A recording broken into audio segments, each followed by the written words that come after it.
market next year, and he's truly fantastic. So for the really hard questions, I invited my son to come over. It's the first time he's attending a seminar, and he says something funny whenever your questions are too tough for me. I asked him to come after Raj's seminar, and he understood why. Okay, good. So the rather grandiose motivation of this paper is that in many public policy domains, we're trying to allocate scarce resources, and we often do that targeted to individuals at risk. So policymakers often engage in prediction problems, trying to predict individuals' risk, for instance, who is at risk of deprivation or who is at risk of death. But often we're ignoring the causal impacts, and the causal impact may be as specific to the individual. And this is particularly relevant in the context of unemployment, where there has been a traditional focus of unemployment policy on long-term unemployment. And in many countries now, it has become common to use machine learning models, in fact, to try to estimate who's most at risk of long-term unemployment and assign only those to job search counseling already early in the unemployment span. So we don't really know how well these targets are chosen. In fact,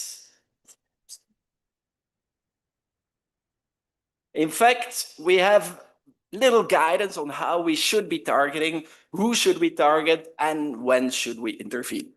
Okay, so this is where this paper tries to come in. So we're providing a framework that characterizes the key trade-offs for optimal targeting. So we're showing in a dynamic model that when pi denotes a transition probability out of an adverse state, think about the job finding probability, and tau denotes the treatment effect, then the returns to intervention are relatively well captured just by looking at the treatment effect divided by this baseline transition probability.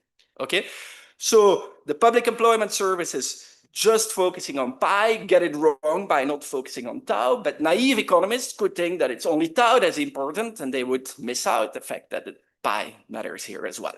So it's kind of convenient because it becomes a sufficient statistic for targeting, not just in determining which job seekers we should intervene on, but also at what timing we should intervene on those job seekers. Okay, so this leads us to estimate heterogeneity and dynamics, not just in these baseline job finding probabilities, but also in these treatment effects. And to estimate the heterogeneity and the dynamics in the treatment effects, we're going to exploit 3 complementary regression discontinuity designs in the Belgian job search counseling context. And so what do we find? We find really substantial heterogeneity in the treatment effects. And at least as importantly, we find that for the job seekers with the low job finding probabilities, those who are targeted by the public employment services, they have the lowest treatment effects. In our setting, they even have a 0 treatment effect. So the public employment services faces a real trade-off when just focusing on pies, indeed, because these people have low treatment effects as well. So then from a dynamics perspective, we're going to find no significant depreciation in the treatment effects over the spell, but we're going to find very strong dynamic selection. So we're going to find that the job seekers who survive into long-term unemployment are not just people with low job finding probabilities, but also people with low treatment effects. So again, a trade-off arises here. So finally, we're going to quantify the returns to these alternative targeting strategies in a calibrated model. And we find really high returns to introducing optimal targeting. So relative to random interventions, we show that the return is going to increase by almost 3. There's also a very high cost of just targeting on risk, like the public employment services are doing. We're going to show that the returns are only half of what the returns are if we just randomly intervene. And this is again because of the correlation between the job finding probabilities and the treatment effects. Finally, we're going to find that most targeted job seekers are treated already at the start of the spell.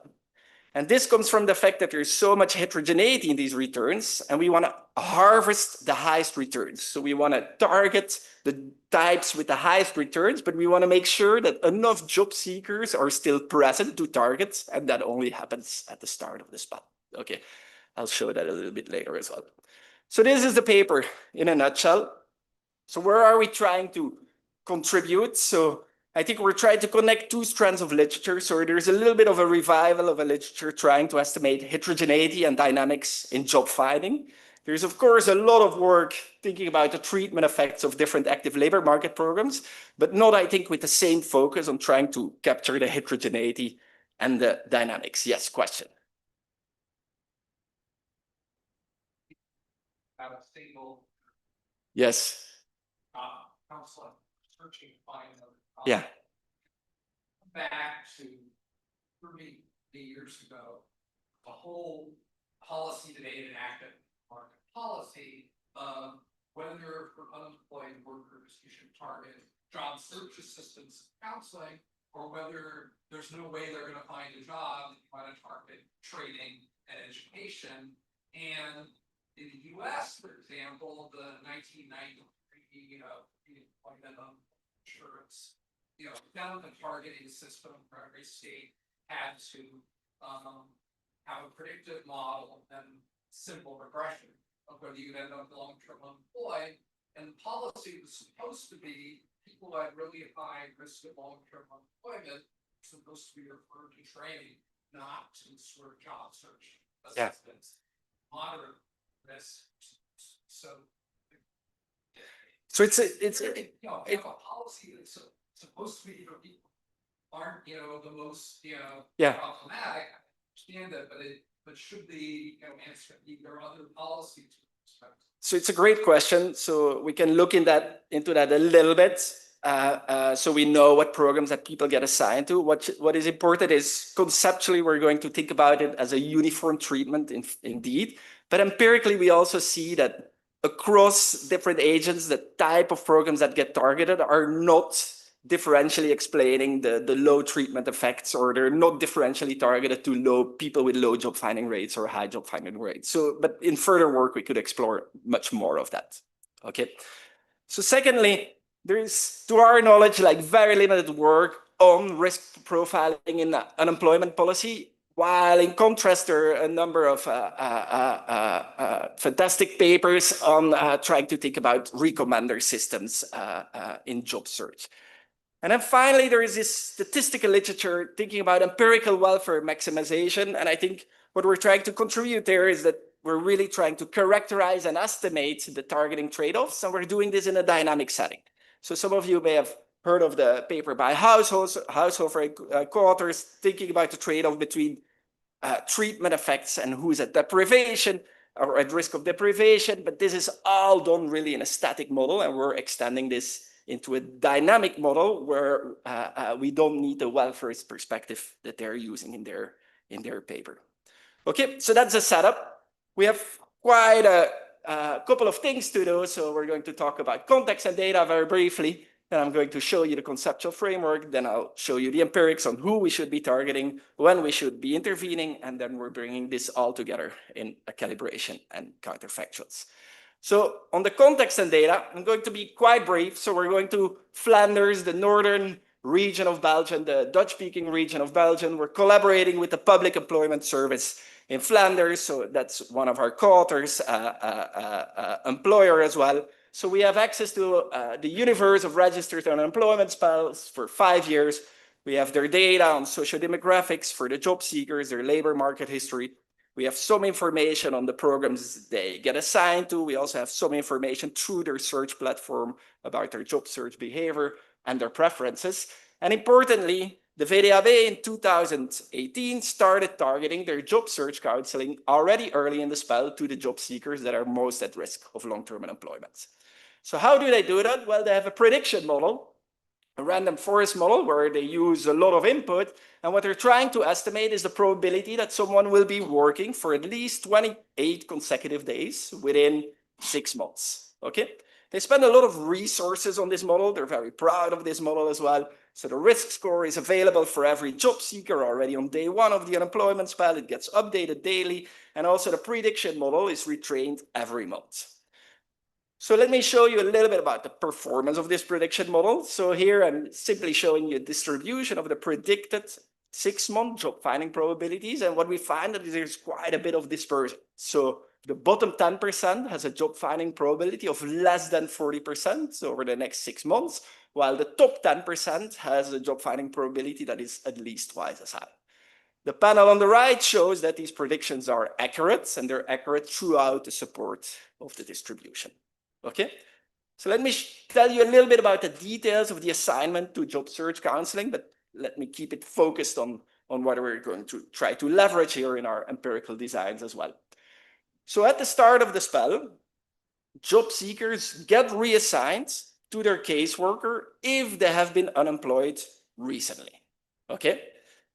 Everyone else gets an email 4 weeks into the unemployment spell from the VDAB asking them to call the service line. If they call the service line, they will talk to an operator who will have a scripted 30-minute phone call and try to assess whether this job seeker is self-reliant or needs to be assigned to a caseworker.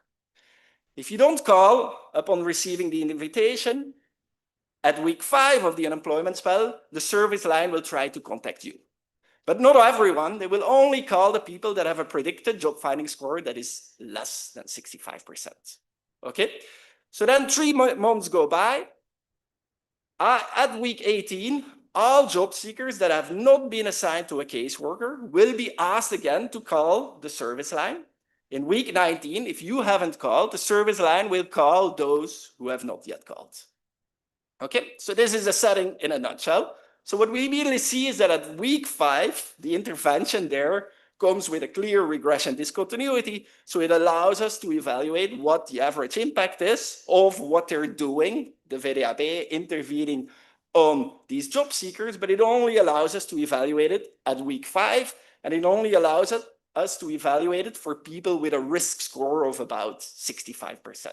Okay, so it's not going to be useful to think about heterogeneity. It's not going to be useful to think about dynamics. So that's why I'm going to go rather quickly through this. It's just setting the benchmark to compare the other designs to. Yes, question? So in Edward's assignment, use caseworker. I don't understand what without caseworker. So no, only if you have been recently unemployed and you had a caseworker, you will be reassigned to your caseworker. If not, you don't have a caseworker. Yes, sorry, thanks. Okay, so here we have a regression discontinuity. We have 13 weeks where nothing else is happening than this intervention over which we can observe what is going to happen. So this is the standard RDD design. So on the horizontal axis, I'm showing you the predicted 6-month job finding probability. And what we find indeed is if people predicted job finding probability drops below 65%, they have a much higher contact rate with this service line. And this higher contact rate with the service line translates in a significantly higher contact rate with a caseworker. Okay, so you're 10% more likely to meet a caseworker over those next 2 weeks if you have a job finding probability below the 65%. So now I'm going to show you how this translates into employment effects. And what I'm showing you is the days worked per week over these 12 weeks horizon. We're doing that for comparability with the other designs that are going to come up. So what do we see if we go to people with lower job finding probabilities? We see that they work fewer days per week, but there is a significant increase just below this 65% threshold. The people who get treated, who get called and then potentially assigned to a caseworker indeed have a higher number of days worked per week. Okay, again, for reference, for the other designs that are going to come up, what we're often going to show is the IV estimate where we're using the assignment to caseworkers. So we're dividing the reduced form effect by this 10% probability of being assigned to a caseworker. We shouldn't interpret this as the causal effect of the caseworker because there is the effect of being assigned or being called in the service line and having this half-hour interview. There also may be just the threat of having to meet a caseworker that induces you to find a job as well. Okay, but it's a relatively big effect. In fact, relative to the baseline, it's an employment effect of about 80%. We find the same magnitudes if we just use a binary employment variable at 17 weeks. This is still only a 3 months horizon, so it's relatively short. But what we find if we condition unemployment at 17 weeks, we look at all the people who have found a job within 17 weeks, then those who are below this threshold have an employment tenure of of more than 2 years, or are more likely to have employment tenure of more than 2 years than those who are above the threshold. Okay, so it seems that they really help people getting out of unemployment and into, if anything, more stable jobs than those who are not getting assigned to the case workers or not getting called up by the service line. Okay, this is the baseline. So this is the setting we're in. We're intervening at week 5 for these people at the margin, having a job finding probability of 65%. We want to evaluate whether these targets are chosen well, whether this timing is chosen well. Okay, to guide us in thinking about this, I'm going to introduce a conceptual framework, and I'm going to spend 4 slides in just trying to think through what are the real trade-offs here. Okay, so what we have, it's a relatively flexible model. We have a job finding hazard for an individual I at duration D, which we denote by P, and P consists of a baseline hazard probability, which we denote by pi, and a treatment effect that is turned on if people get treated. So in our model, we can allow for observed and unobserved heterogeneity, both in pi and in tau. And we're also going to allow for depreciation or appreciation in both, again, pi and tau. So this geometric depreciation rate, theta, if it's larger than 1, it means that the pi's or the treatment effects are going up. If it's smaller than 1, the pi's and the treatment effects are going down. Okay? So we're going to be quite reduced form in terms of thinking about welfare. We're going to introduce a welfare loss from unemployment UID. So this could be the utility loss to the job seeker. It could also be the fiscal externality. It could also include some social welfare waste. And then we're going to normalize the cost from the intervention itself to be equal to 1. And we're going to assume that it's the same across individuals and across durations as well. Okay? So in this setting, we can try to think about optimal policy. And the problem of the policymaker that we're going to consider is to minimize the expected welfare loss of unemployment subject to a budget constraint. And what is central in solving this problem is these returns to treatment R for a given individual I at duration D, which we're going to define as the change in welfare due to turning on the treatment for individual I at duration D relative to the counterfactual of no treatment for individual I, all scaled by this normalized expected cost of treatment. Okay? Doing it this way allows us to provide quite intuitive and explicit characterizations. So first of all, this return to treatment is simply going to depend on the treatment effect multiplied by the continuation loss of unemployment. So the return depends on how much do I increase your job finding probability by treating you, multiplied by what is the expected loss of unemployment that I'm avoiding, that I'm preventing by pushing you back into employment. And this continuation loss of unemployment is just going to be the conditional survival probabilities multiplied by the welfare loss of unemployment. Okay? In this setting, the optimal targeting rule for a fixed budget is simply to treat the types whose return at the optimal duration will exceed some threshold, which will depend on the budget constraint. And then the optimal duration is going to maximize this survival weighted excess return, where the reason that we scale the returns by the survival rates is really this harvesting intuition that I tried to introduce before. You have to allocate a fixed budget between different types. You want to focus on the types with the highest returns, but you want to make sure that these types are still available to target, and that depends on their survival in unemployment. So the best thing, if someone has very, very high returns, is to target them right away at the start of the unemployment spell, because a lot of people are still surviving. So it depends on how the dynamics of the returns are going to evolve as well, but the survival rate pushes you to target people at the start of the spell. Okay, let me dig deeper a little bit on the returns, because in a stationary environment, these returns to treatment become really simple. In a stationary environment, the return to treatment is just the treatment effect divided by the job finding probability multiplied by the welfare loss of being unemployed. Okay, why? Well, the prevented unemployment loss is higher for job seekers who are at risk. They have a lower job finding probability, so they are expected to remain in unemployment for longer. So helping them out of unemployment is just much more valuable. So that means that indeed targeting people with low job finding probabilities makes a lot of sense, but we should also account for the treatment effects. And all of this is just captured by the ratio, the treatment effects by the job finding probabilities. So this is in a stationary environment. In a non-stationary environment, but moving towards a stationary environment, the characterizations remain extremely simple. So we can show that the relative return of targeting an individual or a type, does this work? No. I can use this. The relative return of targeting a type I prime rather than a type I will just depend on the relative differences in, so now I made these things appear, so how do I make them disappear? More hide this one, right? Okay, I won't touch it anymore. The relative differences in the treatment effects, in the job finding probabilities, and in these utility losses. Interestingly, we can state these relative differences not just across types, but also across durations. And it's again going to depend on the relative depreciation or appreciation now in the treatment effects, in the job finding probabilities, and in the welfare loss. So this allows us to think about very simple trade-offs, especially when we're thinking about how to trade off treatment effects versus low job finding probabilities. So a public employment service should target type I prime above a type I if everything else is the same.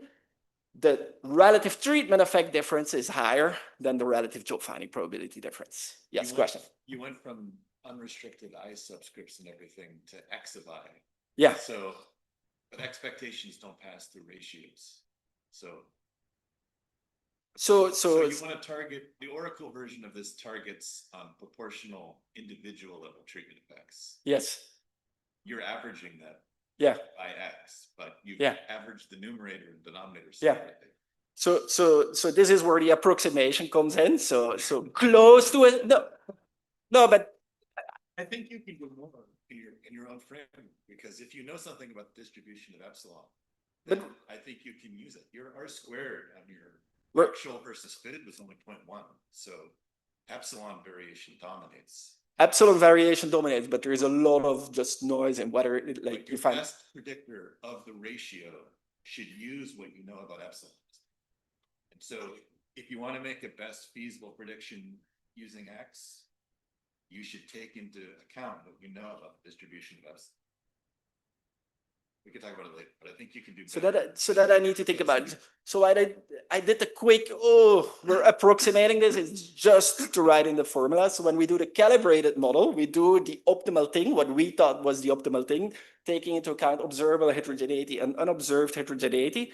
And you're taking into account, so let me show the dynamics.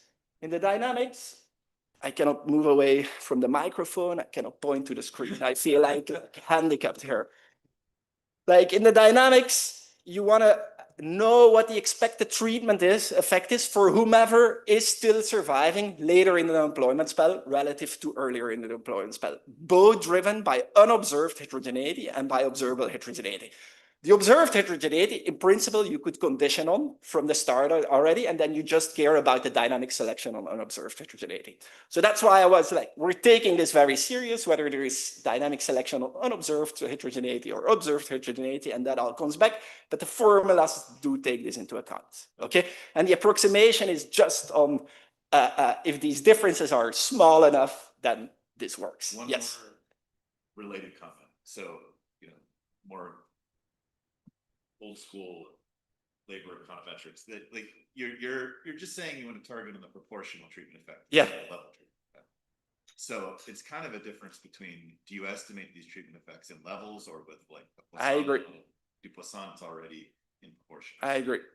So I agree. If you get the causal effects in Poisson, then you target on those coefficients. I agree. Okay, so this is about who and when. If you do both, when you're optimizing across types and durations, then we need to scale the types return with the survival probability for this harvesting intuition that I gave you already. Okay, so this is the guidance we use to go and address this in the data. Yes. I assume the treatment effect is the behavioral response. So it's, I anticipate that we're going to get these answers down the road, then move on. yeah, so that's part of the treatment effect. So the treatment effect is the increase in the job finding probability, and the welfare impact of the increase in the job finding probability is just captured by the fact that you leave unemployment and you don't bear the welfare loss of being unemployed anymore. Okay, so the behavioral effects are all in the treatment effect. Okay,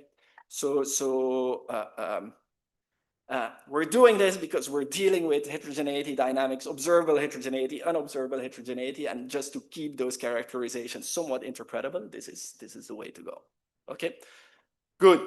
Who should we target? Back to Belgium, back to our job search counseling. So we had a first regression discontinuity design. So I was not fully transparent about the first regression discontinuity design, but this one is exactly here, which is people get reassigned to their caseworker if their employment spell was short. And in fact, they only get reassigned to their prior caseworker if their employment spell lasted less than 6 months. So we can compare people who had employment spells just below 6 months and just above 6 months and try to see what the impact is of being reassigned to your caseworker. The nice thing of this design is that we can do it only for 4 weeks. That's not the nice part of the design, but the nice part of the design is that we can do it across the distribution of job finding probabilities. Okay? So before we found an estimate of the returns to intervening for people at this job finding probability threshold of 65%, so that we could redo here again.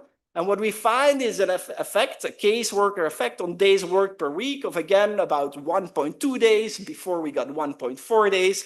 These are different samples. These are different treatments because it's a reassignment to a caseworker rather than calling you and then potentially assigning you, but the magnitudes happen to be very similar. Okay? The nice thing now is that we cannot just evaluate those who get targeted at the margin, but we can also evaluate the infra-marginal job seekers being targeted. And so when we do this, we estimate a return to treatment for the people who get targeted by the Public Employment Service of rather precise 0. Okay? To make things worse, the people who get screened out, that they get targeted only much later, the treatment effect for these people is even higher. Okay? So these designs are, like, I haven't shown you a lot of robustness and sensitivity, but this is the 3 regression discontinuity designs that are underlying this for these 3 different groups. And it looks quite good, I think. Like for the people who have a job finding probability below 60%, there is just a flat relationship. So now it's days worked within the 2 unemployment spells. And if we go to people with a higher job finding probabilities, we find just much higher returns to treating them. Okay? So bad news for the VDAB, bad news for the Public Employment Service. That is, it makes sense to target on job finding probabilities, but finding now that most of these people have like 0 treatment effect, that of course doesn't make a lot of sense. So we go beyond just finding heterogeneity across job seekers with different risk scores. We try to use all the observables that we have in our data. We're using causal force following AD and Wagner. And what we find here on the left, just illustrating you, is there is a large dispersion in these conditional average treatment effects, and thinking that it's the relative differences that matter, like this dispersion of decades relatively is in fact larger than the dispersion that you find in the predicted job finding. We do this all in our seriously calibrated model to really think about the importance of the relative dimensions, but there is a lot of dispersion here.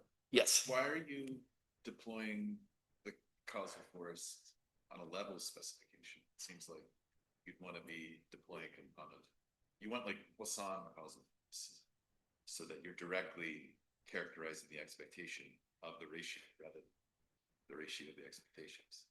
It's a good point. So let us think about that. The reason why we want to give so much attention to this product to job finding probability is because it's the central score in what the Public Employment Services are doing, and we want to keep that separate. The second thing is because the CAIDs are like don't give us the same flexibility as we have in doing the regression discontinuity designs. And it's nice to do these regression discontinuity designs by the different job finding probabilities. But I agree that in principle we could do all of this together and think about the relative returns rather than the absolute returns directly.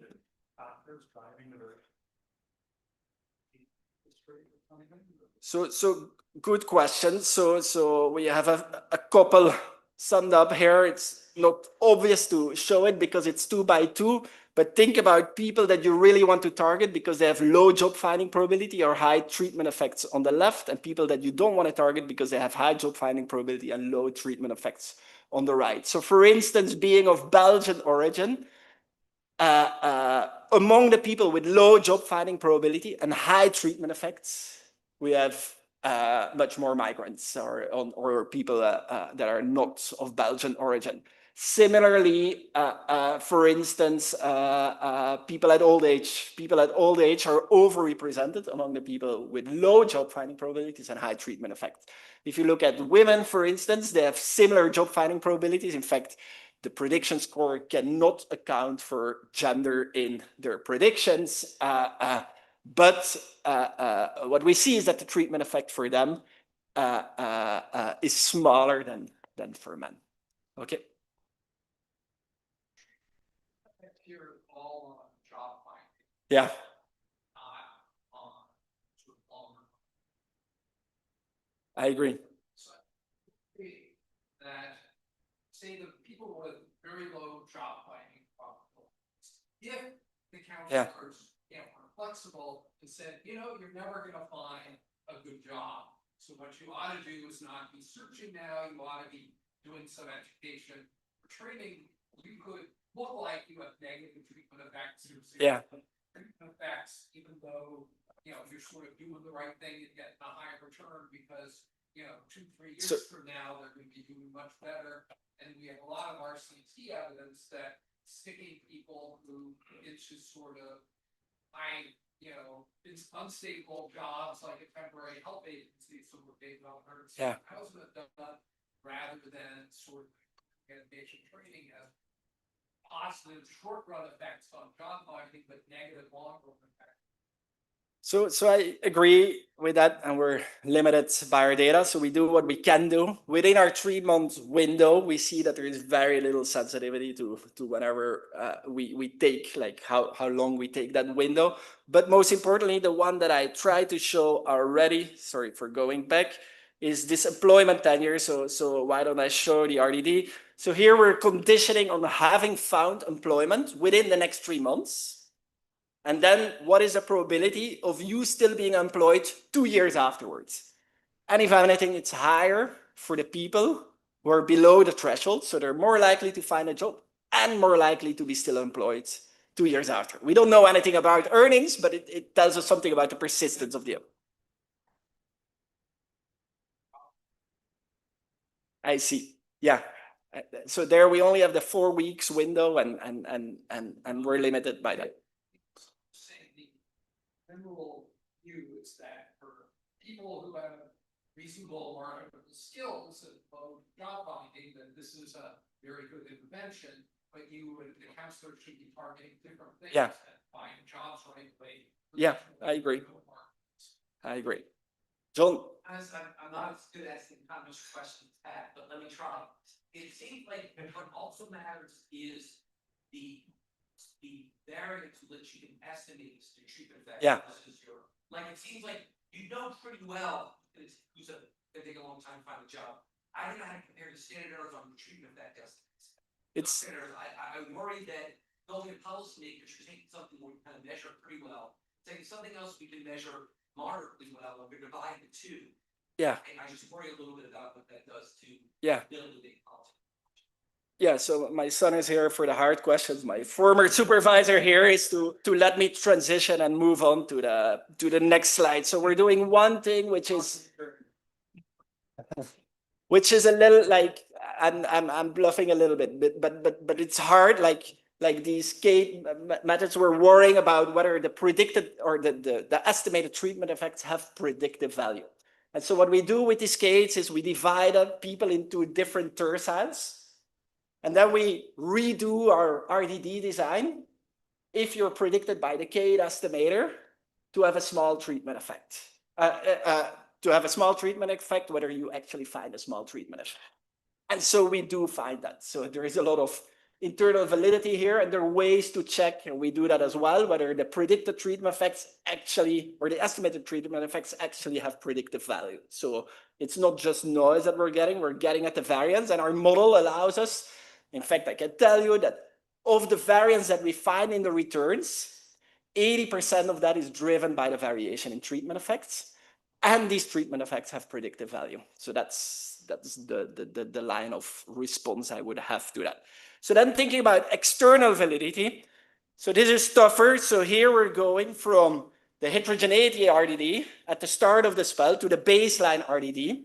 We can again use these skates that are estimated using the heterogeneity RDD for the baseline RDD. But notice that this is a very different sample with all people with the same job finding risk.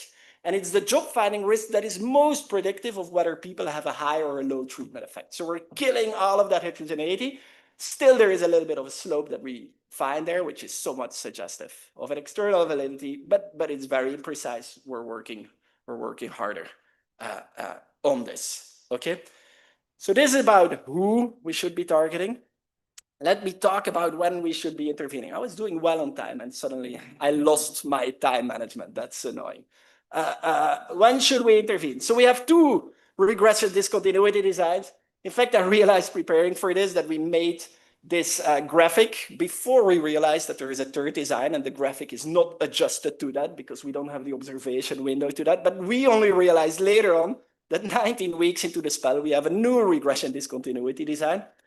Because the people with a job finding probability of above 65% are just substantially more likely to be treated 19 weeks into the unemployment spell because they haven't been treated before. Okay? So it means that we can look at what the treatment effect is of being called and assigned to a caseworker early in the spell versus late in the spell for people with the same predicted job finding probability.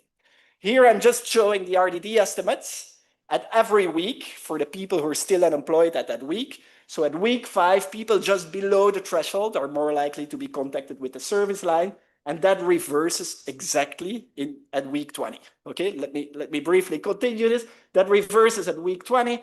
That converts into being contacted by a caseworker, but with a little bit of a lag, but you see more likely to be contacted by a caseworker if I'm below the threshold, more likely to be contacted by a caseworker later in an unemployment spell if I'm above the threshold.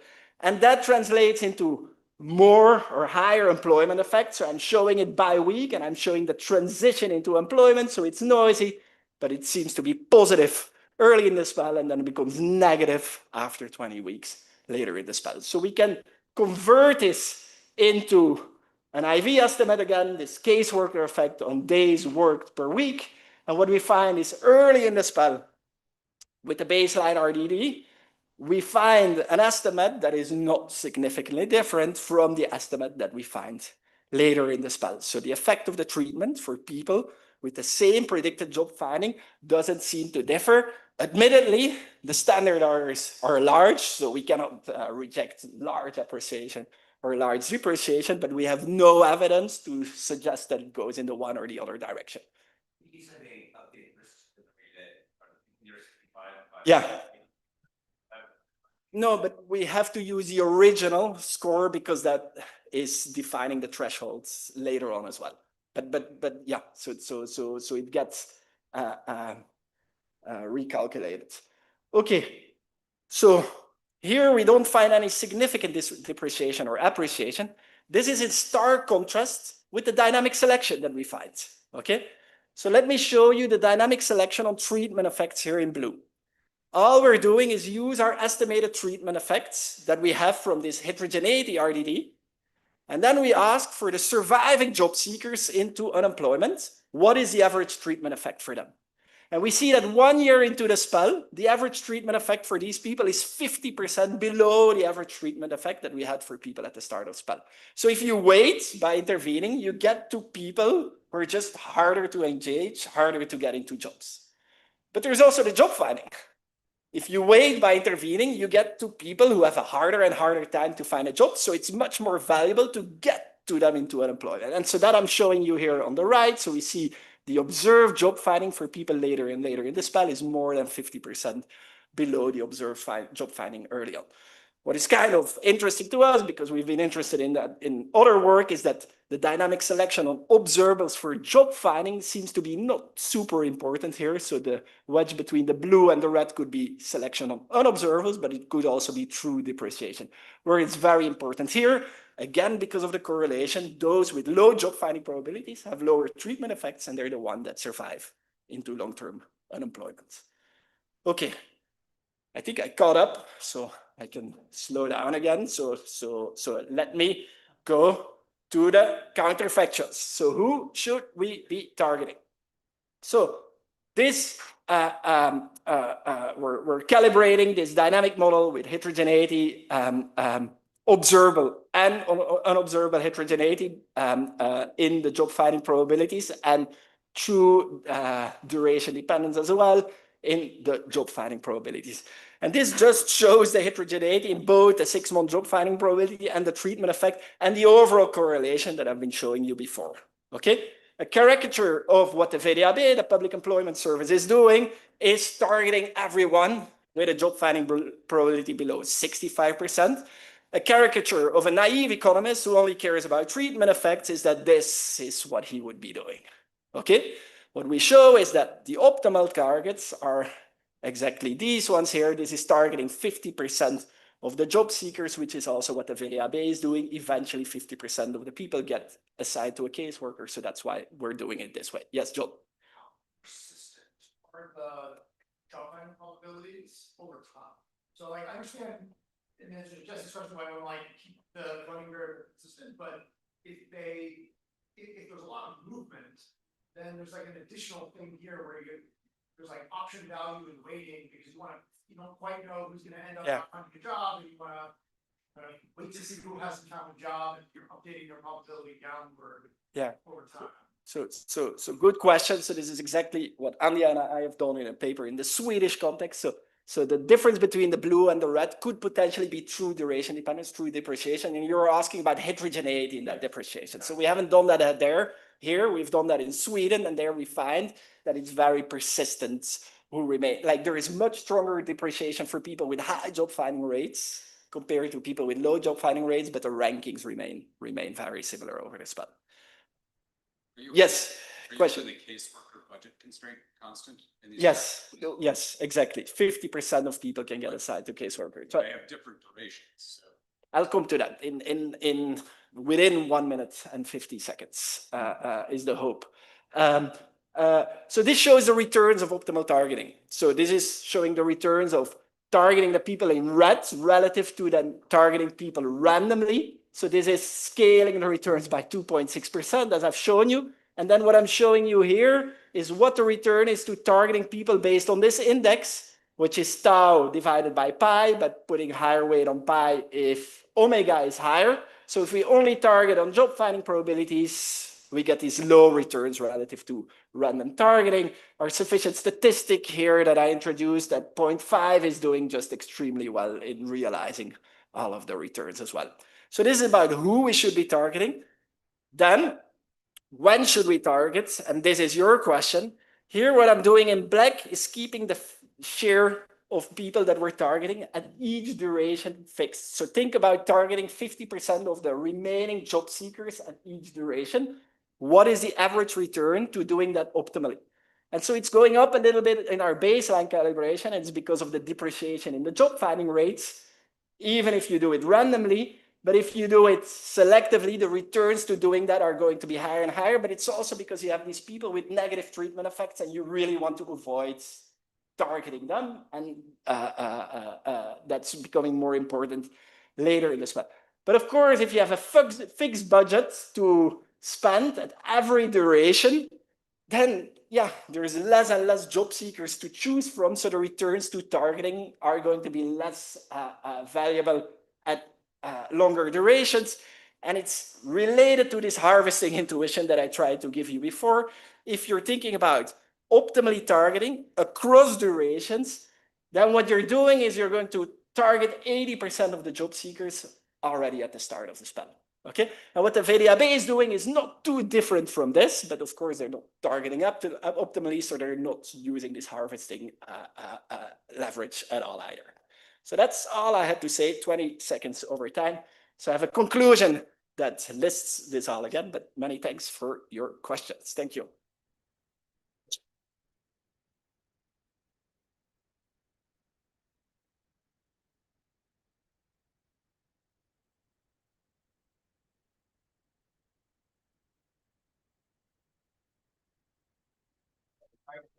He was looking at his phone, but he did okay. So here's my point. We're revising policy. Care about the service. And basically, there's, I don't imagine big companies.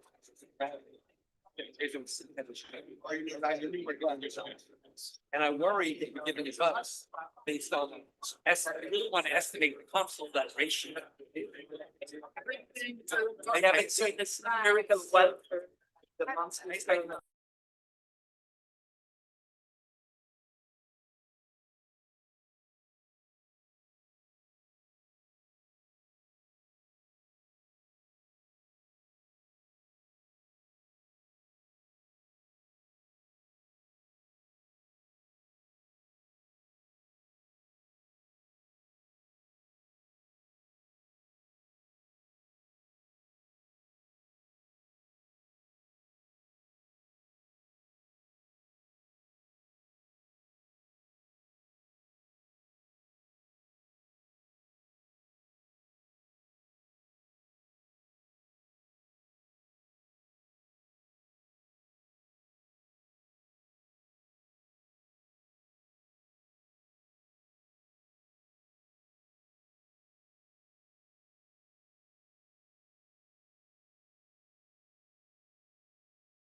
Oh, yeah. Yes, thank you. So what is everything?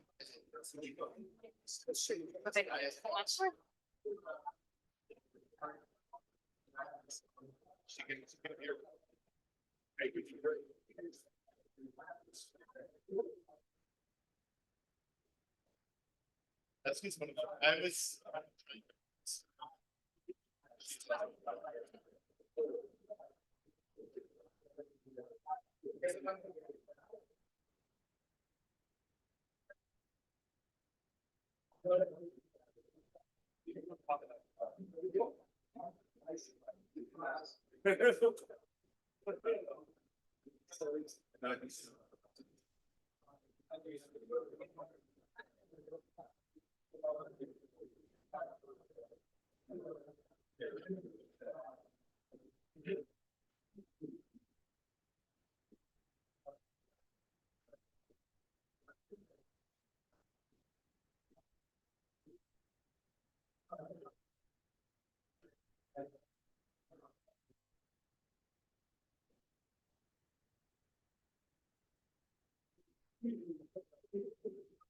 Hey, how are you? Okay.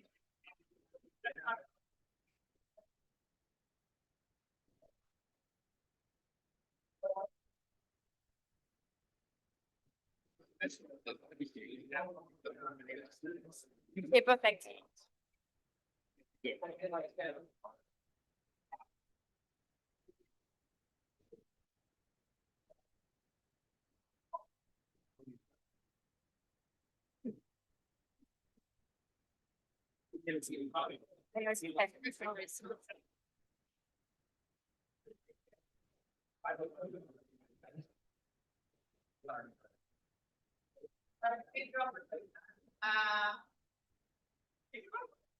Thank you so much for including us. I'm excited to present the effect of a shorter work week on employment, output, and productivity. My name is Pauline Carry, and this is joint work with Elion David, Nina Rossi, Clément Tialou, and Alexandra Rollet. The question of working time has been central in the labor policy debate, and over the past few decades, many countries have implemented pay-preserving reductions in the full-time work week. For example, some of the latest reforms took place in Chile and Mexico, and currently it's also being debated in Spain and Brazil. In this recurring debate, a core question is the one of how firms adjust employment and output. And on the one hand, with those reforms, there is the mechanical effect that we cut hours per workers and we increase the price of labor. But on the other hand, proponents to those policies have been arguing that firms will reallocate those hours to more workers and can also adjust to increase productivity. Finally, the role of accompanying policies in offsetting some of the cost is also an open question. For example, when France and Belgium implemented the work week reduction policies, the government introduced subsidies for firms to offset the costs. And recently in Spain, the fact that the government was not planning on such a cost offsetting policy was presented as one motivation for the reform being blocked in Parliament. In this paper, we quantify the effect of a work week reduction reform on employment, output, and productivity. Our focus is France's 35-hour reform. The reform package consists in two main parts. On the one hand, there is a cut in the full-time work week from 39 to 35 hours at constant pay. And on the other hand, the government also introduced employer payroll tax cuts targeting low-wage jobs. The reduction was mandatory in 2000 for firms with more than 20 workers and in 2002 for smaller firms. First, we evaluate the effect of this policy using the fact that firms of different size had to comply by different dates. So we'll use that to evaluate the full reform package. And in the second step, we will decompose the effect of the work week reduction on the one hand from the additional effect of the payroll tax cut. And to do so, we will use two additional sources of variation. First, the fact that firms with more full-time workers are more exposed to the cut in the full-time work week. And second, we use the fact that the payroll tax cut is heterogeneous across the wage distribution, so we use the wage distribution in the firm to assess the bite of the tax cut. To do so, we combine administrative data, so employment records and balance sheet data, to worker surveys. Most of the results I will show you today will be at the level of the firm, But in the paper, we also have evidence at the level of the worker and at the level of the local labor market that show consistent results. Let me quickly mention what we find. First, we find a negative effect of the work reproduction only on employment. We find a reduction in the firm level number of jobs by 4%. And this employment effect is very unequally distributed across the skill distribution. For managers and high-skilled workers, we find that the cut in hours is fully offset by more people in the firms, while this negative employment effect is really bound by lower skill occupations. We find that total hours worked in the firm declined by 9.5%, and those results are consistent at the CZ level. Second, we estimate that the payroll tax cut has completely offset those negative employment effects. So when we look at the effect of the full reform package, we find a zero effect on the number of jobs in the firm. And there is also a mitigating effect on total hours, where now the decrease is 6% relative to 9% with the work week reduction. The reason why there is this large mitigating role of the payroll tax cut is that we find that the subsidy is entirely going to firms. There is no pass-through to wages. And we estimate that the average cost per job saved is 63% of average worker earnings. Finally, we find that the worker reduction reform increased firm-level TFP by 2%. So this increase in productivity is mitigating potentially large negative output losses otherwise. Here we find that the worker reduction only decreased value added by 1.6%, and the effect is 1% accounting for the additional impact of the tax cut. So I'm going to explain how we get to those results. But first, I want to start by showing you some more details about the policy that we are studying. So the French work week reduction reform starts in 1998. So in 1998, the government announced that the work week reduction will be mandatory for all firms. And at that time, they also announced by which date firms have to implement. So firms larger than 20 employees have to comply by January 2000, while firms with fewer than 20 employees have to comply in January 2002.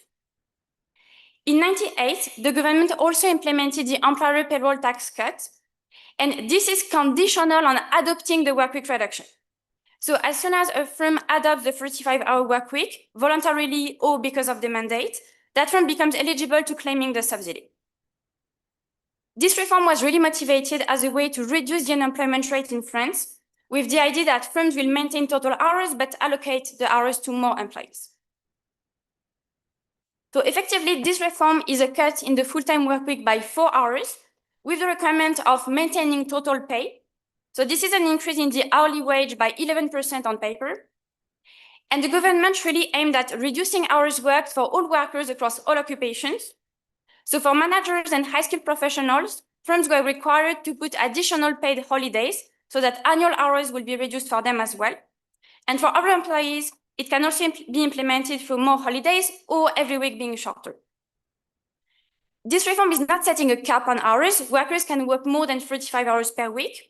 But this reform is shifting the cutoff that defines overtime hours. So there is a premium of 25% for hours above 35 after the policy. Here in black, I'm showing you the tax cut schedule for the cut that is conditional on adopting the 35-hour reform. And you can see that the majority of the tax cut really targets workers at the bottom of the wage distribution. So it's larger for workers at earning 1.3 times the minimum wage. And the maximum of the cut is equal to 11% of worker wage. Yes. Is there any evidence that there was kind of renegotiation of the base pay for people that kept working long hours? So if you're going to get this 25% overtime premium, one way to restore what you were doing before is to just cut the base pay, and then you're still working 40 hours and getting the same check you got before. Yeah, so in that case, in the data, we will see many people that still continue to do 39 hours. We don't see any of that. I will show you that people really report working 35 hours after the policy. Well, if they were doing what you have in mind, I think they will report 39. And on top of that, I will also show you what workers report in terms of hours in the labor force survey, so not only reporting from firms. And it seems the two are really consistent in terms of all types of workers shifting to 35 hours. Yes. You also said that they require that they have the same pay. Yes. How is that enforced or measured, same pay? So this requirement, of course, is going to have more bite for incumbents, and we are going to look at this effect for incumbents versus new hires, and this is indeed what we find in the data. I will show you that also on paper, it should correspond to an 11% increase in the hourly wage. We don't see that because firms are going to use inflation to progressively adjust to the old wage. But importantly, with this reform, labor inspectors were really highly involved in making sure that firms were really reducing hours and not changing pay, at least for incumbents. And this is a context also in France where people go to labor court a lot as soon as employers are not following rules. So there is a risk for firms in doing that and being challenged in trial. Here, I want to briefly mention how the French work week reduction compares to other similar reforms that took place in different countries. And in particular, first, I want to emphasize that having this same pay requirement is something that is really systematic whenever those reforms have been introduced. Something that is a bit more specific to the French context, but also took place in Belgium, is having this subsidy for firms to offset the cost. And this is why in the paper, we are going to aim at separating the payroll tax cut effect that we think is not necessarily always a part of those policies. Any more questions on the reform? So to look at this, we combine several data sources. And first, we use the French linked employee data. They cover the universe of jobs in the private sector. And importantly for us, we observe earnings and hours worked. We also have a version of the data at the worker level, where for 4% of the population, we can follow workers across jobs. We combine those employment records with firms' balance sheet data to look at additional outcomes at the level of the firm. And in particular, here we will be able to observe value added and capital to estimate production functions. We rely on the administrative data of firms claiming the payroll tax cut so that we know at which date firms becomes eligible for the subsidy and when they claim. And finally, to have a measure of hours that is not only reported by firms, but also by workers, we use the labor force survey. So now I would like to show you the distribution of hours worked in France prior to the announcement of that policy. This is in 97, before announcement, before implementation. The spike that you see is at 39 hours, which used to be the full-time work week. Now I'm overlapping the distribution of hours worked after all types of firms have to implement the work week reduction, and you can see a shift in the spike to 35 hours.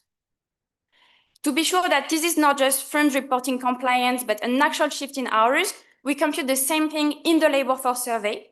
So here, this is workers reporting how many hours they worked in the previous week, and here as well, you can see a similar shift in the spike. Next, we use a supplement to the labor force survey that was included in 2001, in which they ask questions specifically about the introduction of this reform. And here in particular, workers are asked what changed in terms of their working time and in terms of their schedule. You can see that for managers and professionals, most of them report having additional holidays. Well, for other employees, the reform is implemented with a combination of every day being shorter, having half a day off per week, or having additional holidays. So now I want to move to defining the objects that we'll aim at estimating in the data, and I will explain how we proceed for the estimation. First, let me give you a preview of the various sets of objects I'm going to show you.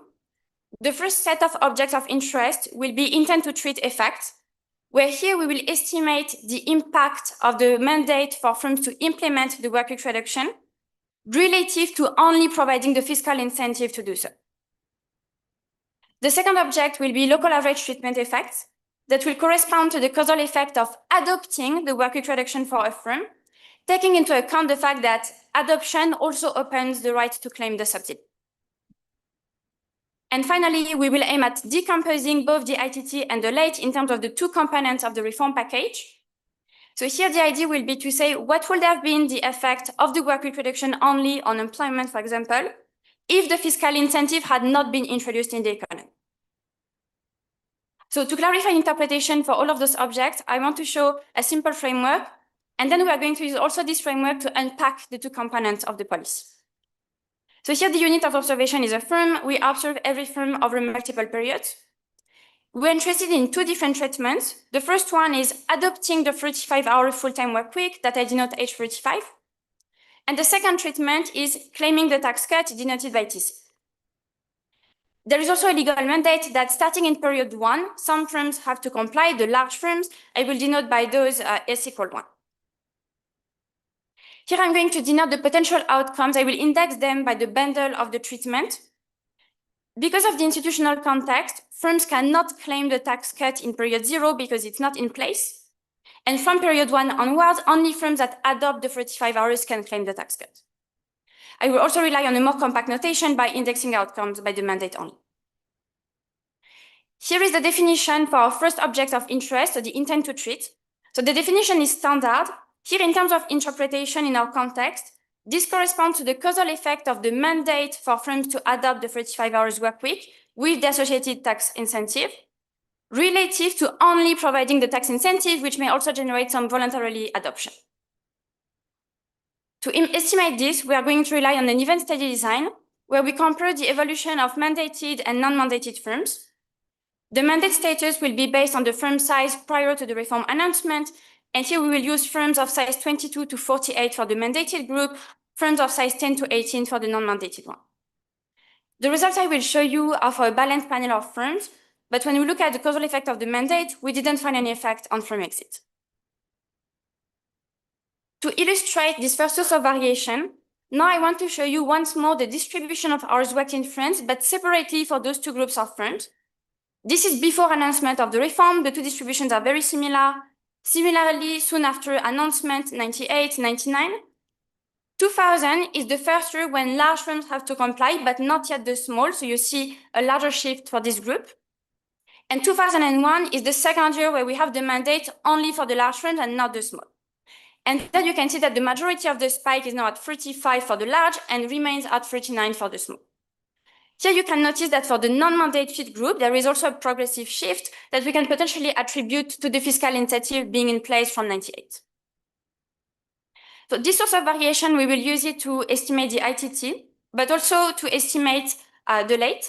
So here is the definition of the late. So here we will look at the causal effect of adopting the 35 hour for the firm, accounting for the fact that once the firm adopts the work week reduction, the firm may also claim the subsidy, the firm becomes eligible. And here the counterfactual is staying at 39 and not adopting the subsidy because a firm that doesn't change the work week cannot adopt it.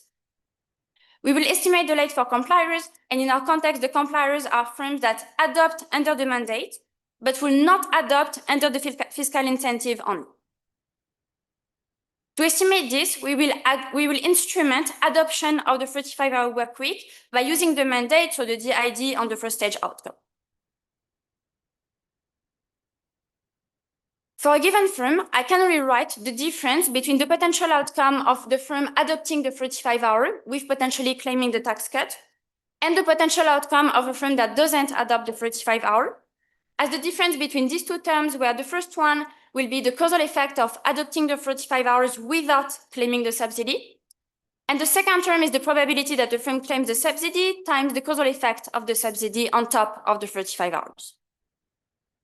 We can use this accounting identity to rewrite the local average treatment effect that I've shown you before. And here the goal is really to emphasize the fact that the late and the ITT I've defined just before really reflect so far the two reform components, so the work week reduction and the effect of the tax cut. So I want to start by showing you our results for the ITT and the late, but then I will go back to this framework to show you what is the method that we use to separate those two effects. Any question?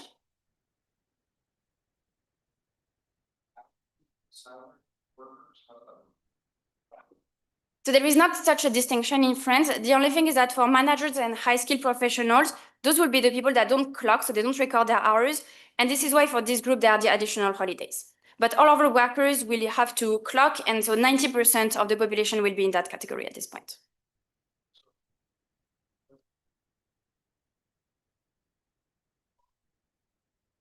So I will show you the wage rate in a few slides. But yes, for both types of workers, the wage rate should go up for the sense that monthly pay equivalent or annual pay equivalent is supposed to remain the same, while those workers will have additional holidays that are paid holidays.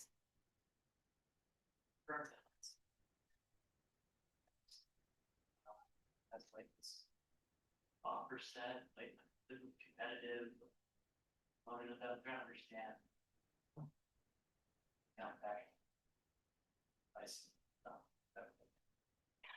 So here we did two things to look into that. The first one is that we have the worker panel for 4% of the population. So we try to see whether there is a change in the probability that you change the group or firm in which you're employed, and we didn't find any effect on that, which suggests there isn't so much cross-firm spillovers. But another thing we did is looking at the effect at the level of the commuting zone, where here everything would be net of this kind of spillovers, and I'm going to show you those results at the end. So I want to first show you the effect of the mandate, so the intent to treat, starting by the outcomes that are directly targeted by the policy. I will present several set of results that look like this, where on the left-hand side, I'm reporting the raw averages for mandated, non-mandated firms without any control. On the right-hand side are the even steady estimates, where residualized for the fixed effect. Here, the outcome is adopting the 35-hour work week for full-time jobs in the firm. And you can see that once the mandate is effective, there is a much larger increase in the full-time work week 35 adoption in the mandated with respect to the non-mandated firms, but there is also some increase in the non-mandated, potentially due to the fiscal incentive. Here, our first stage estimate is 30 percentage points.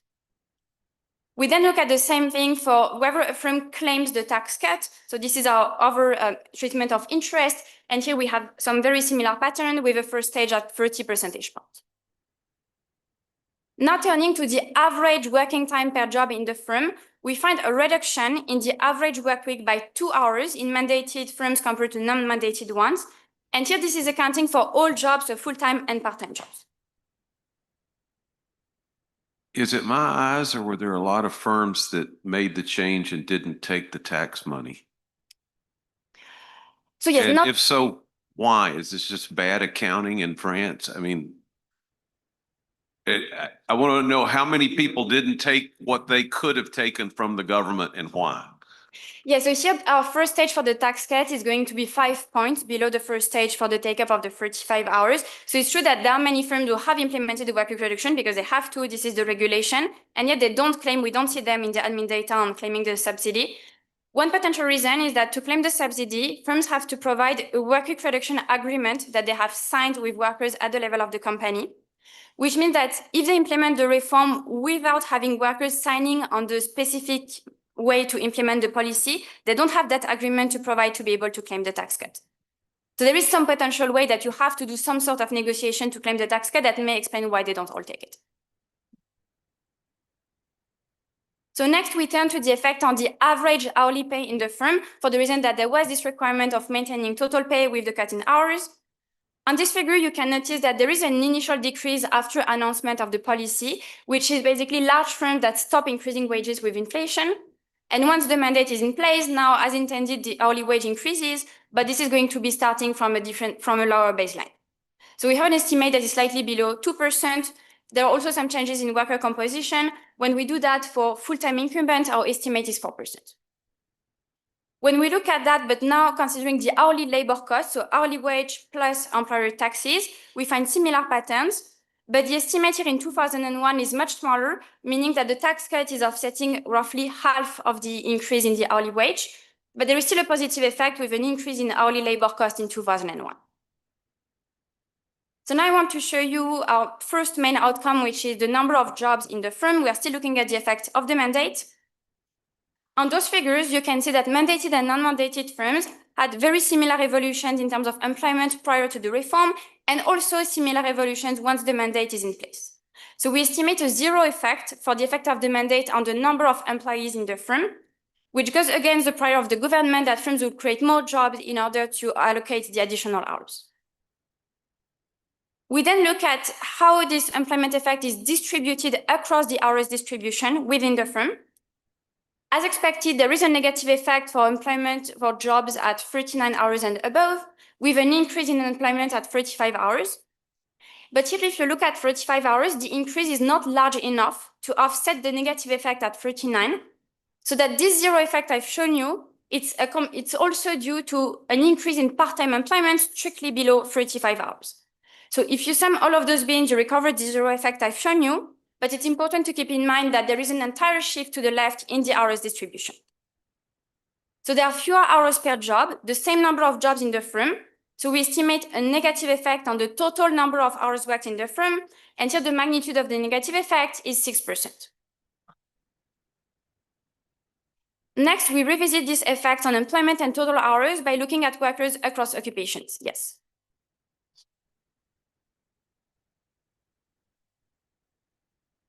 How does the average hour do?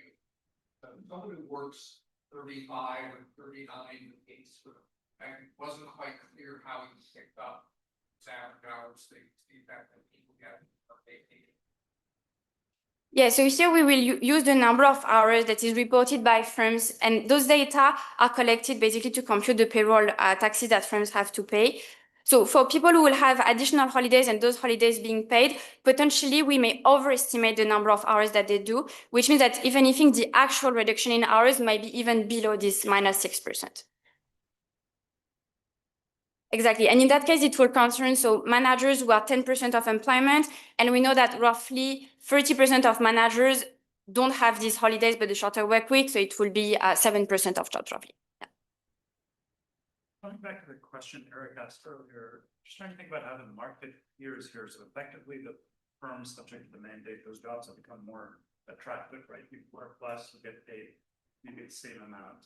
So you would have thought people want to get those jobs as opposed to the jobs at the other firms. So is it that the marginal workers are not getting those higher wage rates and the incumbents are, or?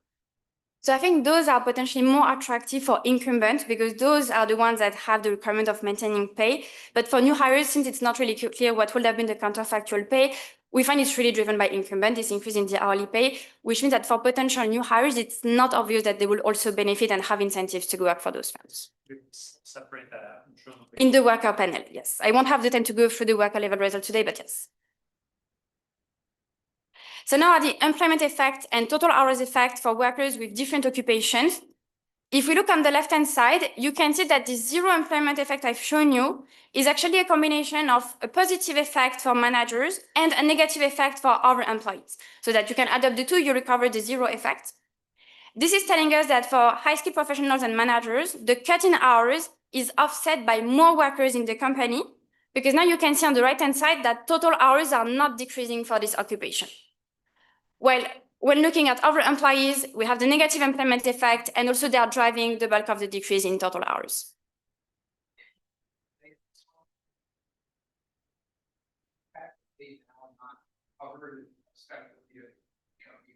Encourage them not to take the extra time off. I'm just saying, the US, when there are changes in like overtime rules and hours, you see a lot of attempts firms to reclassify. Get around like all stocks got wage increase of threshold. So we look at that in the worker panel to see what's your probability to change your occupation code. We see that for our employees, there is a slight increase in the probability to become a manager, but it will explain only a very tiny fraction of what we see here. So it seems to be different people. And actually, when we look at worker age or gender, we see that the increase, it's not necessarily for the same type of worker as where we have the reduction. So it seems it's not really relabeling. And I think there will be some cost in relabeling because there are different pension systems, for example, for those two occupations. So it will potentially involve more resource and cost for the firms. Yes. Are you able to detect anything on entry of firms?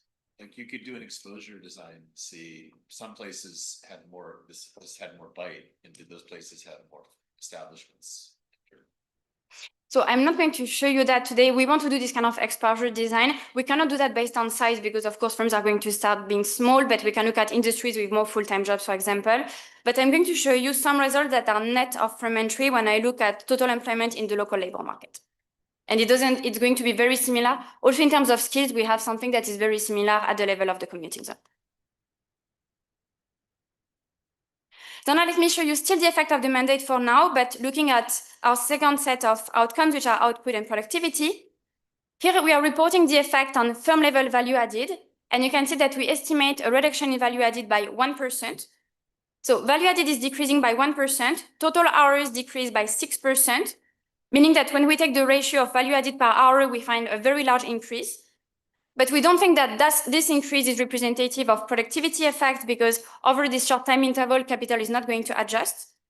And this is why we estimate production functions of the firm to get estimates of TFP that account for capital. Here is our result for the effect on firm TFP. We find a positive effect by 3.5%.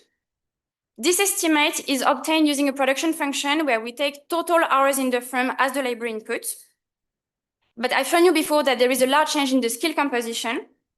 So next we do the same exercise, but we account for total hours by occupation separately. And this explains already a large fraction of the effect. We have now an estimate of 2.2%. And lastly, we want to account for the fact that there may be decreasing returns in hours within a given worker. So we allow for a more flexible production function that accounts for the work week per job and the number of jobs, still per skill. But doing so doesn't change much. Now we have an estimate of plus 2%. So everything I've been showing so far was the effect of the mandate relative to the fiscal incentive only. Now I want to show you estimates for the causal effect of adopting the 35-hour for a firm. For that, we are going to use the mandate as an instrument for adoption. And from the results I've shown you earlier, we already know that we have a first stage for this. Here I'm going to be quite fast for the reason that this is a simple Valdi ID. So we are just rescaling all the effects on all the outcomes I've shown you so far. So for example, for employment, we still have a 0 effect. Now for value added, we have a decrease by 3%, but the sign is not changed. We are just increasing the magnitude of all the effects. So now I want to move to the last part, which is about how we decompose the two reform components. As a reminder, I've described earlier that so far the ITT and the late, they reflect both the causal effect of the work week reduction and also the causal effect of the tax cut. To be able to separate the two, we are going to introduce two additional sources of variation. Both of them are measured prior to the reform announcement. The first one is the share of full-time jobs in the firm, because firms with more full-time workers should be more exposed to the hours cut. And the second one, we use the wage distribution in the firm prior to the policy to predict what is the firm's exposure to the tax cut, because I've shown you earlier that the tax cut schedule is very heterogeneous across wages. In practice, we are going to exploit joint variation in those two variables. Here I'm describing the joint variation for mandated, non-mandated firms. The two are very similar. Intuitively, I want to see in the data some firms that have a high share of full-time workers but low exposure to tax cut. And similarly, some firms that have a high exposure to tax cut but low exposure to the work week reduction. And we also have in practice some firms that are highly exposed to both or have a low exposure to both.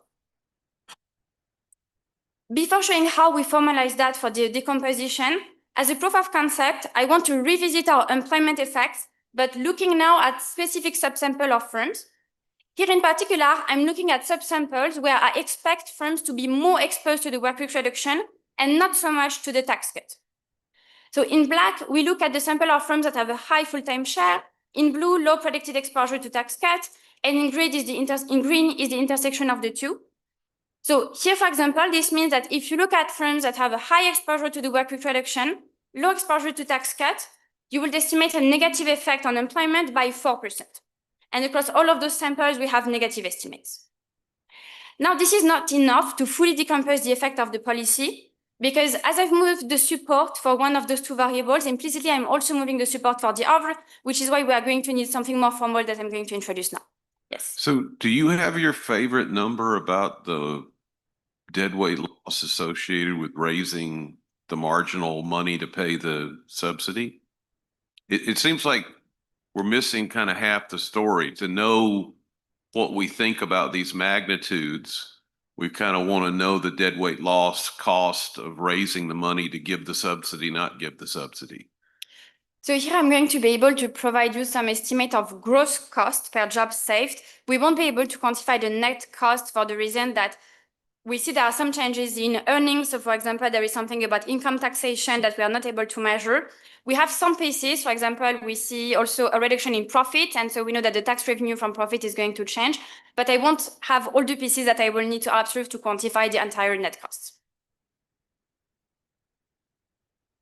So now to be able to do the full decomposition using those two sources of variation, we need to introduce one parametric assumption. We are going to assume here that the causal effect of the work week reduction component is linear in the share of full-time workers in the firm. And similarly, we assume that the effect of the tax cut is proportional in exposure to the tax cut. We also allow for some interaction to account for the fact that maybe a firm that is more exposed to the work week reduction also benefits more from the payroll tax cut. Now, using this parametric assumption, we can rewrite the local average treatment effect as this linear decomposition.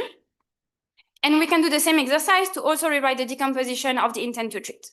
So here, the intent to treat will have the same three main parameters, and the expectation terms are intent to treat and first stage outcomes that we can estimate during the ID. Empirically, we are going to proceed in two steps. And first, we are going to decompose the late, then we are going to use the estimates of this decomposition to also decompose the intent to treat. Here is the empirical model that we will be using for the late decomposition.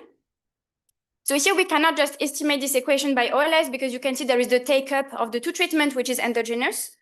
So we are going to instrument here those three main variables using interactions between the reform mandate, so firm size times after, interacted with the full-time share and with exposure to the tax cut and their product.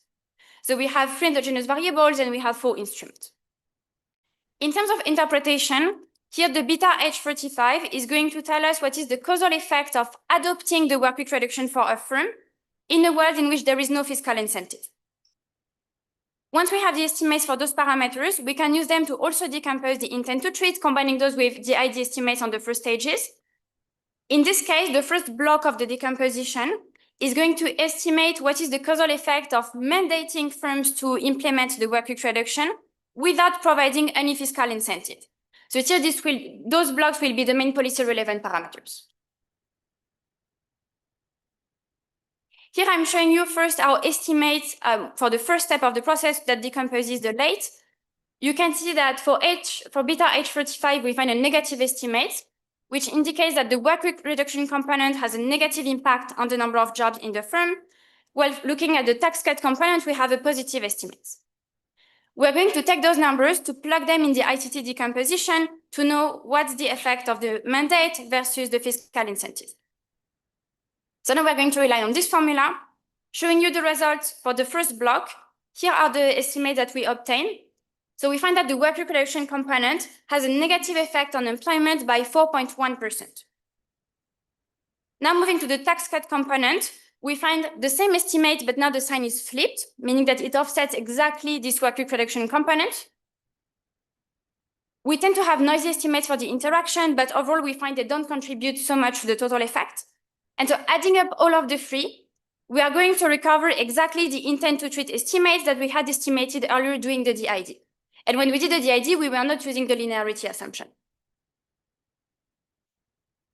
So this is telling us that if the work week reduction reform had been implemented without the subsidy, employment in the firm would have decreased by 4%. So 4% is a very large number, but in the data, we have some corroborating evidence that this seems to be happening for some firms in the economy. I've shown you the result when we look at firms that are highly exposed to the work week reduction, low exposure to the tax cut, and for those firms, employment did decrease by 4%. For total hours, we now also find a larger reduction by 9% relative to 6% when looking at the reform package. So the tax cut is mitigating some potentially very large employment losses. The reason for that is that the tax cut is also offsetting a large fraction of the potential increase in the wage. In this figure, we are applying our full decomposition mechanic, but now the outcome is the average hourly labor cost in the firm. And so you can see that the work week reduction component only would raise hourly wages by 2.1%, but close to half of this is being offset by the tax cut component. The reason why it's offsetting a large fraction of the increase in labor cost is that we don't find any pass-through of the subsidy to wages. When we do the same decomposition, we find that there is a positive effect of the work week reduction on wages, no effect of the tax cut component. And here this can potentially be explained by the fact that the tax cut was really implemented and presented as a way to offset the cost of the work week reduction for firms. So this is a case where we don't expect so much pass-through. In terms of the gross cost only, we don't have the net cost. We estimate that the cost per job saved is equal to 63% of average worker earnings. We also apply our decomposition mechanic to value added. Doing so, we find that the decline in value added would have been larger without the tax cut. Sorry, but the more transparent version of this, wouldn't you just take the cell that you think basically has very low exposure to the tax cut and compute the walled IV for that? So I think this is what I've shown you for the graph with like the green line, but you want to do the IV version of that, right? Yeah. In, I think the specification you're estimating right now is actually basically a constant coefficients model.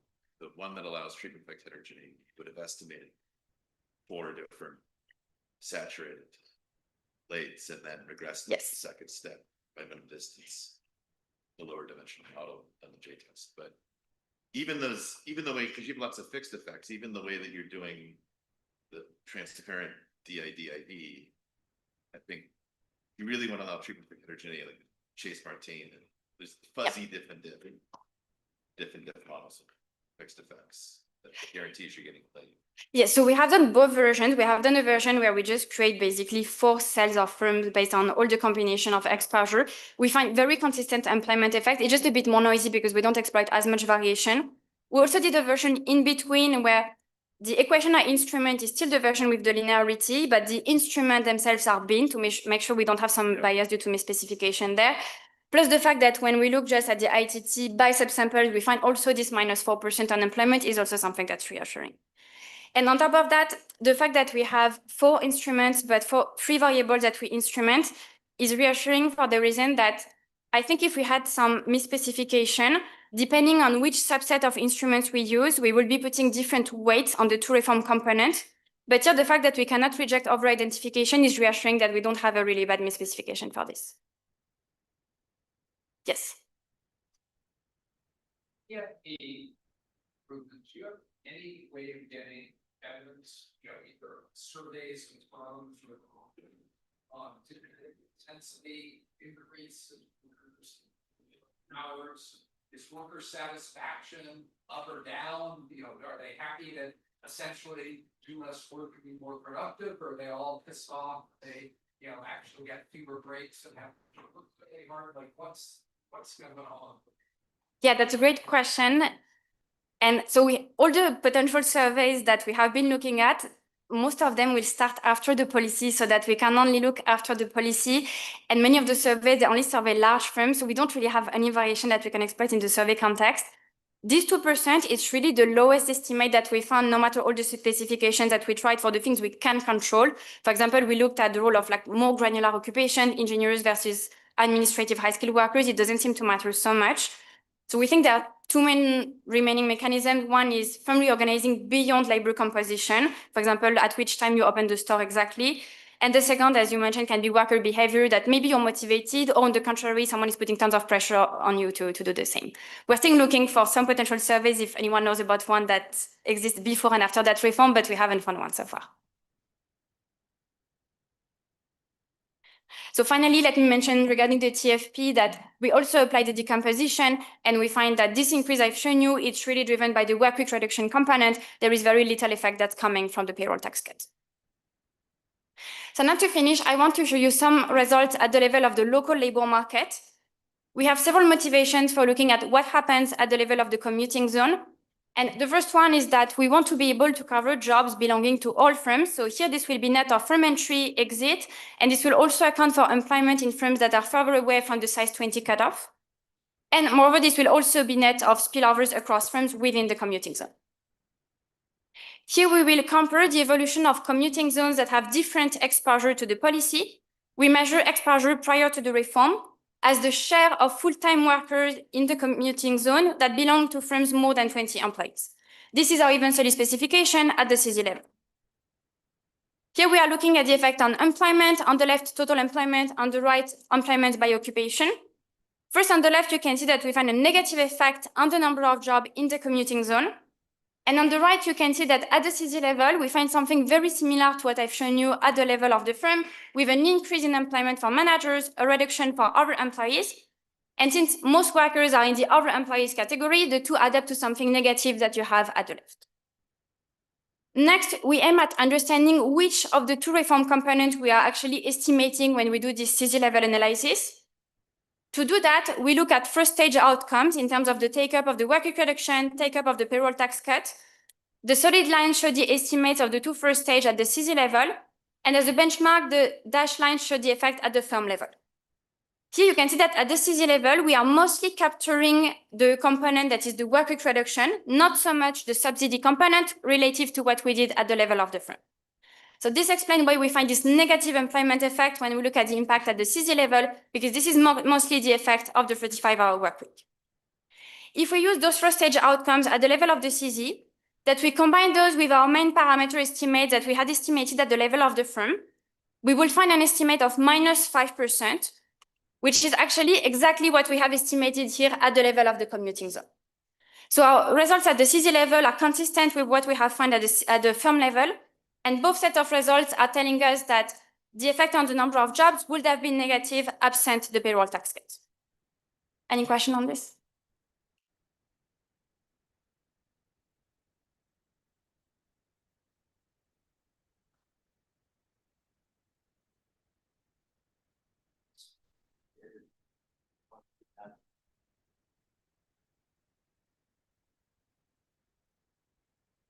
Yeah, so here, if we try to predict this exposure variable that I'm using here, industry does matter, it explains a lot, but it doesn't explain everything. And even if you put any kind of average local characteristic in terms of demographics or firm composition you can observe, we cannot fully explain this exposure variable. But yes, a lot of that is going to be driven by industries. But here we didn't want to interact CZ and industry because we're thinking maybe high and low skilled workers have different propensity to switch industry. So since I wanted to do something net of spillovers, we only use the CZ. So we have many different tests for the ITT, delay, the decomposition. I just have the time to conclude, so I'm going to skip that, but I'm happy to chat more after.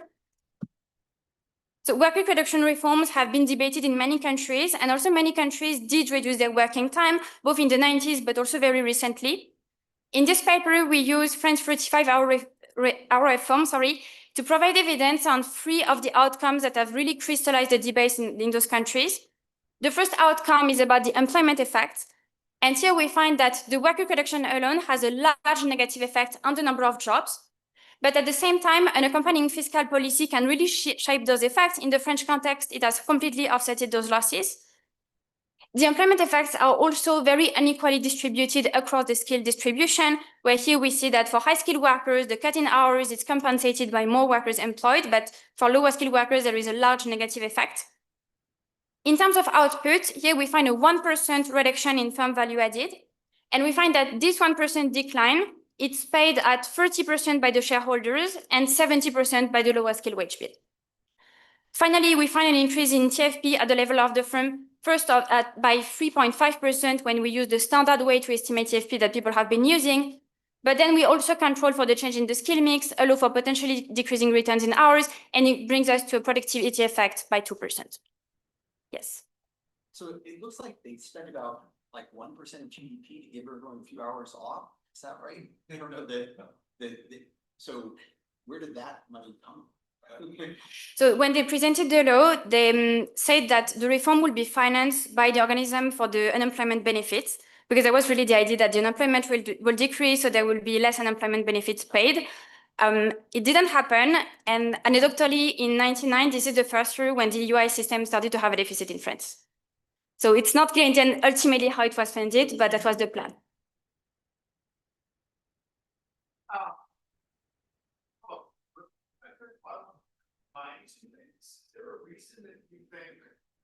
You didn't really find much in the interaction effects, but is there a reason that you would expect that you would actually want to combine these two things, or should we really be thinking about them as like two entirely separate things, like wanting to give people a tax cut because it has positive effects on stuff, like great, you should do that. Want to give people a, maybe you can't work that much, fine, you should do that, but these are like setting policy aside, like 2 totally different things that should get like NBER and whatever. So I think one potential motivation for this tax cut is if you think that firms make very different rents on high and lower skilled labor so that they have different margins to adjust. In particular, in 98 in France, France is the OECD country with the highest level of the minimum wage. So you may think that for low wage workers, potentially there are not that many margins left that firms can use not to reduce jobs. So this can be one potential explanation for this. I think I'm out of time. Thank you so much for the questions.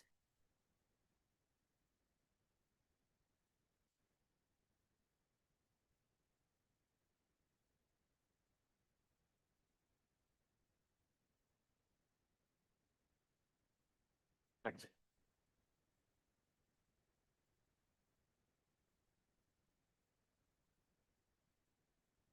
Right.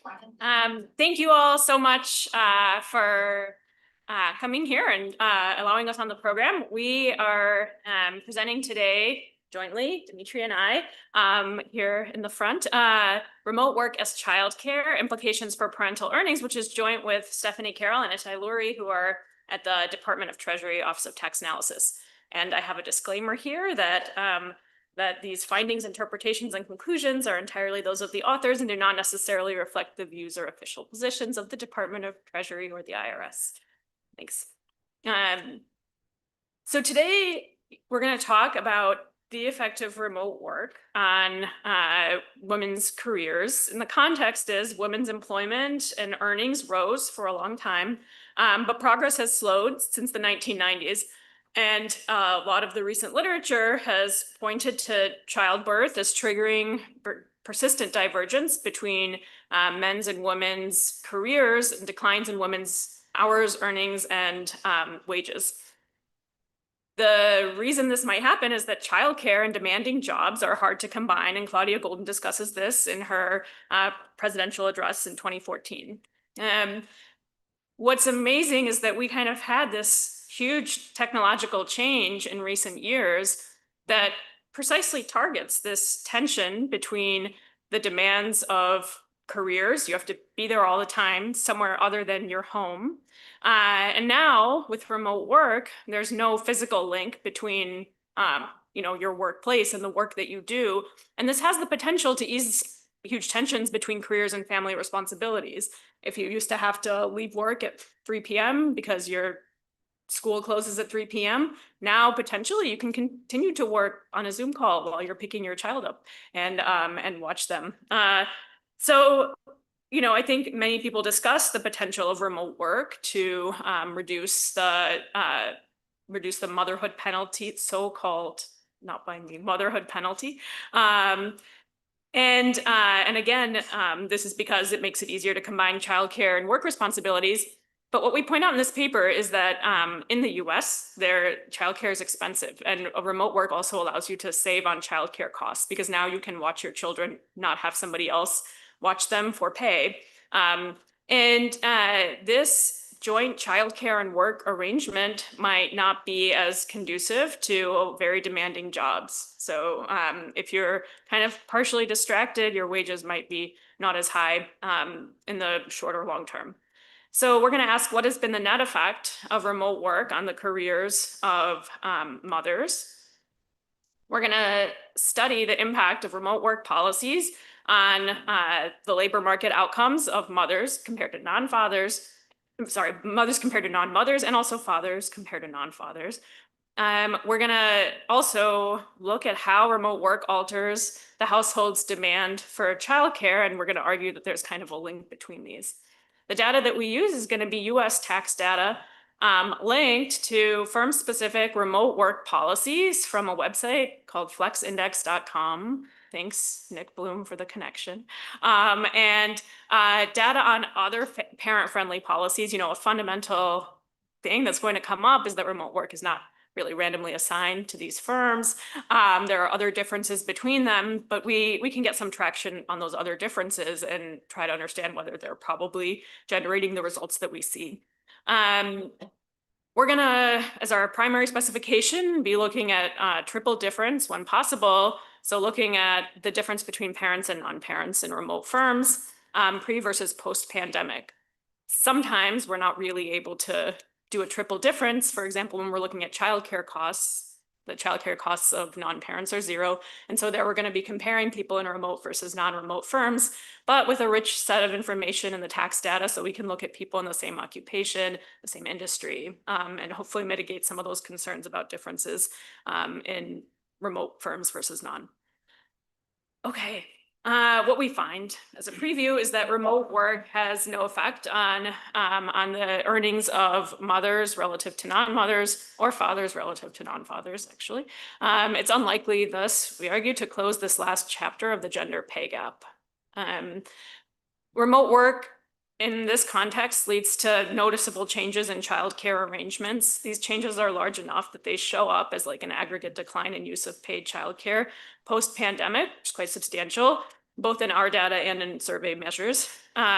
This decline is especially concentrated in school-age children, and especially for higher earning households. So people who are more likely to have access to teleworkable jobs and be working remotely while watching their children, but not necessarily watching their very high demand children.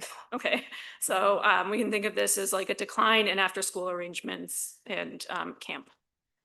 So remote work, we find, ultimately allows parents to better combine work and family, but it also reduces the cost of spending time with your children. And part of your substitution is going to be towards spending time with your children, which might not be conducive to increasing earnings. Okay. We're going to contribute to emerging and large already literature on what is the effect of remote work on many things, on productivity and on careers. There are some papers that argue that remote work has positive effects, you know, in certain contexts and among certain types of employees. Some papers find negative effects, and especially when looking at younger workers, for low tenure workers. And we're going to study specifically the impact of remote work on parents versus non-parents and through this child care channel. We're going to be using this tax data, which gives us a panel, and that's going to be one benefit relative to a lot of the existing literature, where we're looking at people who choose to kind of work remotely and change their occupation potentially endogenously. We're also going to contribute to a very large literature on childcare constraints and maternal employment. This is part of that literature. It is a vast literature. I'm sorry if your paper isn't listed there, but there's much work on the relationship between offering childcare and what happens to mothers' work, with actually mixed evidence, though generally finding some positive effect on female labor supply from offering childcare. Okay. And there's, during the COVID period, a few papers written on the effect of the COVID shock on maternal labor supply through a variety of dynamic kind of channels.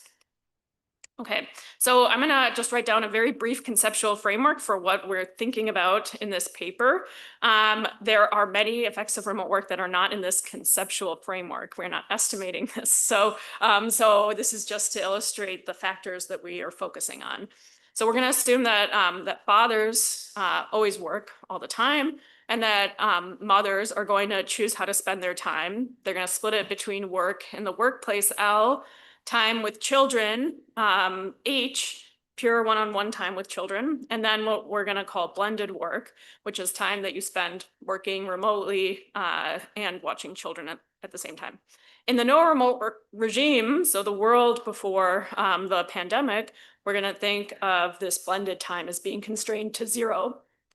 In the when remote work becomes possible, mothers are going to choose how they want to allocate their work and household production, I guess we can call it, time. And they're going to maximize utility over consumption, which is money that you get from physically working in the workplace, L, times the wage that you get minus the cost of childcare. When you physically work in the workplace, you have to pay for childcare, plus the wage that you get from working at home while watching children. And we're going to assume that that is lower than your wage if you didn't watch children at the same time. Kind of thinking of this, you know, dynamically, like this might be that you're less likely to be promoted in the future, et cetera, et cetera. So we're kind of lumping it all in there with there's some discount on your wages that's higher if you do more blended work. Okay. And you also get utility from spending time with your children, but your time with kids is kind of less productive if you're doing both work and childcare at the same time. It gives you less happiness. What you can get from this simple model is that households will blend. So women will spend time working and watching children. We see that this is happening in the ATUS. Also, the use of paid childcare is going to fall in the remote work regime compared to the non-remote work regime. And we're going to show that this has happened in the tax data and in survey measures of use of paid childcare. The effects, yep.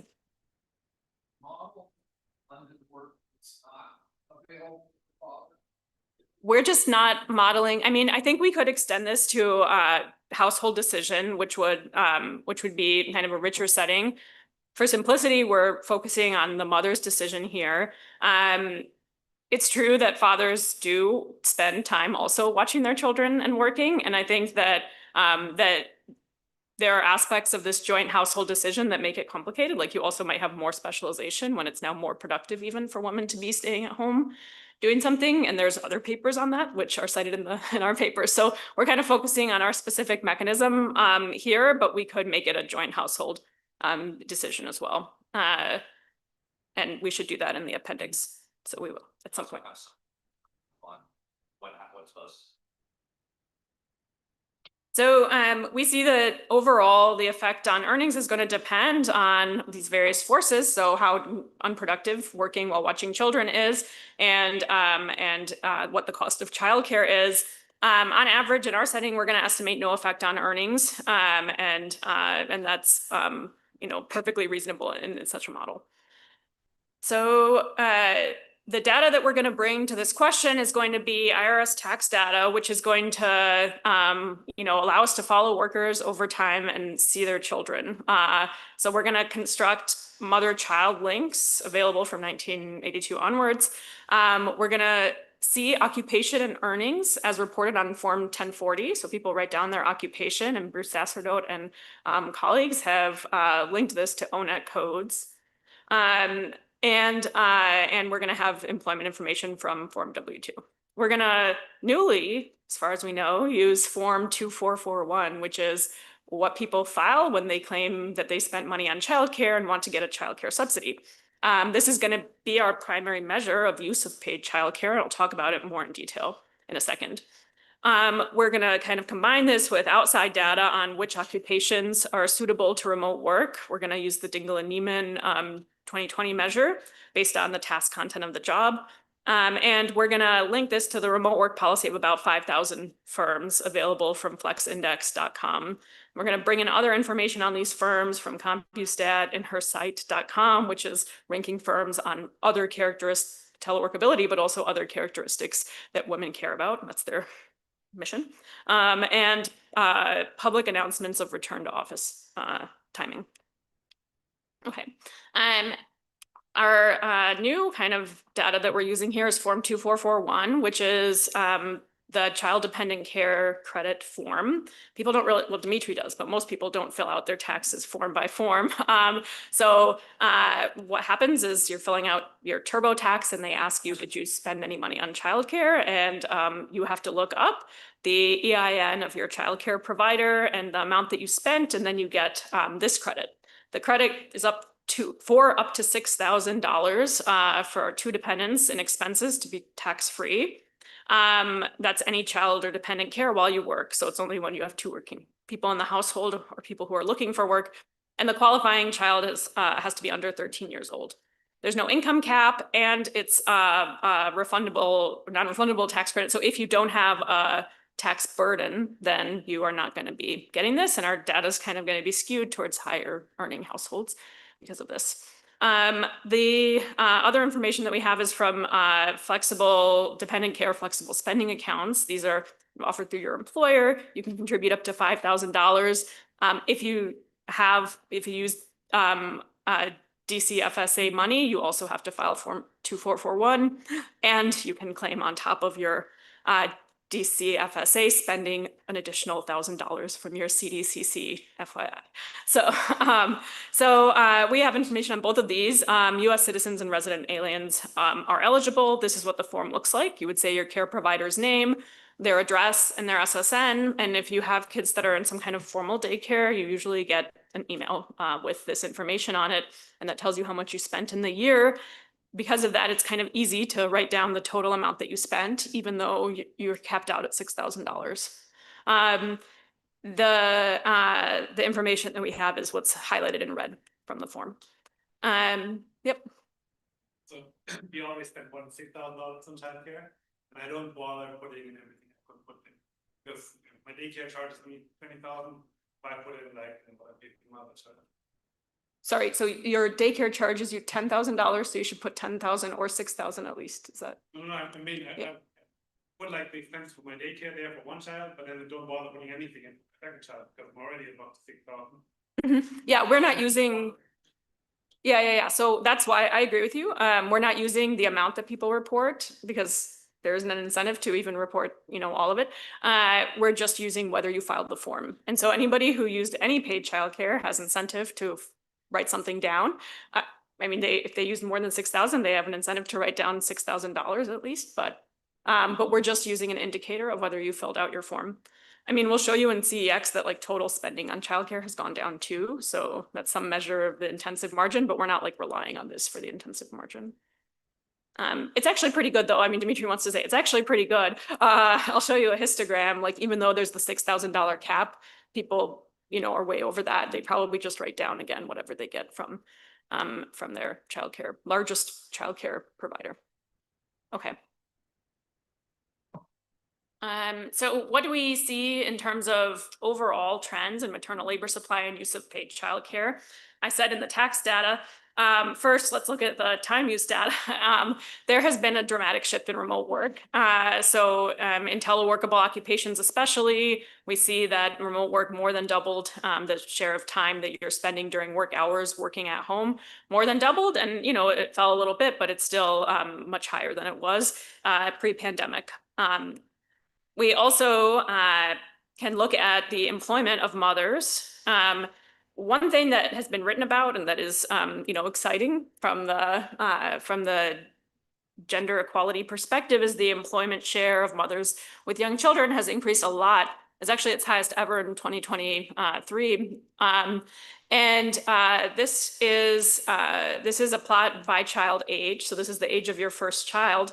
What we see is interestingly, if you squint at this, the employment rate of women who haven't had children yet, that's this -1 group, are going to have children next year, has also increased a lot.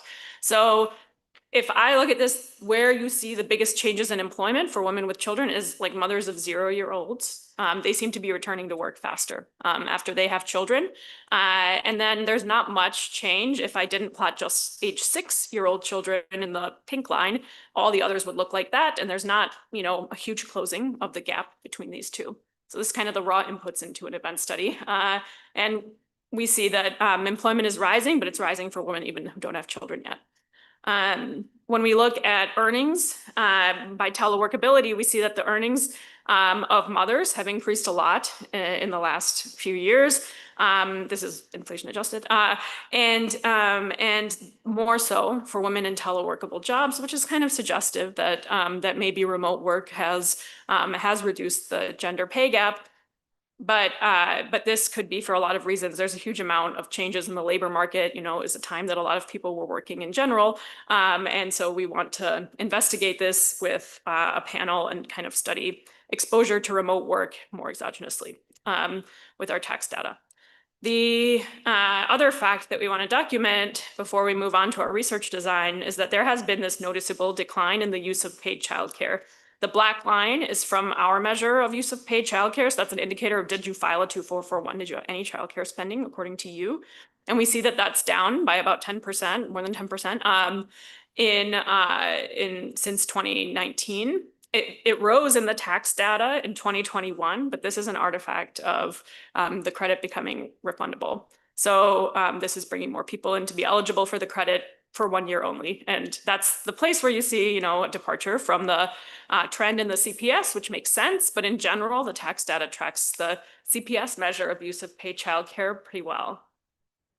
Okay, and then our coverage is 88% of paid childcare in the CPS. When we look at where's the decline in use of paid childcare by child age, first of all, it's driven by people with teleworkable jobs in the aggregate, okay, which is consistent with remote work being part of the story for this decline in use of paid childcare. And second, we see the decline is larger for school-age children, which is something that we'll return to when we do our research design. So there is a decline for young children, but it's kind of like, if you look at this, like, when is it really hard to care for a child and do work at the same time? It's like that range where it doesn't decline very much. So that's how I think of it, at least. And next, Dimitri will take over and he'll show you some evidence looking at firm policy variation. Okay, thanks. So next I'll talk about our research design to estimate the causal effects of remote work on these outcomes. So first, there's no measure of remote work in the tax data. So we have to get it from an outside source. And we're going to mainly be relying on this source Flex Index. So you might recognize the economist in the bottom right there. I don't know if Nick is here, but again, thank you for providing us the back end to these data. So where do these data come from? They're based on employee reports, announcements, and verification by HR representatives of companies. We're going to, we have a firm name. We're going to fuzzy match it on the name we see for the W-2 payer. Anyone who's worked with tax data, done these type of matches, a lot of the times the W-2 payer actually is a little bit different than the name of the company. So this is going to explain why we have a match rate of about 50%. We're going to have a pretty strict measure here of this is the firm, a high quality string match. So we match about half of the firms. There's 10,000, there's 9,000 US firms in these data, and we're able to match about half of them. There are 5 million firms in the US economy. So even though we have a large number of firms in remote work policies, there's still many other firms. You should think of these as large firms. We have most of the Fortune 500 are in Flex Index, for instance. These are large firms. We're not going to be able to really say anything about medium or smaller firms. They're also a little bit more representative of technology firms. So what do the data contain? Well, first, I looked if NBER is in the data. It's not, but the University of Chicago is. So here is what we see for the University of Chicago. The corporate policy is that there's a minimum percentage of time that you have to be in the office. Employees are expected to go into the office 40% of the time. Anyone at UChicago can tell you if that this is about right, because when you try to get an admin to print or do something for you, that can only really happen 2 days a week. So there's different types of policies here. We can see the extreme of full-time in office. So as of 2025, about 40% of firms are full-time in office. And most other firms, there's only very few firms now that are fully remote as of this point. Most other firms have some type of hybrid policy, and that looks a lot like the University of Chicago. You have to be in the office 2 or 3 days a week is the most common. So we're going to call that remote. So any type of hybrid policy we'll call remote. That'll be what we're going to consider as treated, and we're going to compare it to firms that are full-time in office. So remote work, we acknowledge this is not randomly assigned across firms. And so we have looked at balance. I could click on it in the interest of time. I won't. The balance is the balance between remote and remote firms on things like firm size, employment, sales. Actually, they look pretty balanced, but you might be more concerned about unobservables. Things like organizational culture could be pretty different across these firms. And so we're going to deal with that with this triple difference design. So we're going to be comparing parents to non-parents. So hopefully that's going to net out any differences across firm policies. At remote versus non-remote firms before and after COVID over time. So our key coefficients of interest we'll be plotting are these delta K terms, the relative difference in the effect of working at a remote firm for parents relative to non-parents. We can include some additional controls to make parents and non-parents more comparable. There's some age differences we can control for. We can also include for industry trends, industry by year fixed effects. We can also interact that with parent, detailed occupation, fixed effects by time, and state fixed effects. So if there's anything different about state policies and there's differences across states, that should be picked up in our state by year fixed effects. Yeah, Raj? Just to clarify, you're classifying people into firms based on frequent activity? This is very important. Yes, thank you. So this is going to be an ITT. And so we're classifying you based on the firm we see you in 2019. And this is the remote policy as of 2025. And so that leads me into this next factor that we should consider when I show you the event study results. So because this remote work is fixed at a point in time in 2025, well, back in 2020, most firms are remote, have some type of remote policy. And so at that point in time, there's even in the control, they have they're remote. And then this is based, we don't have the time series from Flex Index, unfortunately. We don't know if they didn't keep it. We're trying to see if we can get it. So we went out and looked for public announcements from firms. And this is actually really hard. Our A's tell us it's very hard. We've also tried to look at some of this to actually get these. We can get them for like the biggest firms. So the top around 250 of the Fortune 500 firms have some type of public announcement or tweet about returning to office. And so by the end, we can see that the firms that have returned to office, all of them have returned by 2024, but here's this time series roughly linear in the return to office. Another factor to consider is worker sorting. We're doing this assignment based on 2019. And so mechanically, there's 100% difference in the probability of being at what we call a remote firm in 2025. But there's sorting. You could be at a remote firm and go to a non-remote firm if you don't like remote work. If you like remote work and you're at an in-person firm, you can go to a remote firm. And so by 2025, when the remote firms are remote and the not ones that aren't remote are in person, there's a 40 percentage point difference in the probability of being at a remote firm based on your 2019 assignment. So we're not going to be running an IV, but if you want to scale our ITT event study coefficient for 2025, the right scale factors is about 40%, 0.4. Yeah, Larry?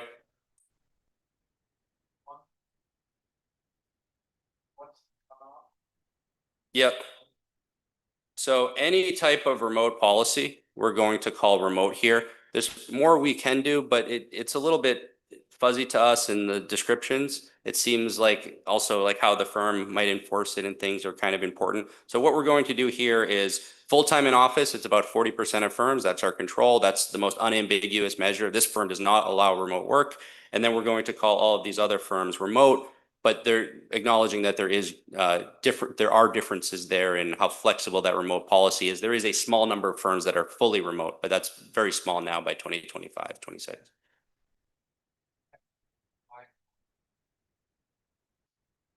So we're going to take the policy as we see in Flex Index. It's one policy for the firm.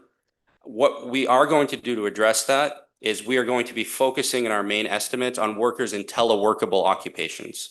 So a firm like Walmart, for instance, I can't confirm or deny if it's in our data, but a firm like Walmart, many of the cashiers, those are non-teleworkable jobs. Our main estimates that we're going to show you are for teleworkable. We also have, we also run our estimates for non-teleworkable. If you want to see that triple diff too, I have them. It's not our favorite diff and diff because what does it mean? At some firms that are strongly remote, let's say you are a janitor, it's a non-teleworkable job at that firm, maybe there's less need for your janitorial services, so you could be getting a negative shock. And indeed, we see some negative trends for people at non-teleworkable jobs. So we think that negative trends in earnings. So we think that is complicates interpretation there. But we have them if you want to see those estimates. But our main estimates, and thank you for raising that question, are for people in teleworkable occupations, according to the Dingle and Neiman measure. All right, so now with now I'll move on to our results, and I'm going to start with our main finding of the paper, the effect on earnings of mothers, log earnings of mothers in this triple diff. And so if you think that remote work is some type of panacea for all the inflexibility that mothers face, there's not much evidence of that here. If you think that that remote work is a disaster for mothers, there's also not much evidence of that here either. We're really seeing no evidence that the earnings of mothers are affected by remote work policies relative to remote work policies. We can reject changes, increases or decreases in earnings once we scale by 1.5% in either direction. In all these years, yes. When we look at fathers, there's nothing statistically significant. The point estimates are positive, but here we're seeing the same thing, that there's no evidence that remote work has increased or decreased earnings. So we're going to interpret this result as remote work having.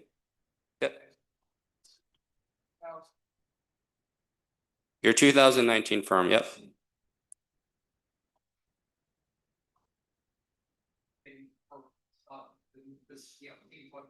Another interpretation is there's so much remote work out there that everyone, regardless of their starting firm in 2019, has an opportunity to go out and get remote work. And so this variation of what your 2019 firm is doesn't actually. Yeah, so that's what we're trying to get at here. So this is the difference in being at a remote versus a not remote firm.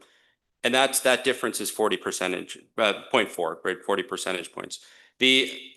So we don't have all of the firms, right? Well, we do this based on being in a flex index firm. And then if we see that you're at a firm and we don't have data on it, we'll give you the average rate of working at a remote firm. And so that's how we come up with this estimate of what the compliance rate is of still being at a remote firm, not necessarily the exact firm you were at in 2019, but any remote firm. Talked about some of this spike in remote. This was where there was like a level shift up in remote work, the pandemic, Mhm. like 20 to 40 or something like that, and it like reverted a little bit, like not that much, when it was much, much more persistent than the firm level measurement you're showing.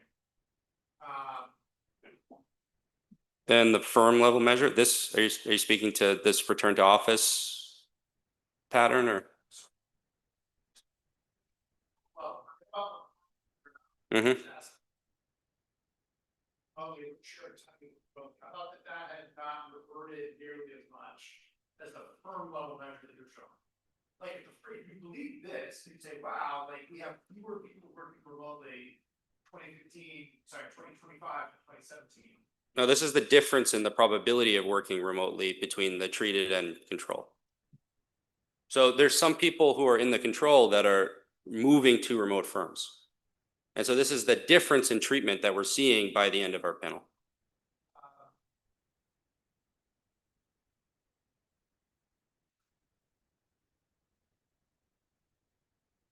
Sorry if that's not clear. Yeah.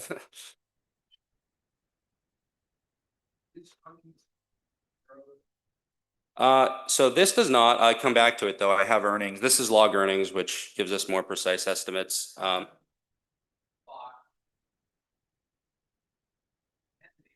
Mhm. You should see negative impact that raised your productivity that to offset. So it's not here with zero. I agree with that. Yeah. Like raising cents of more, you know, had no effect on earnings, getting amenities. I think what also the extensive margin in here has to do. But you know, I have estimates for the extensive margin. We don't see anything. Yeah. amenity value, big increase in. Yes, no, we agree. So even though we're not seeing anything on earnings in terms of welfare, this is a gain for workers who value remote work. Yep. Did you see changes in the composition of workers at these firms? Fixed set of people, that the women with young kids switch to firms that have work? So that's a good question. I don't think we know the answer to that, do we? So but we're conditioning on, we're not looking at new entrants. So I think your question's about new entrants, right? Yeah. Getting that here, people resort across. So I think we thought about this, like Nick also wants us to write this paper. There's another paper, or maybe it's part of this paper. We appreciate feedback on that. Whether we should also be looking at what's happening at the firm level. So here we're following the workers, but firms have policies, they have RTO announcements. What happens around these announcements? I think is also a very interesting question. Thanks. Okay, so next we're going to look at our next outcome of interest that we have, paid childcare usage. And so now we can't do the triple diff.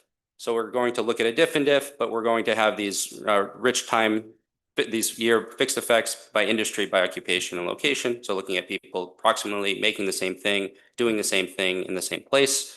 We're also going to look at other outcomes. I'll show you employment, Larry, and spousal outcomes, fertility, and then we have a placebo test with other correlated amenities. So first, let me show you what happens to paid childcare usage. This is the effect of adding these additional fixed effects. Industry seems to matter a lot. So here is our preferred specification with all the fixed effects. And what we're seeing, I like this figure for a couple of reasons. One, it tells us there's something going on at these remote firms. So it's not all just noise, our measure of remote. We're seeing a decline in paid childcare usage of 2 percentage points. When you scale this by the base rate and scale it up by the compliance rate, this is about a 13% reduction in paid childcare usage, very similar to the aggregate reduction that Yana showed you.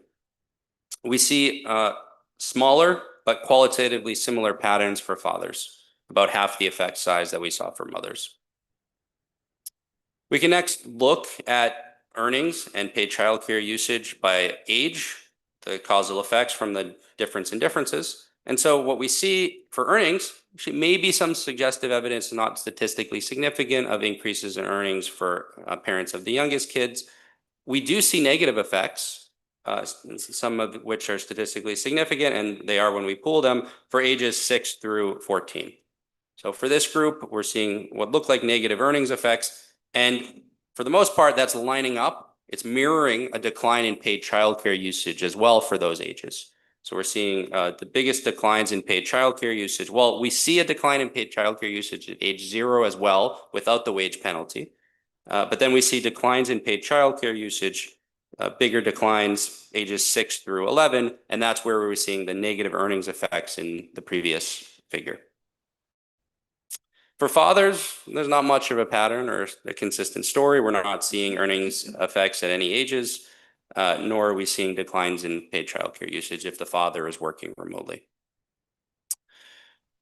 One threat to identification here is that remote work is correlated with improvements or other family-friendly policies. So not just our triple diff is differencing out something like organizational culture, but any type of policy that cuts differently affects parents differently than non-parents. And so this could be something like maternity leave, family growth support is something that some firms offer, etc. So we have data from another website called In Her Sight. We have ratings on individual components over time, only in 2025, but we have an overall rating over time. We were able to scrape that from web archives. So what we're going to do here, so one concern we have is that remote could be interacting with how people feel about some of these other policies. So we're going to look at a set of non-remote firms, and we're going to rerun our specification. Instead of putting the remote in there, what we're going to do is look for firms that have improved on these other family-friendly policies and see what happens. We do this as a placebo test. So for firms, non-remote firms that have improved on other family-friendly policies, well, we see that these improvements are associated with positive point estimates, but an insignificant increase in earnings for mothers. And they're not associated with declines in paid childcare usage. So they're associated with, if anything, increases in paid childcare usage. So we viewed this as a reassuring placebo. We have lots of additional results on different outcomes. So one interesting result, I think, is fertility. It's interesting for a couple of reasons. One, it's an outcome that is receiving a lot of attention in Twitter and elsewhere these days. We do find that if you get this assignment in 2019 to a company that stays remote, there is an increase in fertility. It shows up really towards the end of the panel, and it's about a 16% increase in fertility. Now, you might also then be concerned that this is somehow feeding back into or affecting our earnings results. So one thing that we've done there is look at mothers who are 45 and older. There, we're not seeing any increase in fertility among those mothers.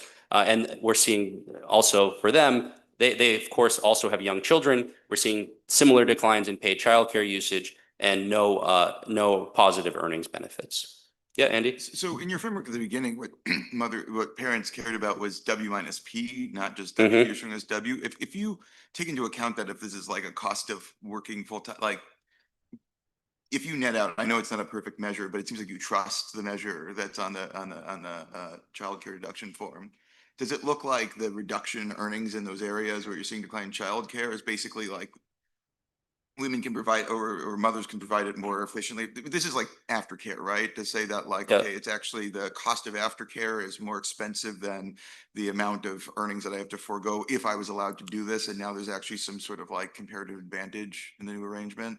So I think a couple of things there. One, yes, after the earnings, like after expenses has increased, even though we're not seeing earnings has increased. I think are you also asking us for cuts by areas with higher or lower costs of child? Just to show it's the effects net of childcare costs. The effects of earnings net of childcare costs? Yeah, we could do that. And obviously, if you're doing less paid childcare, there's savings there in childcare. And we've done some cuts in the CEX to show that on average, if you do a diff and diff comparing teleworkable and non-teleworkable jobs in the CEX, you see that on average, women in teleworkable jobs are saving 2.1% of household earnings. by, yeah. In your framework, it seems like the net earnings is what matters there. Yeah, no, that's right. Yeah, take the point. Yep. Yeah, sure. So, yeah, so here's what we see, and it shows up towards the end of the panel. So this is the probability of having a newborn in any year. We've also done the comparison to, you can do a triple diff here with non-teleworkable if you want, and we're not seeing that same increase. So that's what we're finding.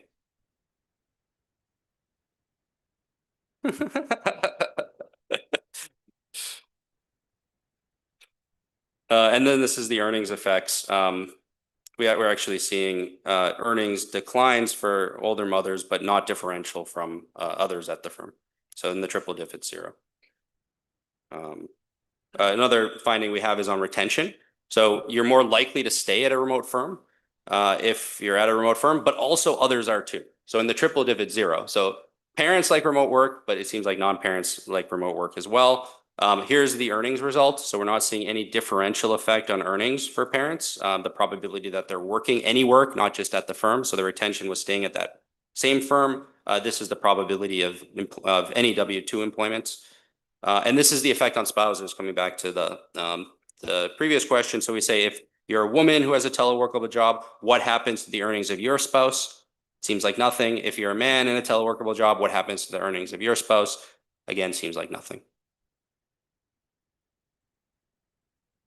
Okay, and then I will spend the next few minutes coming back a little bit to this question of the P in the model. So our effects seem consistent with the conceptual framework that Jana laid out. One, you might be wondering how much of the aggregate decline in paid childcare can be explained. You might also be interested in the interactions. So this is happening in a particular environment post-COVID, where there's a lot of churn. There's potentially a lot going on in the childcare market, increases in prices. There's other things that are changing. And so in our decomposition, we're trying to take that into account. The first thing we look at, so back to the P in the model, is what is this relationship between paid childcare usage and prices? So the Department of Labor recently they've recently paused on this, but they, at some point a few years ago, produced county level childcare prices. So we look in the tax data at places that have the biggest declines in paid childcare usage, and the biggest on the x-axis here is the percent change in price of childcare for toddlers, with caveats that this is a regression of Q on P, and we don't have an instrument. There's no strong relationship here between the decline in paid childcare usage and prices. Actually, if you look at the childcare market, it doesn't seem to be doing that badly relative to hotels and restaurants. It seems to have higher profits, higher retain employment more. And we think this is because there's a lot of government support for the childcare market in this period, not just PPP, but there are also direct increases, really generous increases in the childcare block grants that are being passed on to childcare providers, at least formal ones. But have since expired. We've gone off the childcare cliff as of the end of 2024, 25. And so, yeah, I think it's interesting. We want to follow up and look at that. Yep.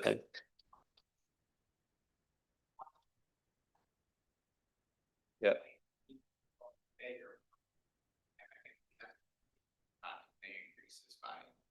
Yeah, so I showed you the effects on retention and their higher at remote firms. We haven't looked, but we could, at other types of job transitions. And yeah, maybe if you have something in mind, we can talk more about it. Thanks. And so here's we just run a Oaxaca blinder decomposition on a bunch of stuff that we can see that we and others have thought might be important for the decline in paid childcare usage.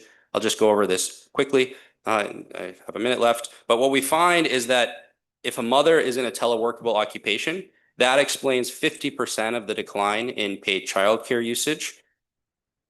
Teleworkable dads explain only about 10%. Actually, what seems to be explain more is any other type of employment that the dad is doing. So maybe they're getting more flexibility, or there's a change in the way that parents arrange their childcare and caregiving operations. Gig work explains about 5% of the decline.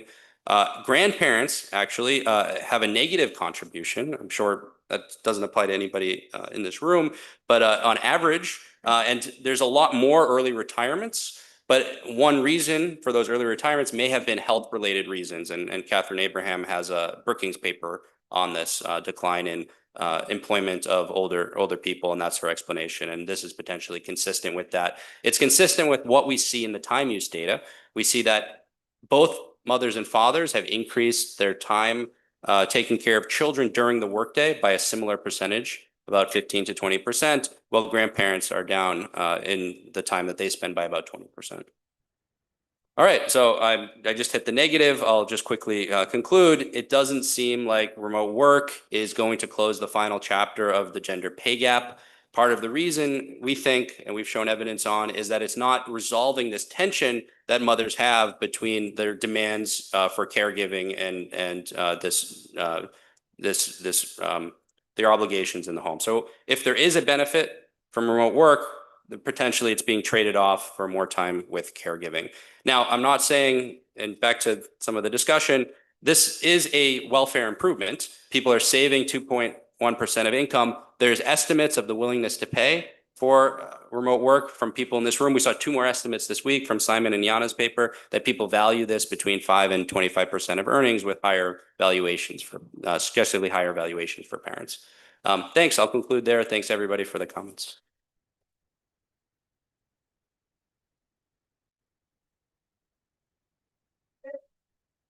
The public economic section, lunch is going to be next door in Ballroom B. I want to take 1 second to promote, in addition to the receptions that are held every day, there's also going to be a reception starting at 5 at Skull Hill, sponsored by the American Economic Association, Committee for the Status of Spirit Individuals in the Economics Profession, AAC-SWIP. So if you want to come and hang out with your economist friends, allies, welcome. That's going to happen at 5 p.m. Look out for big rainbow flags and ghost swag. See you all next one. Thank you.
Thank you.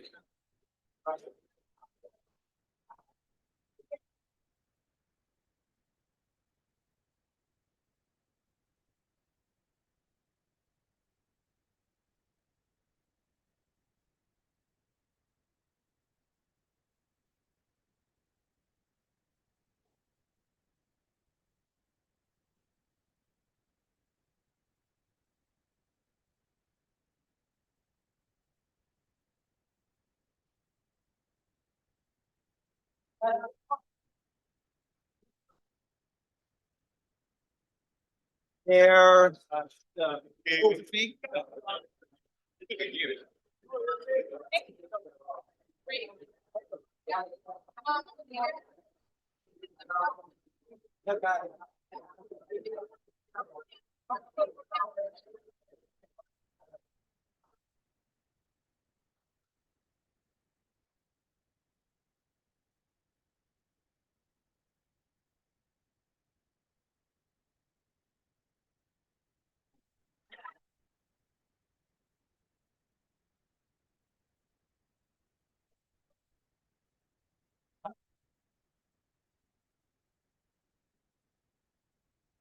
Guys, let's try to get settled. We have to run on time this afternoon. That you can hear me? Right.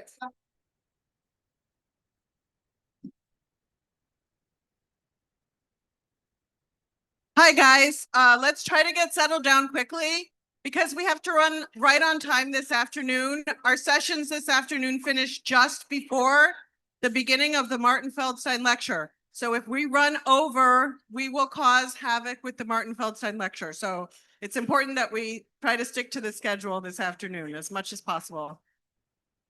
Okay, great. So our first paper is the return to sports, economic impacts and tax consequences. And Andrew Barr is at the podium, and I understand that Bruce Asserdote is going to be taking over from him. He has 50 minutes, and I'm going to let you take it away. Great. Thanks so much for. Wait. One other thing. Just to be clear on the ground rules, you can ask questions or make comments and interrupt as you like. And if it seems to be getting out of hand and they don't have enough time, then I will try to limit questions, but you should also look at your watch and see how much time they have left. Okay, thanks a lot. Okay, great. Thanks so much for putting the paper on the program. I'm Andrew Barr. This is joint work with Laura Kawano, Mason, Paris Bacon, Bruce, who will be presenting the second half, and Michael Stevens. This is very much work in progress, so it's a great place for comments to be shaped as we move forward. We're going to be talking about the return to sports, economic impacts, and tax consequences. The usual disclaimers apply in terms of these views being our own and not those of the Department of Treasury. Sports are central to American life. Participation in sports is very high. At the high school level, roughly 8 million students participate in sports per year. This is about half of all high school students. Many of these go on to play at the college level, about 500,000. An enormous amount of time is devoted to participation in sports. On the other hand, there's also a lot of money being spent on sports.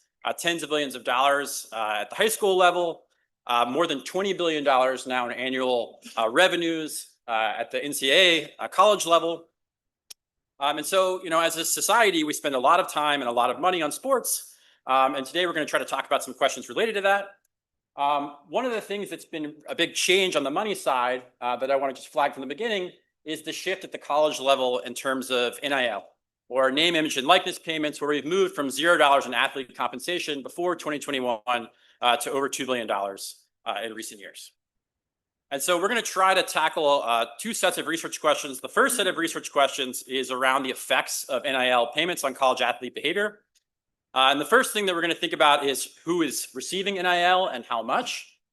There's been some earlier work thinking about kind of the rents that are generated by revenue sports in college and where we think those rents are going, and the kind of redistribution from perhaps lower income individuals in certain sports to perhaps higher income individuals in other sports. We're hopefully going to be able to speak to that a little bit today, descriptively in terms of where we see these payments going. And then we're going to turn to the effects of this newly available NIL income. And so how does it influence educational choices and investments, work behavior during college, tax filing, and so on. And in the second part of the talk that Bruce will focus on, we're going to kind of try to tackle a second set of research questions around the effects of sports participation in high school and thinking about the returns to that participation in terms of wages and income, changes in educational investments, and then importantly, how these effects might vary by the treatment, for example, the sport or type of sport, as well as the context in terms of kind of the family background and things like that. So in this paper, in the first part, we're going to focus on NIL and college athletes. We're going to use a newly linked panel of individuals from ESPN college rosters linked to IRS records. We're going to provide some descriptive facts about the amount of NIL income they're receiving. Then we'll turn to relatively straightforward difference and differences design, taking advantage of the fact that athletes at Power 4 schools are much more likely to receive this NIL income. And we'll look at effects on tax filing and educational investment, wages, and so on. In the second part, we'll think about the returns to high school sports using a different panel of linked data. We have high school roster information linked to IRS records. Here we use a variety of empirical strategies, conditioning on observables, sibling fixed effects, and actually 2 different instrumental variable strategies that Bruce will tell you more about to look at effects of participation on wages and college. Yes.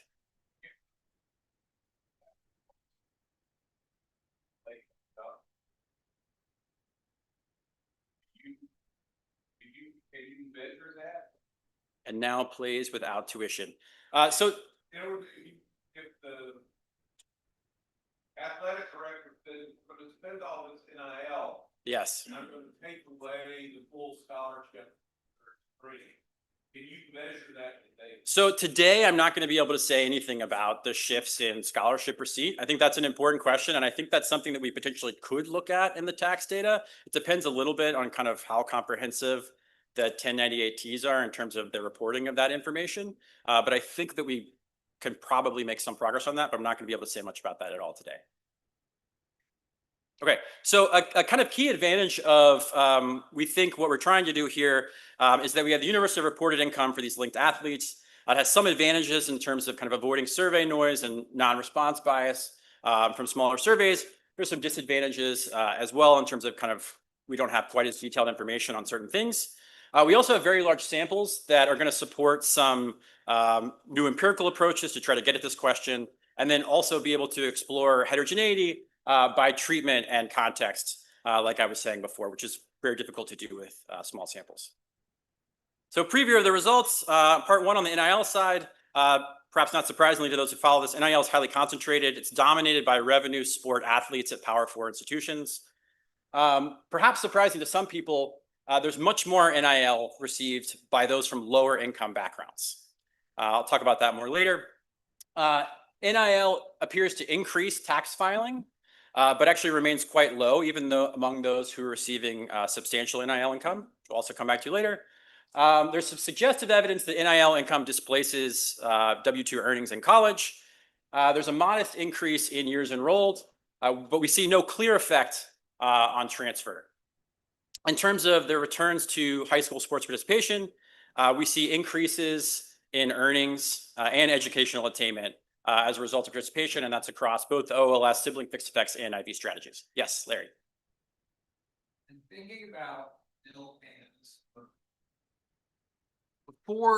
Before nil existed, of course, the whole rationale for the NCAA was to monitor under the table payments from alums and other ways to recruit and retain top athletes that clearly were not tax reported. How do we think about the extent to which donors who used to illicitly support college athletes now do this explicitly through nil, and it gets picked up in the tax system, and what the net effect is? Yeah, so I think that's an important question. I don't think I'm gonna have a lot to say about today. I think that we could probably try to aggregate some other information from prior studies and perhaps from some survey information to try to speak to that a little bit. I don't have much to say on that today, but perhaps we want to interpret this as, kind of what I'm going to show you in terms of the increase in NIL receipt as maybe an upper bound for the actual increase in compensation that's being provided to people. I do think it's pretty likely that there are increases in NIL being received by people. It's above board now. The et fact that they're cetera. staying in college longer, not turning pro and stuff clearly Sure. says there is, but Yes. it clearly displaced a substantial amount of non-tax reported money. Yes. Yes. That's a good point. Okay. And then finally, there are larger effects for those from lower income families.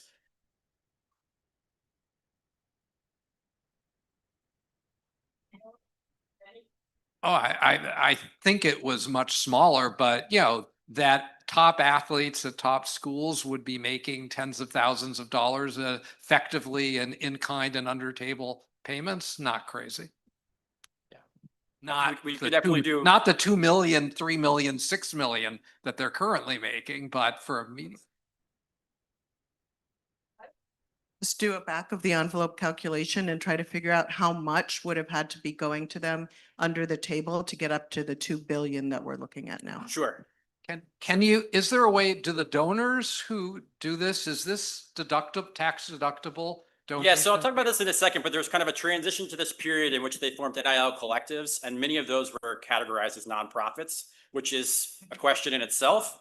And so for those individuals, they could potentially deduct. Way to trace it. Yeah, and so that's actually one of the things we'd like to look at in the coming weeks or months, probably months, is kind of more on the payer side as to who are the people who are doing this. Yeah. And in answer to your question, I think I'm going to show a histogram in a second of the NIL payments, and that'll give a sense of like how much would have had to been going under the table before to equate to this. Okay, so part one, NIL on college athletics. I was just mentioning before 2021, there was no NIL. The NCAA bars athlete compensation or direct compensation. They were able to receive these scholarships, as was mentioned before. In June of 2021, there was a Supreme Court ruling that said they couldn't restrict the payments in this way, and so NIL became available. And the period from 2021 to 2024, there was the establishment of these school-specific collectives through which much of this NIL compensation was being distributed. More recently, in 2025, there's been a House settlement in which athletes are eligible for back pay, and schools can potentially directly compensate athletes up to 20.5 million per school. And there's ongoing discussion and litigation currently. We're mainly going to be focused on the 2024 and before period. Okay, so we're going to start out with what NIL looks like in the data. To measure NIL today, we're going to use receipt by a college athlete of a 1099 non-employment compensation form. We're going to use the information from there as our measure of NIL receipt. From everything we've looked at thus far, this is going to capture the vast majority of NIL payments. It is possible, though, that there are other payments that are in there from other payers, or that some payers are hiring athletes as employees and providing them with a W-2. We're going to go back in the future and look at the specific employers and things of that nature to try to parse that out as well. Just to give some sense of whether we think we're actually capturing what the NIL really is, here's a comparison of the NIL distribution from the NCAA self-reports of NIL receipt, the particular NIL transfers, versus the 1099 NEC forms. And so we can see that the distribution of these buckets, if you can see them, we've categorized them this way because this is how the NCAA reports them on their site. The distributions look pretty similar. They don't have to look pretty similar because my understanding, at least, is that these are kind of self-reported and it's somewhat voluntary at this point, but the distributions do look pretty similar in terms of what the athletes are reporting to the NCAA versus what we're seeing in the tax data. Yes? What do you mean by that? Like, this is out of everyone who is on a roster? Yes. Do you mean like the share who are reporting? Or? Yeah, I'm just wondering before, like, are you capturing more of the people with NIL with the tax data than the athletes, I guess, would be self-reporting? Yeah, so there are no numbers in the athlete data in terms of the number of athletes reporting. It just shows the number in different, or the percentage in different buckets. Okay, so we actually can't compare. You can't This is the compare number we levels. see in the tax Okay. data, and this is the number we see in the NCAA. That's what I was asking. Yeah. Yeah. That would be great to be able to back that out. We haven't figured out a way to do that yet. We have some separate pieces that we're trying to work on where we take kind of publicly reported things and compare them, but we haven't gotten those together yet. Okay, so the first takeaway, not surprisingly, again, is that NIL payments have grown dramatically. Here we have on the x-axis the year an athlete turned 18. On the y-axis is, in the left side, the mean NIL at age 20. On the right side is the take-up rate. And we have it separately for Power 4 schools and non-Power 4 schools. And And what you can see is that, among Power 4 athletes, mean NIL at age 20 jumps from near zero for pre-2021 cohorts to over 11,000 for the first fully exposed cohort in 2021. On the right panel, take-up rises from 0 to roughly 30%. We see much smaller increases among the non-Power 4 athletes, which makes sense. They tend to bring in less revenue. Yes. Their sport? Yeah. Or their, like, the.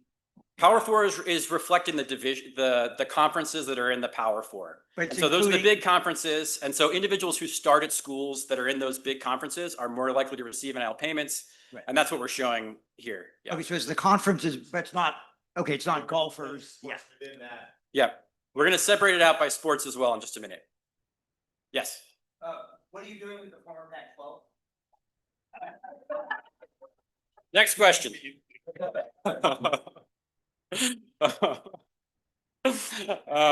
We're using the current assignment. We're using the current assignment of applying it. We're applying it back based on the school, what the schools are in Power 4 conferences during the realignment. We're applying that back. Yeah. Yes. What's going on? Huge drop. I mean, the drop down is almost as striking as the initial pickup. And you have a story about why there would be such a quick reversal in the amount of commitment to this? Or is it a measurement problem that's correlated with that? This is cohort year 18. Some of those aren't in college yet. But they're gonna, I'm right? Yeah. So that's potentially could be contributing to this. Just other people that had more time to get into college, maybe so enter 19, 20. Yeah, that's it. It's a cohort. Okay. Here is the distribution of NIL payments that I was mentioning before. This is conditional on receiving NIL. And so most recipients, we hear in the news about the recipients that are receiving a lot, but most recipients are receiving quite modest amounts. And then you have that small share over there, about 5% that are receiving above 50,000. And then if I clicked on that button, you would see that there are, again, a non-trivial share that are receiving over 500,000. But most people receiving NIL are receiving smaller amounts. Okay. This is, I think, a very interesting figure. I'm sort of not Can I surprised. just ask Yes. this, Andrew, because I'm following up on Derek Neal's earlier question. Sort of, if we look at the far right-hand tail, even though there are a very small number of students, they may be important for figuring out how much of the total money that could have gone otherwise to, the third strings, scholarships or something like that, is being absorbed by a relatively few athletes. So it's worthwhile kind of. To think about the scholarship Yeah, to effects think and- about that, yeah. Yeah. I mean, most of the NIL money, it could be going to them, but most of the NIL money is coming from kind of people outside of the college environment. I guess it's possible that they're not giving to the school anymore and then they don't have as much for the scholarships. We haven't done a whole lot to kind of get at that. Okay, so this is showing the mean annual NIL received by the parent income quintile of a child at age 16. So for some people, this is not very surprising. For some people, it is. But those who are from the lowest income families are receiving substantially more in NIL. This is consistent with that earlier paper that was indicating that kind of the pre-NIL environment was involving a lot of redistribution from those from lower income backgrounds to those from higher income backgrounds. Yes? This whole conditional on race. No, it is not. Okay. Part of what we're seeing in this figure in terms of seeing these higher amounts from the lower income backgrounds is being driven off of kind of sorting into different sports by family background. And that's what we're showing here is the NIL received over time by different sport category. In the blue, we have revenue sports, which is football and men's basketball. Green is other male sports, and then everything else is in the red. And so we see most of this is being driven off of those revenue sports, which again is consistent with that earlier paper that was suggesting kind of this redistribution that was happening in the pre-NIL environment. This is drilling down into specific sports if you're interested. And so here we have by Power 4, non-Power 4, the mean NIL amount received in these different sports. And again, it's being driven predominantly by these revenue sports, men's basketball and football, although there is significant NIL happening in women's basketball and some other sports as well.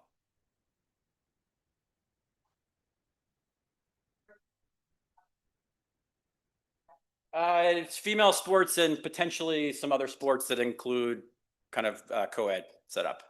But I think you could largely think of it mostly as that. Okay, turning to tax filing. A lot of information here about requirements to file, but I want to focus mainly on this last bullet. And so if you had net earnings from self-employment of at least $400, you are supposed to file. So most of these individuals receiving NIL exceeding $400 in theory then should be filing unless they have some costs that they can offset against that income to get below this $400 threshold. Here we show the amount of NIL received on the x-axis and the fraction filing a tax return on the y-axis. And so you can see in those 3 bars to the right, even among individuals with substantial NIL income, just a little over half or a little over 60% are filing. And so relatively low filing rates. We don't know if this is being driven off of kind of an awareness issue, or perhaps there is some share of individuals that do have costs that could offset, but lower filing rates than we might expect.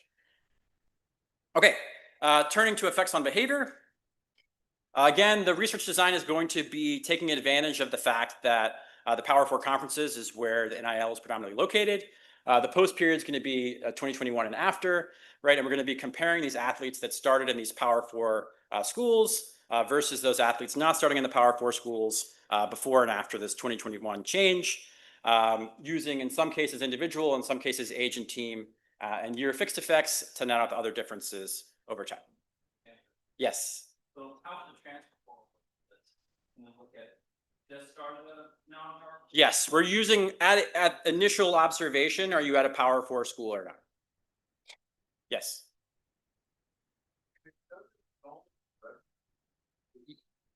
Yes. Okay, but you worried that the defense by the NCAA was we could give scholarships to the swim team and the golf team. Yes. If we take the profit of football, and if you take that away from us, then all those athletes will have to play without scholarships. And so there could be within the Power 4, there could be losses for the Some sort of redistribution relative to the. Yeah, so I'll show it to you separately for the revenue sports, where we think kind of the direct effect is they're receiving more NIL. Again, we haven't done a lot to show whether there's some sort of redistribution happening. My intuition is in the short term, I wouldn't expect necessarily a lot of redistribution, but it's something that I think we can make more progress on. Okay, this is showing, I'm going to move a little bit faster so we can get to Bruce's material, but this is showing the first stage effects in terms of NIL receipts. On the left-hand side, in terms of mean NIL amounts, on the right-hand side, in terms of the take-up rate, you can see in both cases we're seeing this increase in receipt and likelihood of receipt of Power 4 athletes versus not, right? And so then potentially assuming that this increase is a real increase and not just reflecting some sort of shifting of under-the-table payments, perhaps this might influence their behavior. We'll be showing some of the cuts separately by different sporting group. Again, revenue is where we would think to see the biggest direct effect, although I take Derek's point that it's possible that we might see effects in other places from substitution. But I'll be showing more kind of all sports or all athletes in all sports, and then the revenue directly. So these are the first stage separately by each of those sports categories where we see bigger effects for the revenue sports. Okay, so now thinking about potentially effects on wages in college, is there some sort of substitution from wage employment now that one's receiving NIL? Here we have age on the x-axis, and I'm showing the 2016 cohort, which had relatively minimal NIL exposure during their time in college versus the 2021 cohort, which had more substantial exposure, separately by the Power 4 and non-Power 4 schools. And so in the first figure, you can see that the solid blue line, which is the Power 4 individuals in the post period, there's substantially more NIL income than in the pre-period. In the non-Power 4 athletes, we see a much more modest increase. Okay, on the right-hand side, we're showing the same comparisons, but by wage income at these college ages. And there's nothing, really apparent from the figure in terms of kind of a shift. Okay, here we're showing kind of event study version of that at the college ages. The left-hand side is all athletes. The right-hand side is specific to the revenue sport athletes, where we think this increase in NIL is happening. And there we do see some evidence of a reduction in wage income during college for these Power 4 revenue athletes versus the non-Power 4 revenue athletes. And so there's some evidence of this shifting out. Yes? distribution of the payments themselves? Like, I know there's some of them that are put back at 6 million, but how much of it is out in the tail above some threshold? How much of it is people getting? Sure. Yeah, I showed a slide a few slides ago that showed the distribution. We'll go real quick. Right. So this is the distribution of NIL payments. Okay, this is additional on the. This is not. And so we could show you a separate one for the revenue sports, and it would be more, you know, there would be more in the over 50,000. Still. Yes. Okay. All right. Turning to filing. Here, this is filing rates by age, similar type of figure that I showed you before.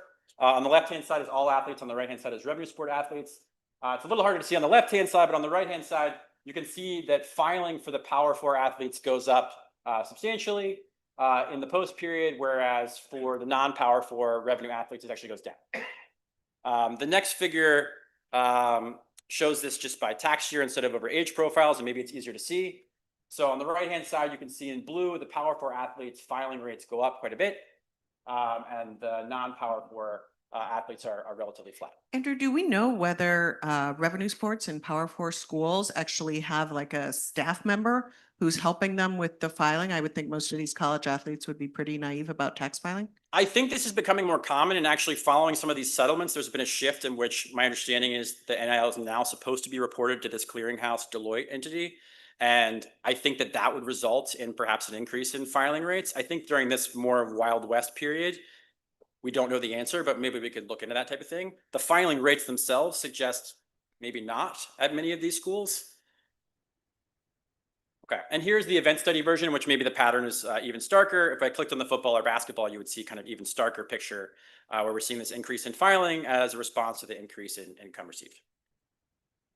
Okay, looking at college transfer, there's a bit of noise here. The college transfer portal happened in this 2018-19 period, and we haven't figured out exactly how to deal with that, but we don't see any clear evidence of an increase in transfer as we might have expected. We can't rule out effects though. Similarly with number of colleges attended, perhaps there's some indication of an increase in number of colleges attended towards the end of the window, but we really don't have any strong evidence here. We do see an increase in years enrolled, more so again for the revenue sport athletes in the right panel. And then I'll finish and hand it off to Bruce with, we'd like to look at the post-college earnings effects. Here, really the only cohort that's been affected is the 2024 because we're looking at age 24 here. And so really the 2024 tax year is really the only group that's been significantly exposed to NIL, and perhaps there's some increase here. We can't say whether this is driven by kind of increased participation in college sports or more likely to become a professional sport because you stayed in college or some other effect. Yes. Yeah, I know I think in 2021 they changed the rules to transfer the They did. Yeah, they did, and that's something we also have to deal with. That's happening in both the Power 4 and non-Power 4 schools, but that did happen. Okay, I want to give Bruce his time. So here's what we learned about NIL, and Bruce will take over for high school sports.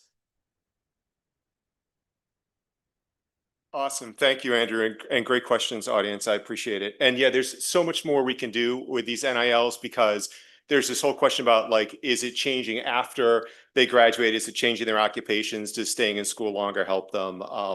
And people are getting older rapidly, and we're getting more data, and we're getting better at scraping college websites to find all the athletes.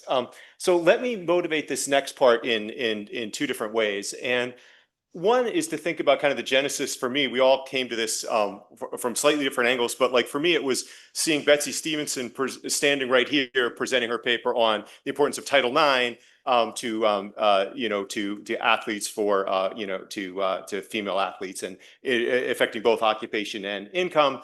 And then we were all thinking, hey, and then we saw folks from Opportunity Insights look at other questions and marry that with great administrative data. And so we're like, okay, it's time that we could maybe get these topics together and try to look at impacts of sports. The other way on long run outcomes, the other motivating point here is that so much effort, particularly in the US and almost exclusively in the US, there's so much effort that goes into youth sports. It's absolutely insane, and I'll show you a few slides on that. But it's not necessarily insane. We don't know that because we don't know what the returns may be, and our results suggest that the returns are pretty strong and stronger than I would have thought. And so we're going to throw 4 different, maybe 5 different identification strategies at it. I will take you on a whirlwind tour. It's not that you can't ask questions then, but I think it'll be such a whirlwind tour that there should be time at the end for questions. There's many reasons why sports could be helpful, obviously, for students. It may build confidence. It may build soft skills. Just the skill of showing up on time, the skill of hard work and the skill of listening, even when you don't know why you're being told to do X, Y, or Z. So it could build grit, discipline, and all those things that we think from other literatures are potentially good for labor market outcomes. And then, of course, there's reasons we think it could be bad because it's very time consuming and kids are getting home at 1 a.m. You hear so many stories from your own children about how, well, I went to school all day and then I went to practice and I got home at 9 at night and I was supposed to do my homework, but I fell asleep, in the middle of dinner. So there's potential downsides too. And actually, this is mostly state and local kind of policy, but there are federal policies trying to encourage youth sports and activity, and even recently executive orders on this subject. So lots and lots of people play high school sports, millions upon millions, often 7 days a week when they're in season. What's amazing is also the investments that the parents are putting in. The average parent spending like 3.5 hours on food prep during a typical season. 98.6% of parents. So you can't get people to file, but boy, the hockey parents and the youth baseball military industrial complex can really get compliance on getting people to participate in all of this. And there's estimates of how much people spend on it. This $1,000 is, I can tell you, is a way underestimate for many of us. So I had Claude yesterday make a map of all the baseball games my kids had played in the last 5 months. Either my wife or I were at all of these. It's a pretty striking picture. And they actually make like T-shirts, and their support groups, and they make a T-shirt for people who are living through this. Okay, so there's lots and lots of investment. Let's start talking about the payoffs. And of course, the issue that all the authors in this literature are grappling with is, okay, but there's potentially very positive selection into sports. And so how are we going to deal with that? And there's also, it's interesting because there's lots of positive selection on family income. Go ahead, Mike. Yeah. So you're motivating this by, you're talking about varsity sports. Yes. You're motivating the youth sports. Should we be thinking about this parameter you're estimating is like participating in youth sports, culminating in varsity sports? Okay, so we're going to actually, that's a great question. We are going to strictly, when you see the regression set up, it's strictly about, almost all the estimates will show you is like 2 years of varsity versus 1, which is a very common modality. And so if you want, you could forget all about youth sports, but let's face it, all of those dots I showed you, that's all high school and beyond kind of investment. So there's lots of investment happening even at the high school level. There's investments happening to get kids there. And but the estimates, thank you for pointing that out. The estimates are going to be about, at this moment, 2 years of varsity versus 1 year of varsity. That'll be the simplest thing. And that's the biggest. Absolutely. No, absolutely. And that's why that's why we've got 2 IV strategies. And that's why we're going to have lots of controls. And so, so that's a good segue to the specifications. So let me, and of course, we've got lots of data. A shortage of data is not our problem. And we've we've scraped as many high school rosters as we possibly can. We've gotten permission to, find a very large fraction of these folks in administrative records and to look at their parents' incomes and their own incomes and their college going and such. And we have siblings too that we use as controls. Go ahead, Derek.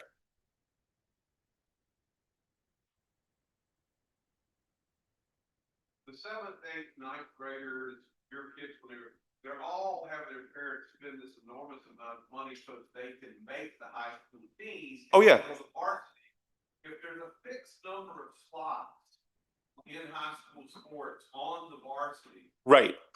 NILs come in and have a baseball industrial complex, you know. Right. Much more money. There's still only 15 spots on the. No, absolutely. And that's going to motivate our, so that's a great point. That's going to motivate identification strategy 4, which is using if there are large numbers of folks just ahead of you who are high skill, and with the identification assumption being that you don't, your own skill, you don't drive the size of the great cohort 2 years ahead of you.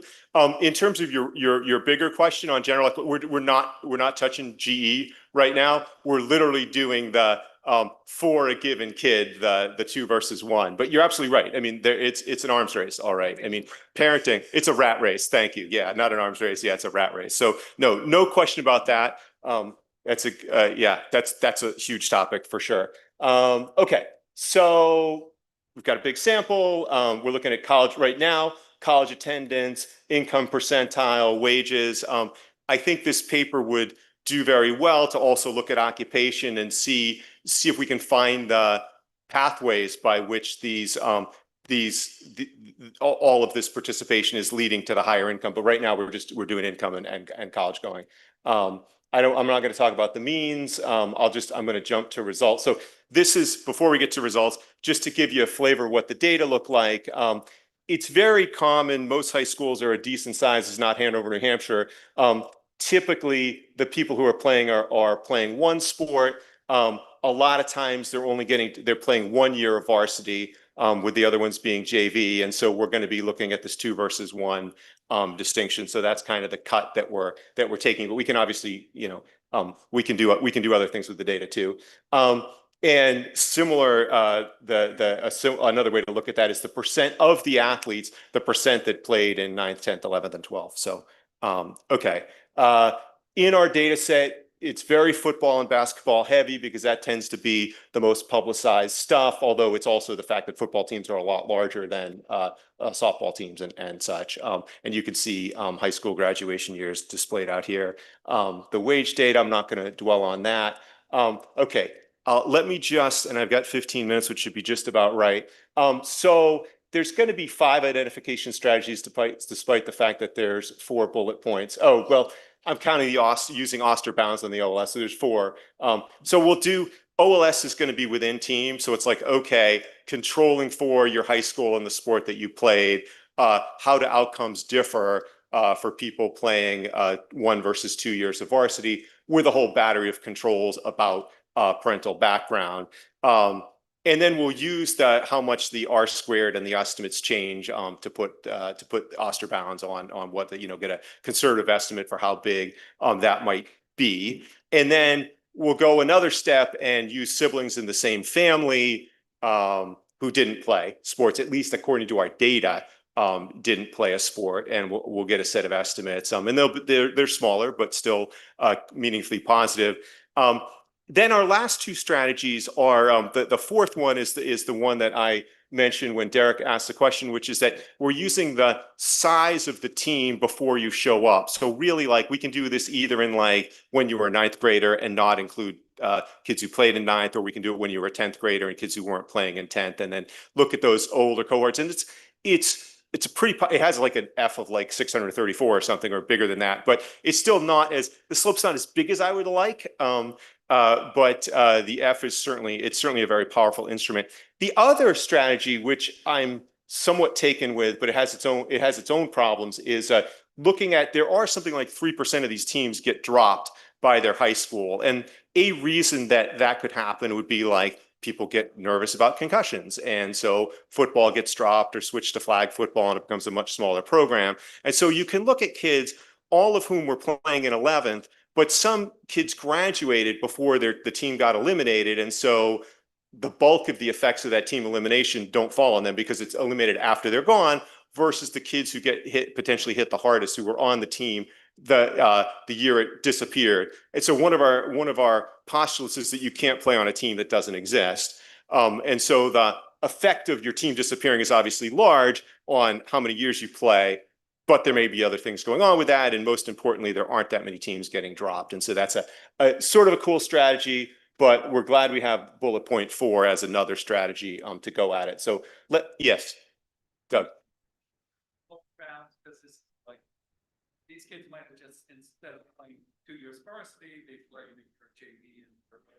Well, yeah, exactly. And so we're all, thank you for clarifying that. Yeah, it's all about varsity. So that's in some sense the amazing part is that we're finding pretty large effects, like a couple percentage points, one to 2 percentage points on college going, and 3% on earnings for a single year, when the alternative might have been to do some other productive activity or to play JV.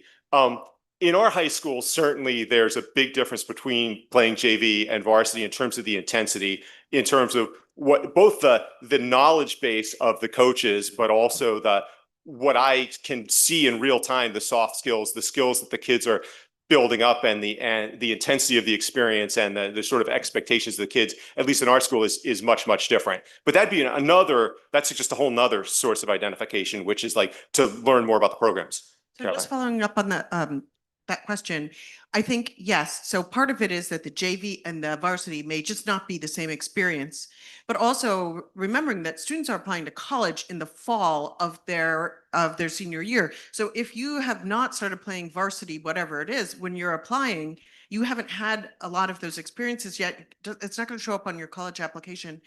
And I also want to say, I really want you to get to the last identification strategy, because it's the best one. Okay. Oh, you like the lagged? Yeah, I like that too. So, all right, good. So we will get there. So this will be the whirlwind of a lot of slides being flicked at you. Let me start with the OLS and family fixed effects. You can see that in OLS with controls, and again, this is all within the same high school and sport. The kids playing that extra year are 2.3 percentage points more likely to go to college, 2.9% more likely to attend 4 years of college, and have 0.15 more years of college. And those are significantly reduced when you go to family fixed effects. And we could talk after why, I think that could be over controlling in some sense, because I think that some of those siblings actually are playing sports. We just don't see it in our data set. And they're also, because they're in the same families, maybe they're doing other productive things that are building some of those same skills. But you could, if you want to take that as your lower bound, you're welcome to. It affects similarly, it affects the type of college you go to. It has in the family fixed effect specifications, it reduces your chance of going to a 4-year public, significantly increases 4-year privates, and it also impacts going to an R1 or an R2. And then if we think about earnings, it's like 3% in log wages. It's like 3% in the OLS and 1.2 in the family fixed effects. Importantly, when you cut it by parental income, the effects for college going are much higher for the lowest quintiles of income. So it's not just rich parents get their kids to do this thing and it increases income inequality. In college going, it's powerful by income, less so in income effects. So if you look at this is the R1, R2 effects, and it is more powerful for the bottom 2 quintiles of income attending an R1 or R2 university. But when you look in general at income of the kids themselves at age 26, this is obviously, they're not statistically significantly different, but you could think of it as like a barbell. It's like, well, it's really helpful if you're from the wealthiest 20% and similarly from the bottom. But in general, we don't find the college going has that income pattern, that the parental income pattern that the income effects do not. And similarly, if you do it, instead of cutting by parental income, if you cut by zip code poverty, you see something very similar where the largest effects are in the higher quintiles of zip code poverty. But it's kind of flat when you look. So because Caroline asked, let's jump to what I'm going to do is let me do a little bit by sport type here. If you look at a little bit by sport type, and then I'll go to that last identification strategy. Football and everything but football, like on income percentile, the effects are higher for football. I have a slightly different cut, which I do all heavy. So we add to football, men's lacrosse, men's ice hockey, and then non-contact team sports. Most of these are heavily female. Only track is the only co-ed one in there. And so there you see both the combination of the really intense high contact sports and the fact that and the fact that an all male category versus a mixed category, we get much higher college going effects in that. Let's jump to that last. Okay, this real quick is teams being dropped. This is how many years you played. This is the event study graph of how many years you played, and if the team gets eliminated in your 11th grade year, it significantly reduces your years played. It doesn't much affect your college going. It's very noisy, but it does seem to affect your income quite a bit. So there's a bit of a pre-drop, and then if you're hit by this shock, you've got 5.8 percentile points lower, 5.8% fewer income percentile points, and a big effect on logged wages. So let's go finally to the lagged team size. This is where we cut it by quartile. So the omitted, this is from a regression. The omitted is if the cohorts ahead of you were the smallest quartile of team size, but still within your high school and within your sport, just several years ahead. And this is how many years you played. So if relative to having small cohorts ahead of you, having large cohorts reduces your years of play by 0.123 if you're in the highest. And kind of the reduced form, this is how much, it's not as sharp as we would like, and that's why I'm going to do another version of this. It reduces your college attendance to be preceded by those large cohorts by about 40 basis points, and your years of college by not much. This is kind of the reduced form, and then your 4-year college going, it'll reduce it by 50 basis points relative to having the smallest cohort ahead of you. So now let me suggest a different strategy, which is, same strategy, just different functional form. We get more power if we take the log of the number of players in these previous cohorts. And there's a variety of ways we could do this, but one of the formulations is like this, where we put in the log of players ahead of you. We'll include that we'll drop people who played themselves in 9th and use people who started playing varsity in 10th, 11th, or 12th. And there's very large T stats on the previous cohorts affecting your amount of play. And it's not particularly related to stuff about who you are, like your parent adjusted gross income. And that's in thousands, but we could do that in percentile points or in quintiles or something. And it's not particularly related. Again, this is all done within high school and within teams. So it's not surprising that it's not that related to stuff about the neighborhoods from where these kids hail, because it's kind of the same groups of kids. Okay, now what we're going to do, and these are the estimates that come off of that IV with lagged players. You actually get very large effects on college attendance. What we've done here is plot all 5 of the estimates, the OLS, what it looks like in Oster bounds, the family fixed effects, the IV where we have teams that are dropped, and then the IV with lagged players. And actually, somehow the compliers, there's a variety of reasons why this could happen, but for those compliers, the implied IV effect is quite large, like a 6 percentage point effect on college going from getting that extra year of sports or having small cohorts ahead of you. So, and we've thought a lot about what could be driving that. Why is it that big? And we don't necessarily take that as the truth, right? We're looking at all of these and trying to think about how much does sports and varsity sports impact college going, and years of college. You see something similar where you get large effects on that and go into 4-year privates, and then on earnings, again, surprisingly large effects from this IV strategy, 3.2 percentile points, and a very noisy, a noisy 10%. So I think I want to stop there and take questions. Go ahead, Jonah.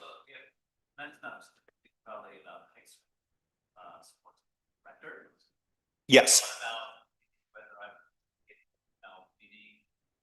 Yes. And so that is one of the few, there's so many things to do. That's one of the few we've actually done, because we pulled, when we were scraping all of the data on the rosters, we scraped the team records. And what's really interesting is that, so having those big cohorts ahead of you is correlated with the team's record being great, but it's bad for me because I don't play. And so it's almost, as far as that identification strategy is concerned, I'm better off being behind weaker cohorts and getting to play. But there's obviously some interactions we could do. Like if I got to play on a really good team, what would happen? Doug? Yeah. I think my grandpa asked us, were we a good team or just building character? Yeah, right. Yeah, exactly. So there's a lot of character building happening. Yeah. So we don't really know, Jonah, but like interacting these things would be really good. I mean, what I'd really like to know, and I've only thought of this as, you know, talking about this over lunch, is like to know more about the programs. There's obviously far more and far less serious programs, right? And which ones are those? Betsy.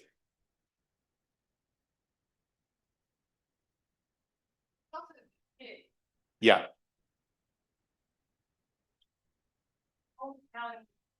What happens when you move from like the 30th percentile of kids most interested in signing up for sports to the 40th percentile, so that's sort of where that variation was. And I just don't think these effects are going to be Comparable. well, that's one thing to think about is like, are there not, my brain is more fast enough to that, maybe, but when you're thinking about what's the sport, you also have to be asking like, who's the kid, who's a marginal kid? Yes. That you're, that you're estimating. No, I agree. And part of the answer is that like we're at the moment we're trying to work within the set of kids who are predestined, have shown interest in that sport in that high school. On the other hand, it does suggest that if you take the lag players thing at face value, that there are very different effects on the average versus the compliers. Yeah. No, I think you're totally right. And like, I'd love to have the RCT where we just make kids. I mean, private schools make kids play sports, right? Go ahead.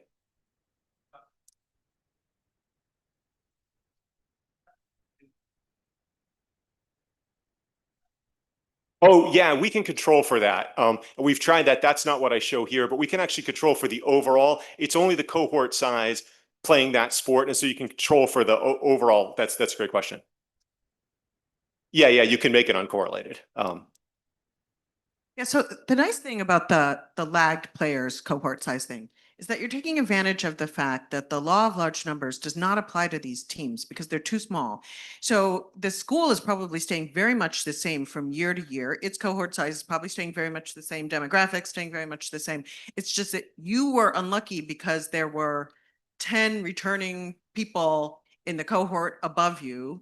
Now you may have, so I think in some ways, this tells you also who the compliers are. The compliers are not the people who are brilliant in the 11th grade. Absolutely. Because they would have been playing anyway on the varsity in the 11th grade. So they're like the students who are good at the sport, but they're not great at the sport. Precisely. Right. So I think it also tells you that they may be, the mechanism may be less likely that they're going to play on the college team and more likely that they developed the set of skills that we associate with sports. Because if you weren't a brilliant player in the 11th grade, your likelihood of making a college team is kind of low. Totally. Yeah, no. And that there's so many rich ways to go with these data. And that's like exactly what we could do is like trace these kids into college, into occupations. Larry. But isn't there a possible selection problem with the crowding and the cohort in front of you? And I don't know how you're doing it. If you're a super like sports oriented family who's done all this investment and you see it's crowded, don't you just transfer school to some place that isn't, and you end up with the ones who stay in the places are crowded are actually less serious athletes than the ones. Yeah, I think there are a large number of like things to think through like that. I think that is one thing we've thought about. Yeah. And there's ways to, all right, we're gonna hand it off to the next presenters. Thank you all.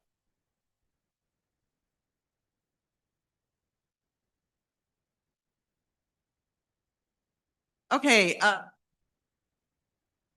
next up, the generative AI learning penalty evidence from Chinese secondary education. And we have Mr. Lee at the podium. Let's get going. You should probably just start talking. Okay. All right. Okay. Want to take it away? Thank you very much. Good. Let's get going. Thank you very much for for the opportunity to present the paper here, and thank Caroline for including the paper in the program. So this is, I'm Yang Hui Wu from University of Hong Kong. And this is joint work with Victor Lei, who is a graduate student, and then my long-term co-author, David Stromberg from Stockholm University. And we wrote this paper in response to the concern about AI and education.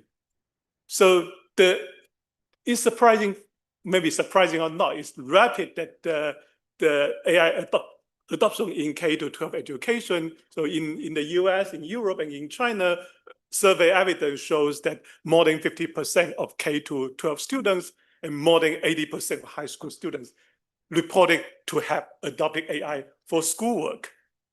So this is global, and the concern is so large such that recently Norwegian governments banned the use of AI in elementary schools.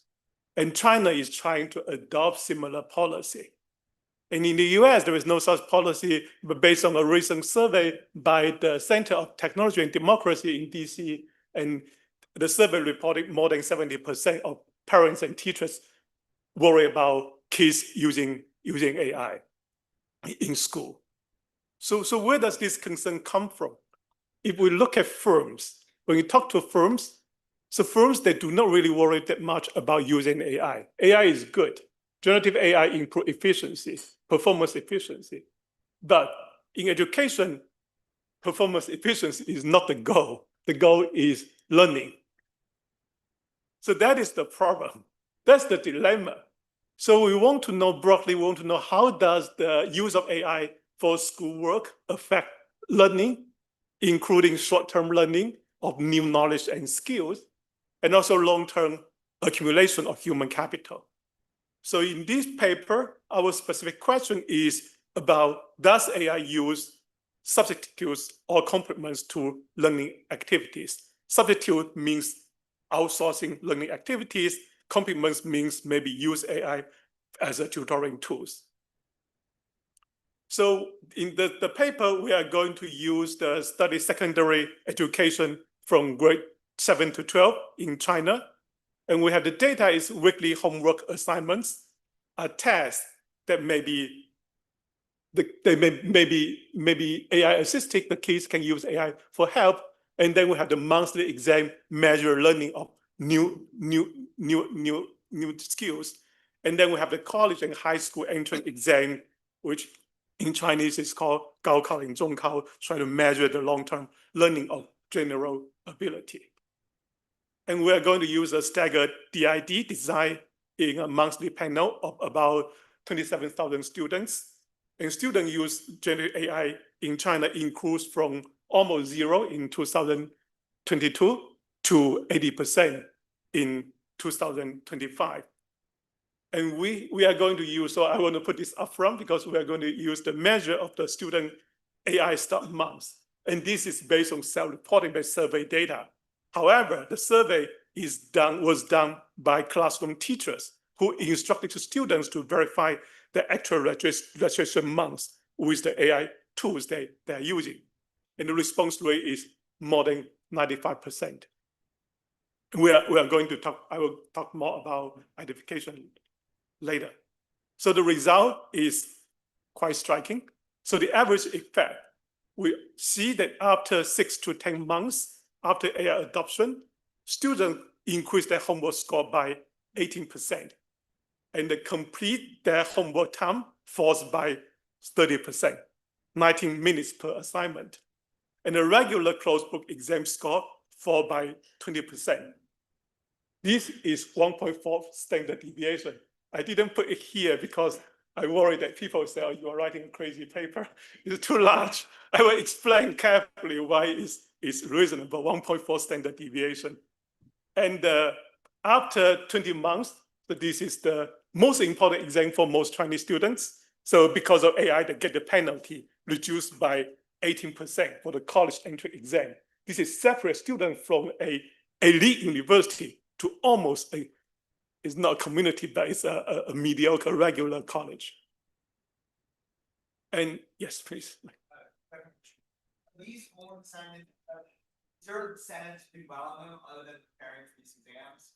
Like are students responding to shorthand sentence and stuff here, right? Yeah, I will explain more, a little bit more later. Students do not have an external reward of like doing well in the homework. So, but that's part of their habit. They want to do well in their homework. So that's the incentive issue. And in terms of dynamics of the regular exam, the monthly exam effect mature within about 6 months. For the entrance exam, for this high-stake exam, accumulates about 2 years.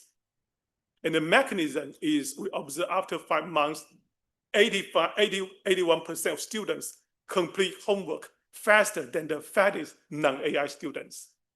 It's so fast. And then I'm going to show you that homework score match exactly the AI capability.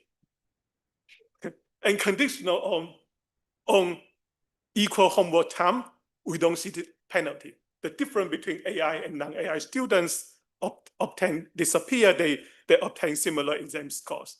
So it suggests generative AI primarily reduce time spent on learning. It's more like make them lazier, not less smart. And then we are going to see the heterogeneity effect. The losses are larger in social sciences and followed by the STEMs, followed by language, humanity, and it's larger for middle school students than high school students, and heavier user boys than girls, and initially high achieving students. So this is the preview of the results. And it's related to the last literature in education. So in the last year, there may be like more than 1,000 papers in education written about AI and about 50 papers about RCTs. So most of this research, they are kind of try to estimate the effect of specific prescribed AI tools in a certain way of using. And mostly at university level, so some at K to 12, and mostly small sample size, and one subject specific task, most language, programming, or math. And the meta study shows that in general, there is a weak positive effect. And the most closely related work is the Bastani paper and co-author paper from Wharton. So they are using this paper. They have a relatively large size of samples, 1,000 students from Turkey, high school students from Turkey, and they run RCT. The treatment is, there are two treatments. One is the general large language model treatment, and the other is without any instruction. The other is more like AI tutoring tools.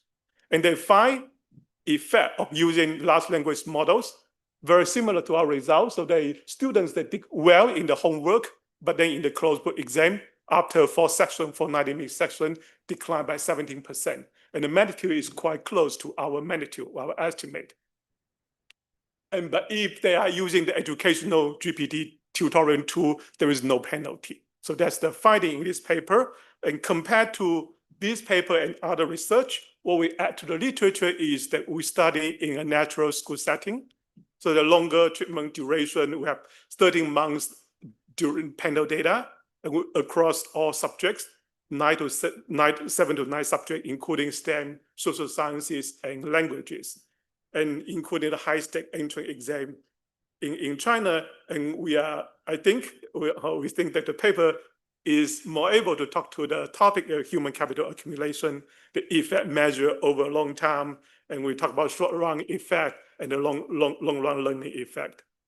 And finally, what I want to emphasize here is that we really look at the demand side. Most of the existing research look at the supply side, how to use a specific AI tools, improve AI tool for education, which of course is important. Here we are basically allow students to self-select which tool to use. And there are plenty of AI tools available, tutoring tools available in China, in many other countries. Students just did not want to use them. They want to use the funnier, easier generative AI LLM models. So let me give you some background about education in China. It's not too far away from the US. So for the middle, there's 3 years of middle school, 3 years high school. US is 4 years high school. And after that middle school, they need to take a high school entry exam, deciding you are going to an elite school or a commerce school or a vocational school. And then high school is after high school, you need to take a college entry exam, which is called Gaokao. And this is really important. And the Gaokao results, the score predict future income pretty well. So it's something real. And the homework and exam in Chinese high secondary education, so there are core subjects, 3 core subjects: mathematics, Chinese, and English. And there are a bunch of secondary subjects, including STEM, physics, chemistry, biology, and then social science subjects. And the high-stake entry exam, which is run at the national level or provincial level, and it tests the long-term knowledge and wide scope of knowledge. And the learning test in China, the homework assignment is pretty heavy. It used to be the daily level because of some policy. Now they are okay. They have to do it like weekly level. And then there is a closed book exam monthly or per semester.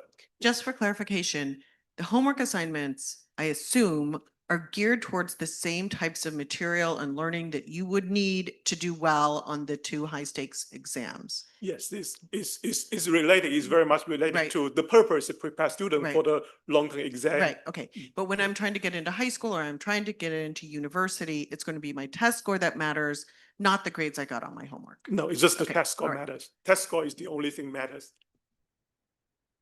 And then digital tools, AI tools are widely available in China.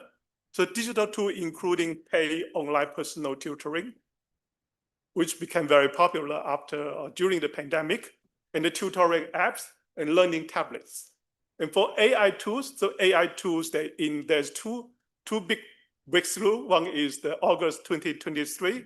So there are these kind of like very popular AI app like Doubao, ChatGLM, Ernie Bot. And then in the DeepSeek moment came in the December 2024. And the AI tool competencies in 2023, in the middle of our sample, these two, almost all these AI tools answer 90% homework correctly. Oh, sorry, yeah, okay. So the 90% of homework correctly, this is the AI capabilities. So we are using this survey of the generative AI use survey. We run in a county in the central province of China in June 2025, including 4 high schools and 5 middle schools. So this is, and the total student involved is 26,800 students. And this is 90% of all the students in the county. And it was done by the local educational bureau. And we know, as I said, that we know the students' AI adoption time starting months because the master room teacher distribute the questionnaire and basically like supervise the students how to complete the survey. So this is the key variable we are going to, yes, please. Yeah. Did the students like take their phone out during class and look, but when did I sign up to check? Yes. Yeah. Is this, so these are 9 schools with 26,000 students? Is that, are those unusually large schools, or this is many cohorts, or? I think it's normal size. So every class is about 55 students, and we have like about 500 classes in nice schools. Big. Yeah, in China, school is pretty big. Sorry, it's a county. So this is by the way, this is a county. The average, the GDP per capita is below the national level. In terms of school size, is the average. I just want to go back to Jason Conran's question because it's so important. So what the teacher instructed them to do was take out your phone, open up your, I'm going to call it ChatGPT or whatever, open up ChatGPT and somehow find the date on which you registered. Yes. So it's likely, unless they're lying or something like that, it's likely that they actually knew the answer. They actually knew the answer. So we asked 2 questions. One is more like, within this time window, did you use ChatGPT? Like the DeepSeek or the workload available. And then we also, the teacher also asked them to open the app and verify. Some of them may not do it. And then we did some simulation in the data to see if there is a bias, if the mistake, what's going to happen. Yeah. Okay, Great, thank you. Yeah, thank you. So for the homework exam data, the data source are from the homework directly from the electronic grading system, the exam scores from the school archives.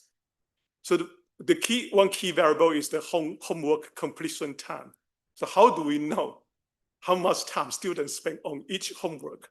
So this is weekly assignments released on Friday afternoon, and the time is measured by the timestamp of homework submission minus the assignment login time.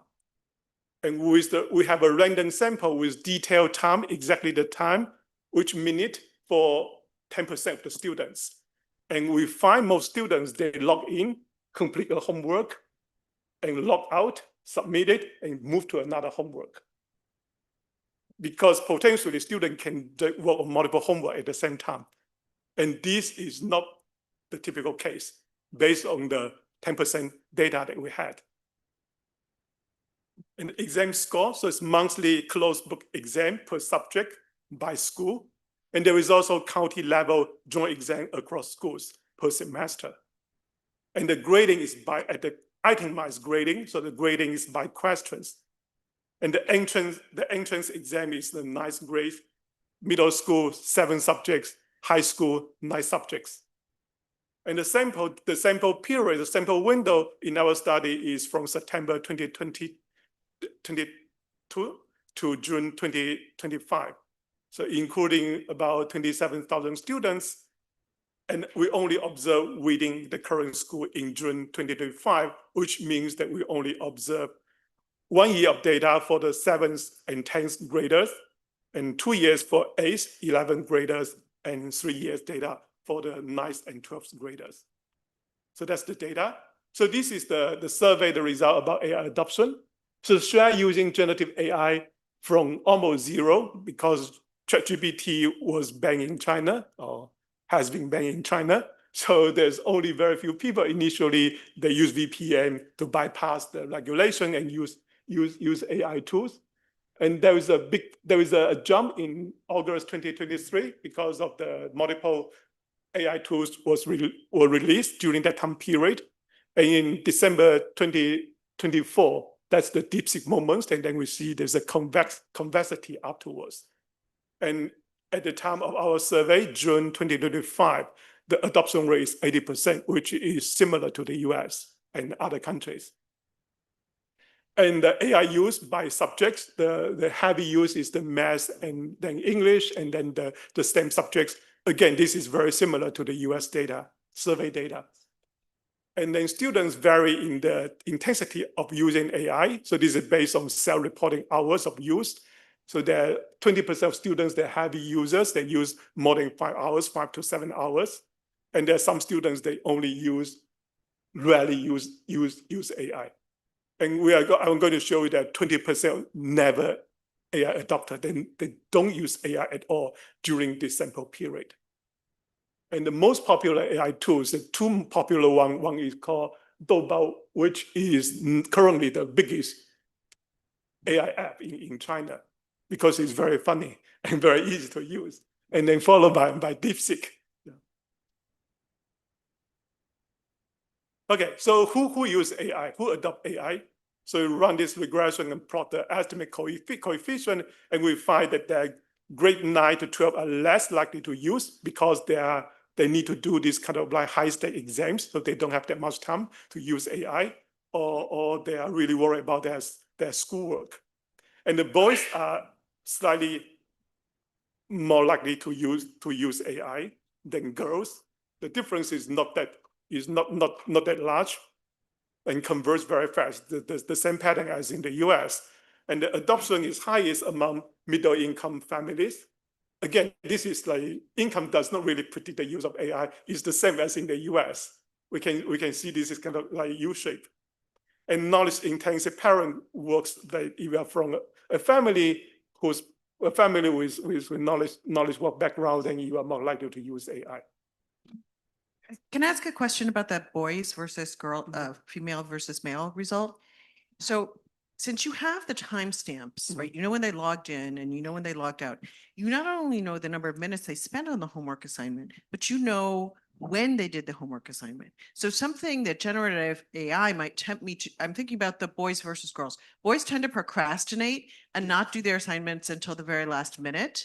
And then they're like, then at that point, they're going to want to use the generative AI a lot and so forth and so on. And girls are a little bit more compliant typically in terms of doing homework. So they might start earlier, use it even differently, even if they're still using generative AI, they may be using it differently to help them as opposed to substitute for their work. I'm just very interested in the female-male differences and whether you can use those timestamps to figure out whether the boys used it closer to the deadline. Yeah, that's a very good suggestion. Yeah, what we look at is only look at like boys that are more hasty. They use AI more often and they finish the homework earlier than the girls. So that's what I will report later. But yeah, we can look at those like habit of using technologies. So, I mean, obviously one striking thing we're all thinking about is the fact that in China, homeworks aren't going to affect your exams. It is incredibly rigid. There's very few ways to overcome a low test score to get into that better high school or that better college. And so I was really fascinated by the 9th grade and the 12th grade result. Mm-hmm. It almost suggests these people think that they could not do the homework in 9th, 10th, and 11th, or in 6th and 7th, and that as long as they do the homework in these transition years, they'll make up for it. And I'm wondering, do the event studies suggest that that belief is correct? Or is it the case that the 9th and 12th cannot make up for what they've blown off? Yeah, the answer is the second part is more like they are still penalized. So the result is I will show you the data. We don't have conclusive result, but it suggests that they cannot have. They still use AI, but the penalty comes smaller because they use AI less often. Or there is a lot of people, this is the composition effect. So there are a lot of people who haven't got the chance to use AI. So it's something like more like, it's almost like an addictive technology. Addictive technology, they cannot really, they use AI, they cannot stop. Doesn't it look like, isn't what we're trying to get at the idea here that they, they're children, right? So they have high discount rates. When they're grade 7 and 8, they're like, well, it doesn't really matter whether I used AI to complete my homework. But when they're in 9th grade, they suddenly think, I haven't really learned very much of anything. Okay. And when they're in 10th and 11th grade, again, they go back to thinking, it doesn't really matter whether I use Gen AI to complete my homework. And then when they're in 12th grade, they think, oh my gosh, the exam is coming up and it's going to be closed book and I'm not going to be able to use Gen AI.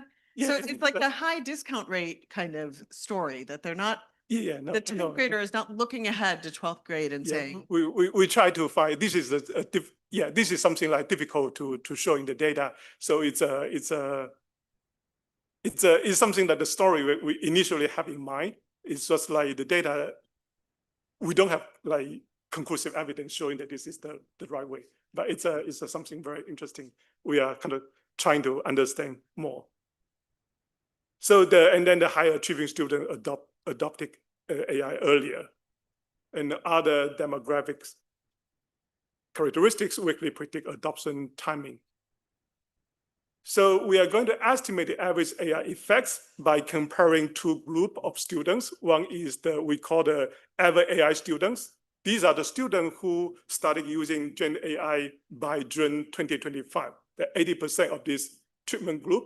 And then the never AI students control group is 20%. And this is like, we are going to have this estimate this effect by start months cohort. And this is like kind of suitable for our setting because the AI technology have developed so rapidly during our sample period. Yes, please. The sample is all students who were in 7th through 12th grade. Yes. In these 9 schools in June 2025. That's right. Yeah. Different amounts of data for them. That's correct. Yeah, that's correct. So yes. Self-selecting never. Different cohorts, they have different degree of potential exposure. You have to take out grades by instead of this endogenous selection.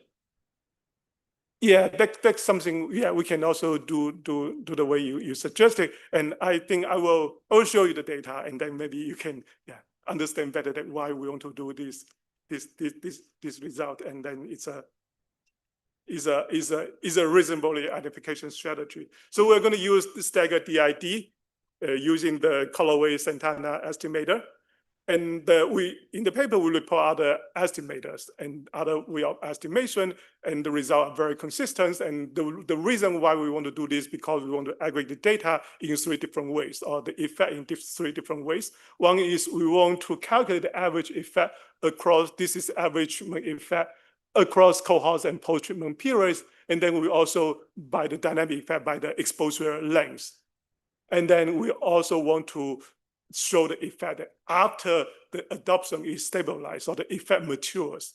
So these are the 3 effects. Using this estimator is relatively easy to show these 3 effects. Yes, please. Is the cohort a calendar time adopt cohort, or is it the grade level, like their own age adopt? We are going to look at the averages across time. So the most of the cohort is defined by the time of adoption, the calendar time of adoption. And also we have the months of exposure. And this is the summary statistics. So we have the homework data. And so the one important thing is that we will define the mean because of like data privacy issue. So we normalize the mean of the pretreatment, the control group, as 100. And then everything else is compared to this 100. And so this is AI students and the non-AI students and all this. This is like the summary statistics. And we did a balance test by different characteristics, demographic characteristics, and then compare the difference between the ever AI and the never AI students. And it seems that most of the characteristics are within a very narrow band, is between 0.5. And there's a few one is coming to like the family background where the parents are knowledge intensive workers. They are about, like the difference is about 1%, sorry, 10%, which is still pretty small.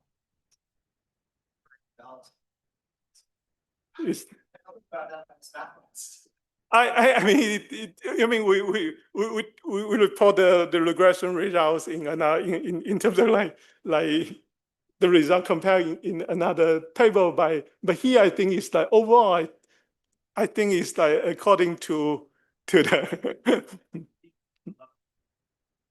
to the rule of thumb is like yeah, it's a standardized difference.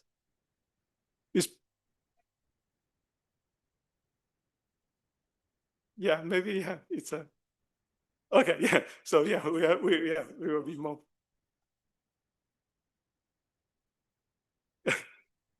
Okay, anyway, so we are going to, I will show you so this is the first set of results. It's about task productivity with the generative AI is the homework result. So let's look at the histogram, the density data, the left-hand side. There are actually 3 colors. So in this paper, in this presentation, everything red is about post-AI adoption for the AI students. And this green color is pre-AI adoption. And there is a blue color which you cannot see because it overlaps with the green. So this is the never AI students.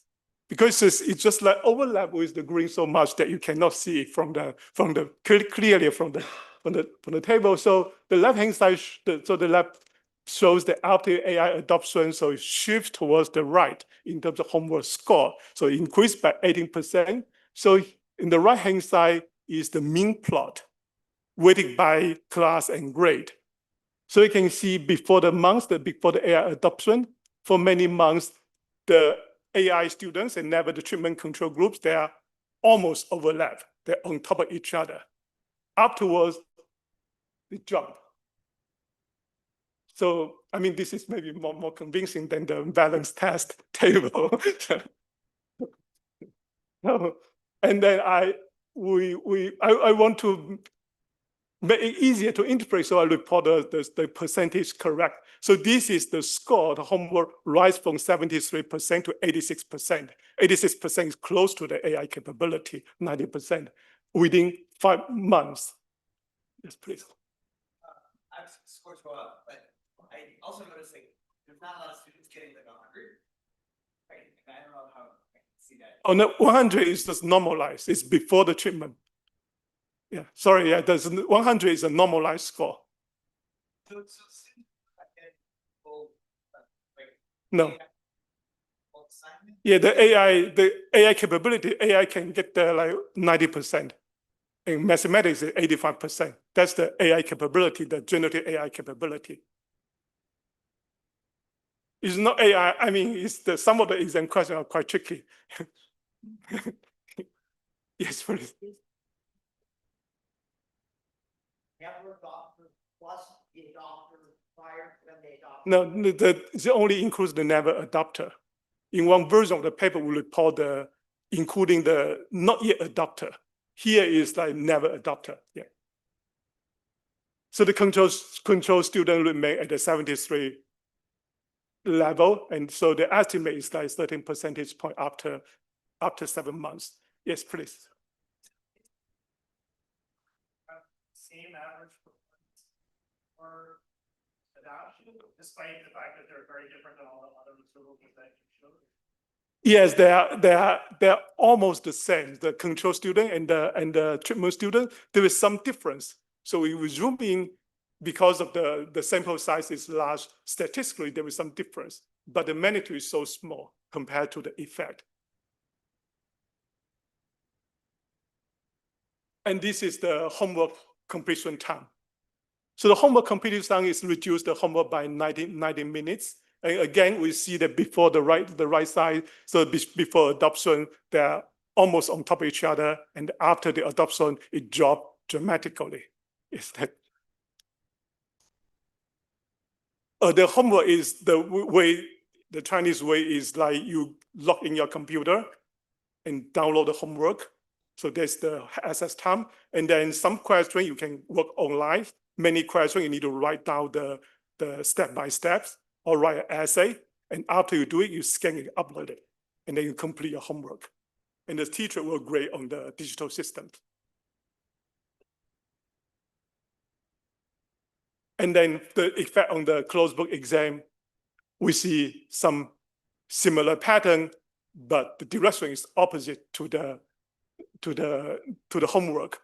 So the exam score fall by almost 20% after 5 months. Yes, please.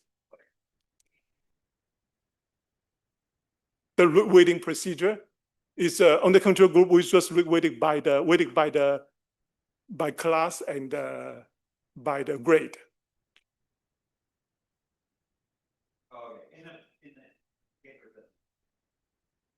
Sorry. Yeah. in the paper, it says weighted in comparison to each event time and control observation by the same distribution. Yeah. So that's what we did in the appendix. We have a technical detail, but roughly speaking, we weighted based on the class and the grade. Okay, 16 minutes and 33 seconds. Okay. Yeah, so and then we saw that the county-wide exam showed the same learning penalty, even this because we worry about that the previous exam is designed by the school, and now this is like is no longer designed by the school, it's by the county level. So this is like the part of we feel is kind of quite important for education is which want to show the evidence on the mechanism. So this is the picture. We try to show the relationship between homework, assignment, and the exam score. And for the blue line, which is the non-AI students, so there's a positive upward sloping. So this is the traditional way how we think about the relationship between homework and exam. You do well in the homework, then you get practice, then you learn, then you do well in the exam. But this pattern breaks completely when you have the AI. So particularly for after the homework score is like 100, after 100 for this part, so the homework score is extremely high, but the exam score is really low. So we show the opposite, downward sloping, so the traditional pattern of homework exam relationship breaks.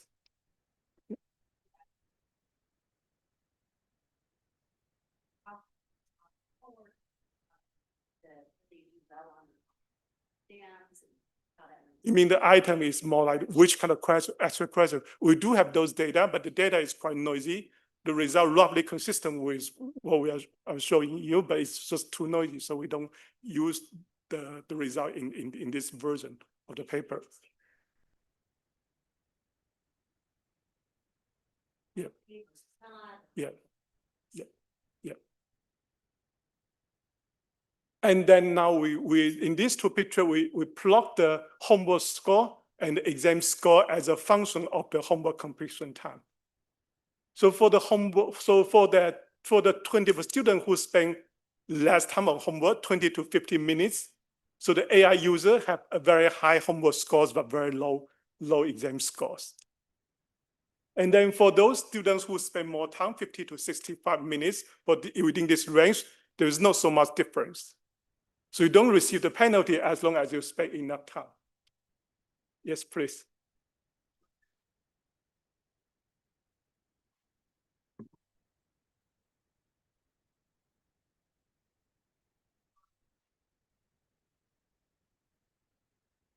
So the homework, of course, like we don't observe other activities, but presumably if you spend less time on homework, that means maybe you spend less time or you pay less attention in class, or you self-learning, you spend less time on self-learning, which we don't directly observe, but could be correlated with the homework effect. Yes. Think about performance at a task where you don't have access to technology, don't have access to AI to evaluate how much you know. If you think about in the world going forward, perhaps we are going to have access to AI in whatever you're doing. Do you think it's possible that the students who are doing the AI, maybe the scores are positively predicted in that context? I realize you can't directly assess that. It seems like something fairly. Yeah, that's something like we are trying to do in other setting, like do some RCT, trying to figure out in the world in the world that like AI is like everybody is going to use AI. Yes. Yes, that's exactly. So that's something we are working on. Raj is asking a sort of deep question that people keep asking now, which is essentially, if I let AI replace some of my learning because I'm allowing it to answer my homework questions, it's like I'm not platforming. I'm not learning the foundational skills that then I would need to later use AI better. But I think we can all assume that people are going to be using AI in the future forever. It's not going to suddenly disappear. So I think that really comes down to this question of, would I have picked up skills that then would have allowed me later to make even better use of generative AI? I would have asked it better prompts. I would have understood how to plan better with it. I'll do all of those types of things. And so it is that's a very fundamental question. It's not clear that it can be answered, but it's a very fundamental question.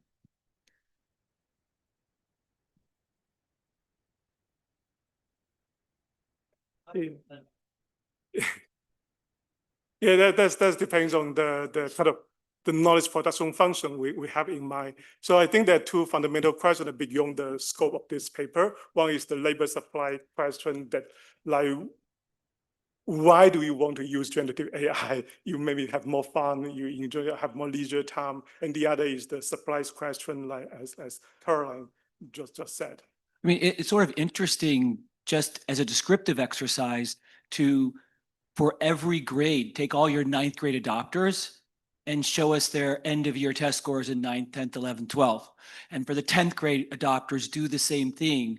For example, if you adopt early, do you sort of tend to tail down relative, or do you recover? And as I said, this is a descriptive exercise, but it would at least give some insights into these types of issues.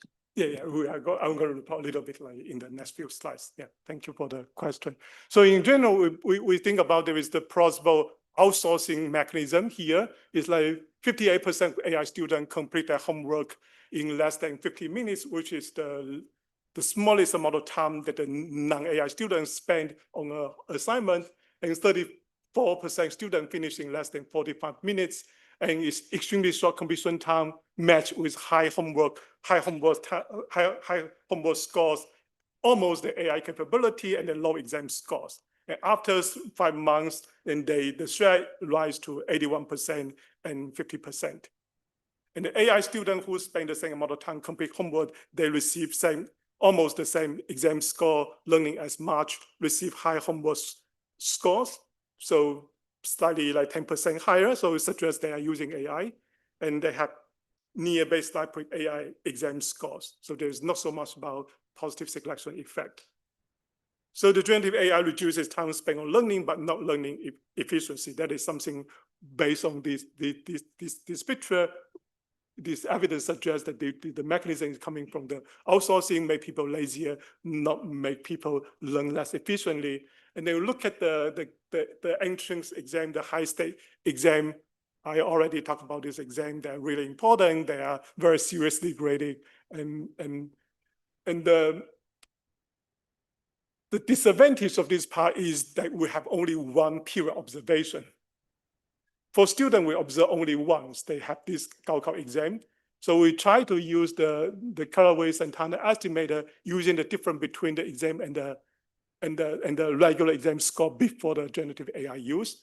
And then we also do an OLS estimation controlling for the predetermined exam scores.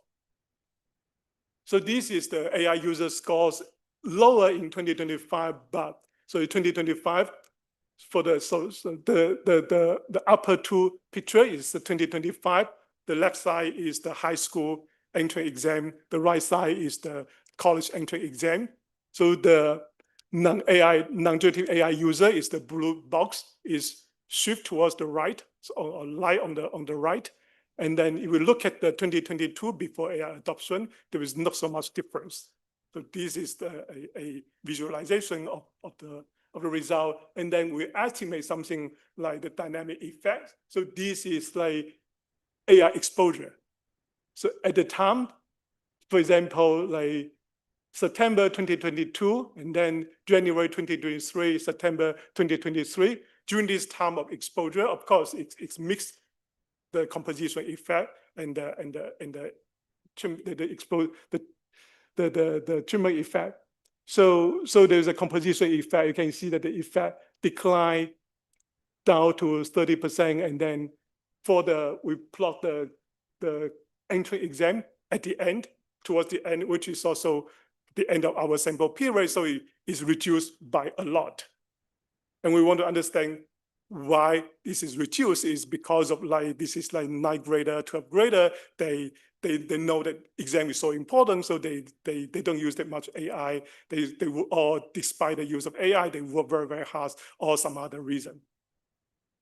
So, and then before I get to the dynamics, though, I want to show that the OLS estimation confirms the entry exam penalty. So it's controlling for the pre-AI exam score, the student get a penalty, the negative effect in the AI student get this penalty for the high school entry exam as well as the college entry exams. And here we show a little bit heterogeneity. Here is that the penalty mostly come from the high initial score. And I will show you more later. So this is the picture maybe you want to see. So this is the effect dynamics for the June 2025 exam. So here is the horizontal line is the month since the students started using generative AI, and the top curve, the solid curve, is the entry exam, and the dotted curve is the monthly regular exam. So here we shows that for the regular exam, is after 5 months, the effect reduced dramatically within 5 months, and after 5 months, and then the effect becomes very much stable. And for the Gaokao, for the long-term entry exam, it took a much longer time. Here is almost 20 months. After 20 months, then the effect becomes very close, very similar to the regular exam. So this suggests that maybe because of in the June exam, the high entrance exam, many students have learned material without AI. So those effects, they're not affected by the AI adoption. And fewer students use AI not for a long time. So this is probably not because of the students, they know they self-control, they don't use AI, or because of despite using AI, they work harder. It suggests that it's more or less, it just take a longer time for the effect to mature. to materialize. So this suggests that short-term study will underestimate the long-term penalty, the long-term negative effect of the AI use. Yes, please. Can you share more about the Chinese context? Because I think my understanding of the Gaokao is that there's like a huge private tutoring industry behind that. So like, are people substituting Gen AI for these tutors? And is maybe Gen AI not AI? Yeah, the tutoring industry was like becomes illegal after just right before our sample period. So it would be a concern, but then now it becomes like, because of the Chinese government's first like crackdown on the whole industry just right before 2022. So it's difficult to observe the substitution. Of course, like for Gaokao, Zhongkao students and parents and teachers, they may spend more resources, invest more. Yes, please.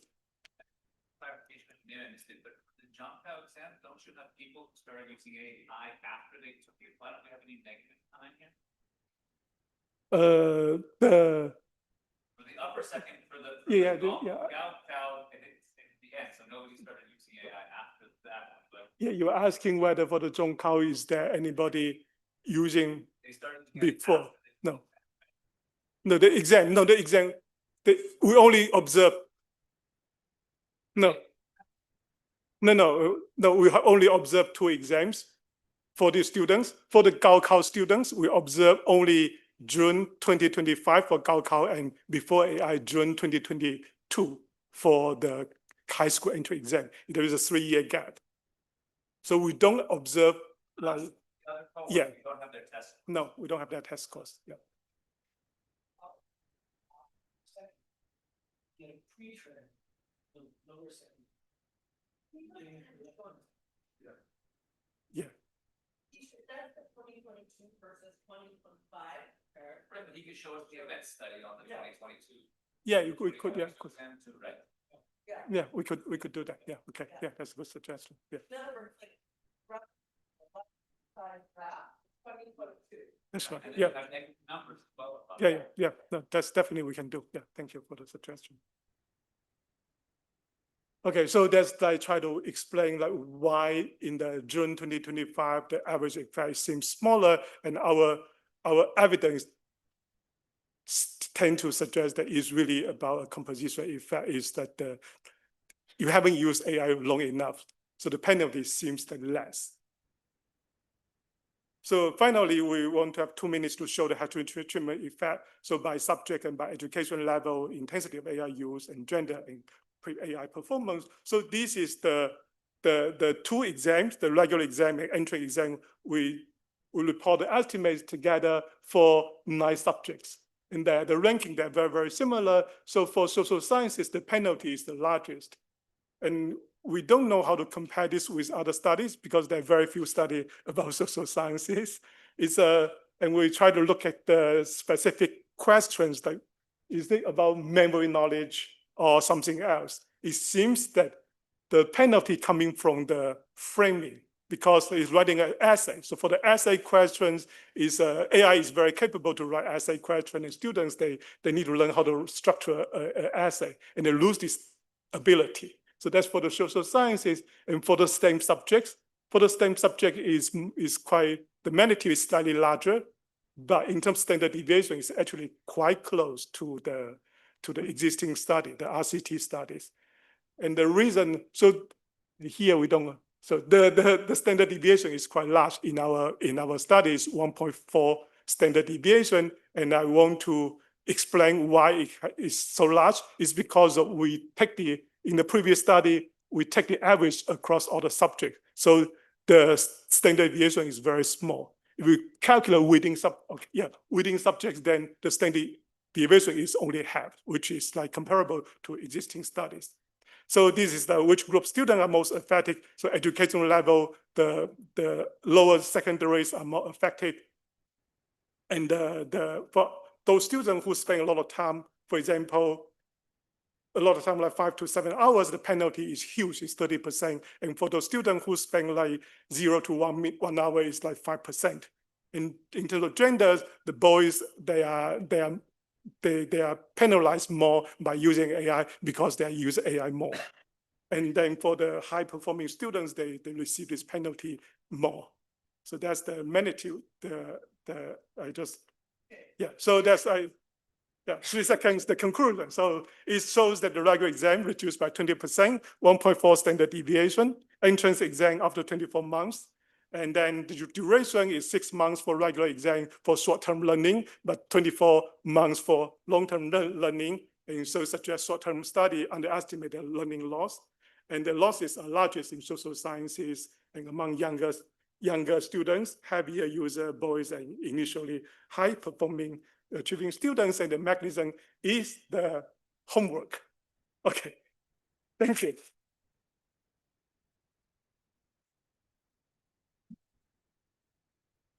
Okay, we have a break until 3 p.m.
I was just gonna get it set up, see.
They're up there.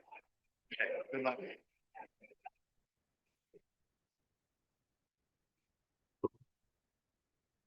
I'm not even sure whether they are in the room yet or now, but I wanted to make sure, oh, at least one of them is. I wanted to make sure that we thanked David Otter and Alex Moss, who have worked with us from labor studies and the economics of education. I just wanted to say I've worked with them for 9 years. It is a complicated thing to put together a program, the joint session every summer, and to sort out all the papers.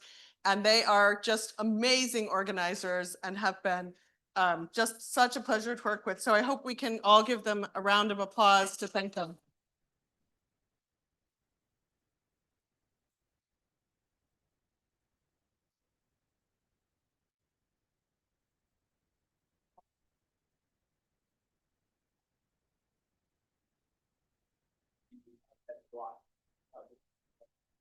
Okay, great. 2 other quick announcements. If anyone is working on course or transcript data, you should talk to Kevin Stang. And if you are working on education or labor and development, you might want to talk to Nishi Prakash about the International Development Economic Association. Okay, and then we're going to have you take it away. And you have 50 minutes, Brian. Great, thank you. Well, thanks to Caroline and David and others for putting the paper on the program, and thanks to all of you for being here. This is a large co-author team. I think I'm actually the only one here, so I will get to take all the hard questions, unless one of my co-authors is on Zoom and wants, what? No pressure, that's okay. So the effect of school smartphone restrictions on student outcomes in the US. Lots of funders we thank. We also want to note that kind of the study was pre-registered and the pre-analysis plan is available on OSF. This was thanks to kind of pushing by Tom D, who has like been kind of on a mission for everybody to start pre-registering quasi-experimental studies as much as possible. It's not possible to do everything, but we've tried to do our best this paper. This is our paper was really kind of motivated by kind of the big picture trends, rise in smartphones, kind of use in the kind of dark red, kind of taking off like around the time of the iPhone in 2010, 2012, along with kind of declines in important student outcomes, NAEP scores in the green and increases in kind of student self-reported depression in the blue. So a lot of people have kind of taken this as kind of suggestive evidence that maybe there's some relation, and there's become a huge debate about smartphones. This was kind of popularized by Jonathan Haidt in his book, The Anxious Generation. He made a very kind of persuasive case that smartphones disrupt attention and learning, they weaken interpersonal relationships, they contribute to anxiety and depression. In response to that, a bunch of schools and districts throughout the country, and actually many countries in the world, have instituted a variety of different bans on restrictions on school cell phone use. In the US, 2/3 of states have restricted cell phone use as of last year, and about a half of countries worldwide. So there's been a little pushback to some of these restrictions. Some people point out that phones might have educational benefits, enforcement could disrupt classrooms, but there's really been kind of limited and kind of mixed causal evidence to date on the impact of some of these policies as implemented in practice. So this paper, we're going to focus on the question, what are the effects of restricting smartphone access in schools? I think one advantage of our paper relative to kind of some of the existing literature is that it's a nationwide kind of quasi-experimental variation we have from policy adoption across schools. We're going to use a staggered difference in difference design and try to provide some evidence that kind of we have good pre-trends and the assumptions of that DID are met. The other kind of interesting feature, the feature that was most attractive to us in this study, is we're studying a specific form of school cell phone restrictions, school use of lockable phone pouches. So I'm not sure how many of you have seen these. Yonder is the company that first kind of pioneered and made these pouches. We got administrative data from Yonder. So this is a study of kind of schools that have adopted Yonder lockable pouches. These pouches are kind of particularly attractive or potentially attractive because they might be more easily enforced and kind of induce kind of more dramatic reductions in phone use than some other policies where kind of teachers are simply asked to kind of make sure students don't have their phones out in class, kind of the classic no-show policy, just keep it away, that might be harder to enforce. So in this setting, typically students, when they arrive in the school, either like in the central entrance of the school or in their first period class, will put their phone in this magnetic lockable pouch. They can keep that pouch with their phone with them in their pocket or their backpack, but they can't unseal the magnetic lock until they leave at the end of the day, either kind of going through like a central exit or going back to their first period classroom and unlocking it there. So that's kind of, this is the setting that was kind of particularly interesting to us. And this is the specific treatment that we'll be looking at. So there's rapid adoption of Yonder pouches in the US. This shows you the number of schools adopting Yonder in each year from just the very, very beginnings in 2018 up through 2026. Interestingly, Yonder pouches were first designed and adopted to restrict phone use in entertainment venues, kind of like concerts, stand-up comedy venues. And it was adopted by the founder of this company who was like, kind of, had feedback from performers that they were really frustrated that like people were on their phones during a kind of a musical performance or a comedy performance. But they're by far, they're the vast majority of their market and their business now are schools and school cell phone. So we have staggered adoption across years, nearly 5,000 schools by 2026. We're going to be focusing on schools that adopted in 23, 24, and 25. And using some of the 2026 adopters as one of the comparison groups that we'll use in the DID. So as a preview of the results, we find that Yonder adoption substantially reduces in-school phone use. We find some short-run kind of effects, short-run increases in discipline, which is kind of similar to prior studies, including one that David Figlio did in Florida. So maybe short-run disruption effects. There's some suggestive evidence that student well-being declines, self-reported well-being declines in the first year of the policy. Over time, in years 2 and 3 post-adoption, like the discipline effects fade. And again, there's suggestive evidence that student well-being rebounds. I'm going to continually emphasize suggestive because for the survey outcomes, we have kind of a small non-representative sample of schools that have the survey data, whereas for kind of the discipline, attendance, and test scores, we have a very large representative sample from the whole country. Finally, though, we find no meaningful average effects on standardized test scores. We find a little bit of heterogeneity where we find modest gains in high school, particularly in math, but we find actually small negative effects in middle school, again, particularly in math. So we're going to unpack a lot of those issues. I think more like the main question we struggled with, and I think the field is going to be struggling with, is like, what explains these null effects? And can school educators or policymakers do anything? So effects are, policy has a more positive effects. Okay, what is the related literature and contribution? So there's mixed evidence of school phone bans abroad. There's been some, and I'm citing kind of most of the better identified studies, positive effects of studies in England, Spain, and Norway. Studies in Sweden and Chile found really kind of no meaningful effects of school cell phone bans. The closest US evidence comes from the paper in Florida by Figlio and Ozick.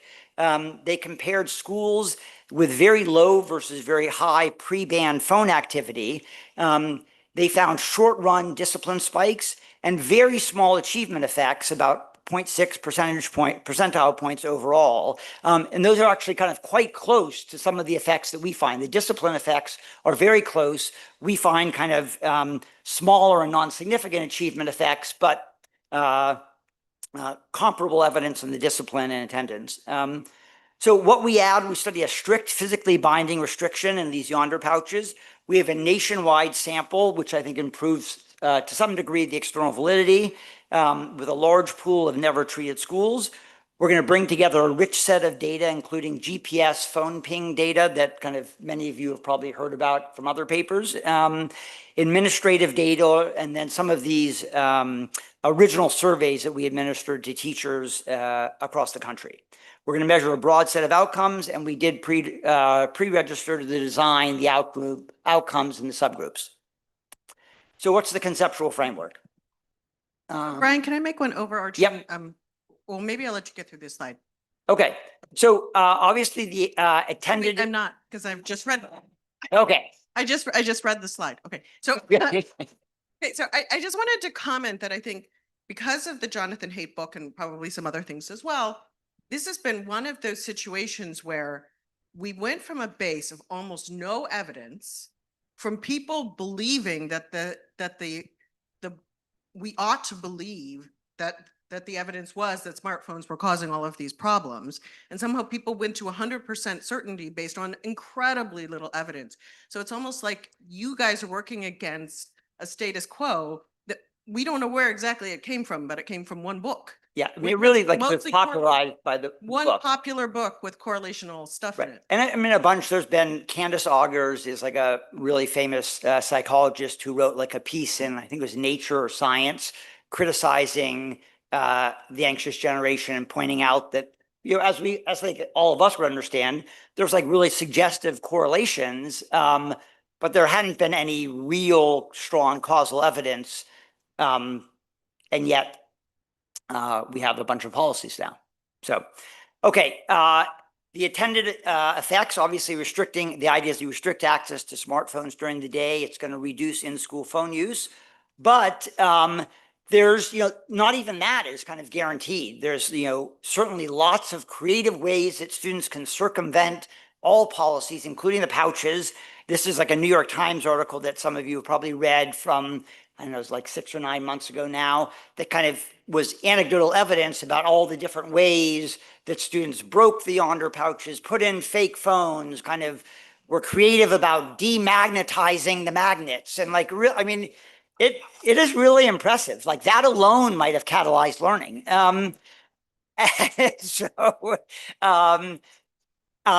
So while we think like in general, this is kind of a strict policy, certainly relative to the modal policy for restricting phone use, which I'll get to a little bit later, is what we describe as like the no-show policy. Like schools say you shouldn't have them, keep them in your pocket, but then every time a student uses it, the teacher has to like harass them to put it in or kind of eventually take the phone.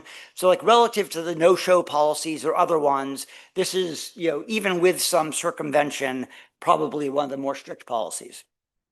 Again, like this is, the hypothesis or the intended hypothesis is really positive impacts on student outcomes. But even again, this is certainly not guaranteed if you think about this carefully. Really, I think we think about this and, this is children having like phone bans, phone restrictions, causing them to be able to use phones less. And then they're substituting that attention and time to something else. If they substitute that attention and time to academics, it might improve their academic outcomes. But if they're substituting phone distraction to regular peer-to-peer distraction, that may not improve their academic outcomes and may even lead to some of the disruption effects that we find. So I think like we started out being a little skeptical that all of the effects would necessarily be positive. So we kind of had, an open mind going into this. What data do we have? So we're going to be using this kind of relying on school level data. So it is not student level. We have a school year panel from 2018 to 2025. We exclude the 1920 school year and the 2021 school year because many of our data sources are missing from the majority of schools for those years. We're focusing only on middle and high schools, schools serving grades 6 to 12. We're excluding kind of a modest number of alternative and non-regular schools in the Common Core. And so our treatment and control groups, the treatment group are schools that adopted Yonder between 23 and 25. That's about 2,000 schools. The control group are schools that never adopted Yonder. We're excluding those that adopted it between 2018 and 2022. Our baseline sample includes those never takers as well as the later adopters, the 2026 adopters. That's our baseline specification in one of the dozens and dozens of robustness checks. We do have estimates where we only use the 2026 adopters as a comparison group, and the results are virtually identical.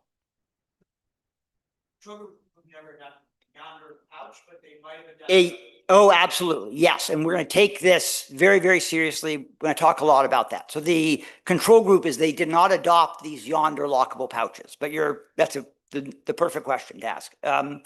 So outcomes, we're going to try to measure phone use, standardized test scores in math and English, attendance, behavior, and behavior, we're kind of measuring standardized discipline measures, suspensions, expulsions, other infractions that appear in administrative data sources. And then for a sample of schools, we have these student surveys. The outcome is at the school by year level. Okay. And so phone use. So our primary measure of phone use is using GPS ping data. Oh.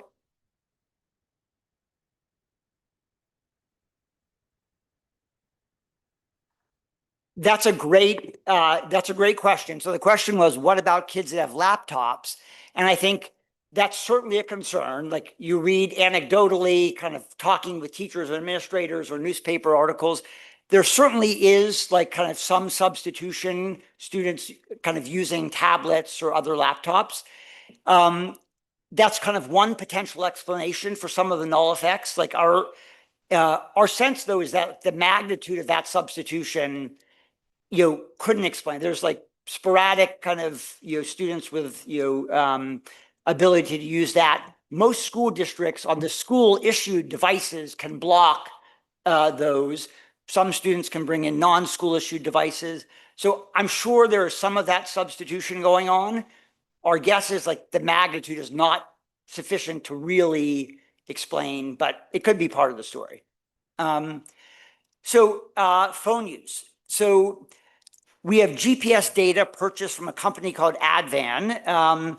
And this is device visits from location pings during school hours.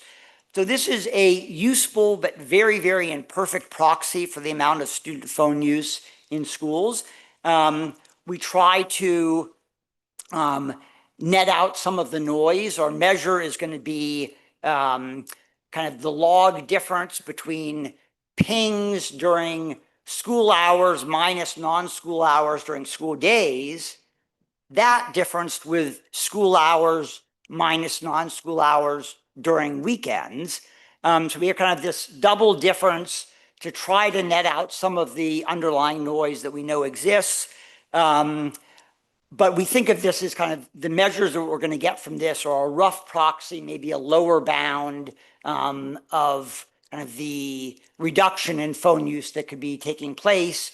For a subsample of schools, we're going to also look at kind of teacher reports of reduction in phone use, which has its own problems, but gives us an alternative way to look at this kind of phone use.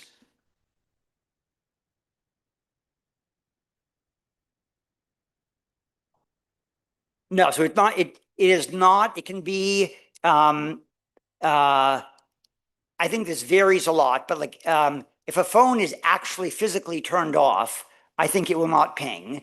If it is on, but in a pouch, it can ping, but it will ping more if you are actively using it. So that's one of the many ways why this isn't perfect. And you can imagine these are measures that are kind of located, geofenced and located in the polygon in which schools are located. But that's going to include all the adults in the school. That may even include kind of people that are going in and out of the school kind of in a transitory manner. So I think it's like the best that I've kind of seen people using large administrative data can get, but far from perfect. So standardized test scores, we are going to be looking at middle school test scores, math and ELA test scores. These are the state required assessments. We're going to get this both from CEDA, the Stanford Education Data Archive that many of you are familiar with, but also the Education Data Center, which is kind of a similar archive of data that allows you to download. We kind of use these together because CEDA actually excludes some really important states because of the kind of participation rates they require to do some of their scaling. So if you just use CEDA, for example, you can't look at New York State, which is a big omission, especially in our context. For high schools, there is no standardized national repository of high school assessments. In fact, high school assessments vary across states. Different states have different rules for what grades and subjects are assessed. So we go state to state, and we've collected required math and ELA assessments that are given. These are typically 10th or 11th grade assessments. Some of them are end of grade assessments, like in Massachusetts, there's the MCAS in 10th grade. In California, all 11th graders take like a math and ELA test. In some states, they have end of course assessments. Kind of everyone has to take the Algebra 1 exam or the Geometry 1 exam after they take the course. And so we kind of use whatever we can get. Any ELA and math assessments that are required for everyone in some sense to take, and that are kind of statewide, we use. Let's see. Behavior measures, we're going to focus on school level attendance. We have kind of our baseline is kind of the attendance rate. We also have some data measures looking at chronic absenteeism. And then we're also looking at discipline measures from state administrative records. So the discipline index we create, because again, different states, when they report this, will include different things in their measures that they report. Some states report percentage of students with an in-school suspension. Some will report percentage of students with any suspension or disciplinary infraction. So we kind of create a measure that is standardized within the state, and that's fine because our variation is coming kind of within state year and actually across schools before and after the introduction of Yonder. And then finally, we obtained from Panorama Education, which is a national kind of nonprofit that does a variety of things, but including administering student surveys to districts and schools. They gave us kind of anonymized school level data for all of their surveys over the period. And we've constructed 3 composite measures that we focus on: student well-being, attention, and online bullying. So these were kind of measures. We came to these measures through a review of kind of prior literature, through talking to educators. We ended up doing a survey of educators, trying to understand what which measures they thought would be most likely impacted by cell phones, and then marrying that with what data was available on Panorama and was available over the sample period. And so we ended up with these three kind of primary survey-based outcomes. Yep.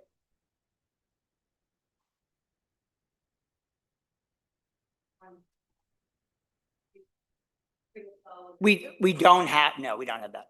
That's, okay, one kind of note, all of like our, because we're using school level data, kind of most of the effects that we're initially estimating are kind of will be measured in school level standard deviations. Throughout the paper and the presentation, I'm going to try to you convert these to student level standard deviations. And we do this kind of by dividing by 2 for student achievement tests based on the interclass correlation. And for behavior and surveys that have a lower interclass correlation, kind of a rough approximate is to divide by 3. So the other source of data that's really valuable is this kind of national teacher survey, Phones in Focus. It was conducted in spring and fall of 25.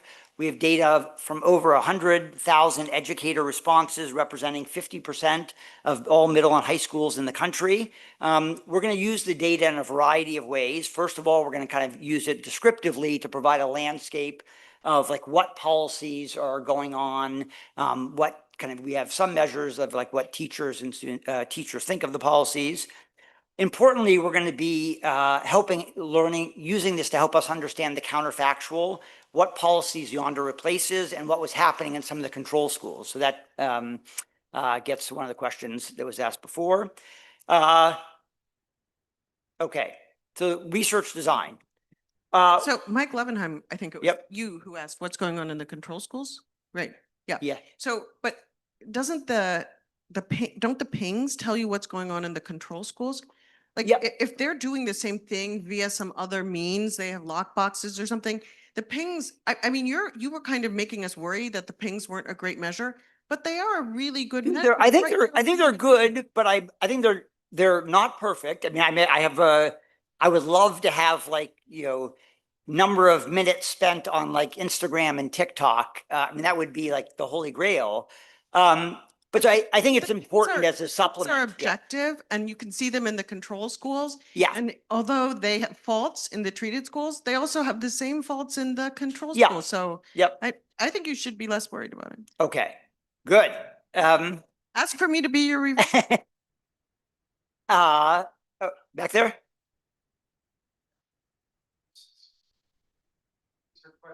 Trying to answer one of these, what is the effect of Yonder relative to other universes of policies and mixes of policies?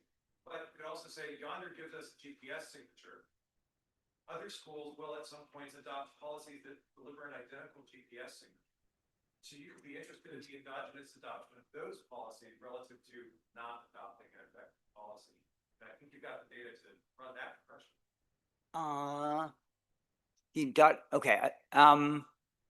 I'm not. I suggest you could just have a cardboard box in the corner to reduce student access. Yeah. Okay. It might deliver the same reduction in GPS pings as Yonder does. You'd be able to see that, and then. Yeah, I think. How does phones affect all the outcomes rather than how does Yonder? Yeah, I mean, I think. Okay, I think I'm going to get into that a little bit here. I mean, I think we're thinking that the adoption of Yonder pouches, you know, will likely impact student outcomes in ways beyond merely the reduction of phone use.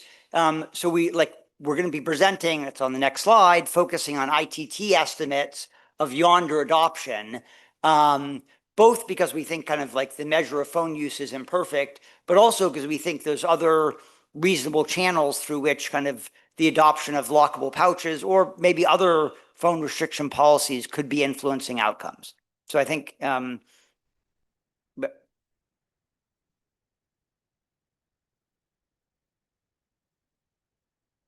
so, I mean, I think there are different federal and kind of state rules around that.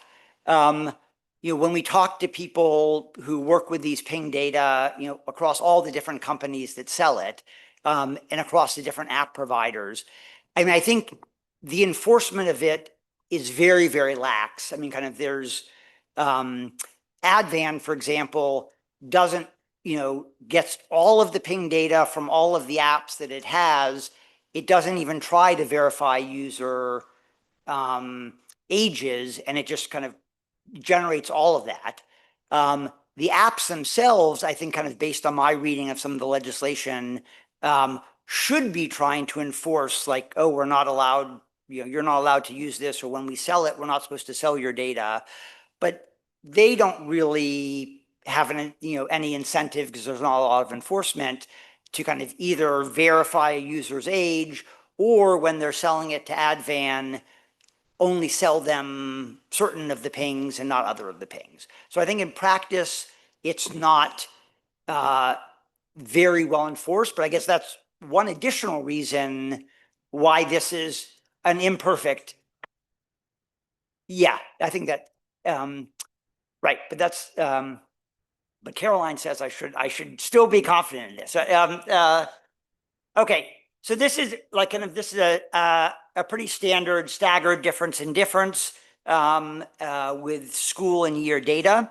We're going to have a bunch of kind of baseline covariates that we get from the Common Core that we're going to include: enrollment share, racial enrollment, racial composition, charter status, poverty quartiles based on kind of neighborhood measures of kind of school level poverty, state times urbanicity, grade levels.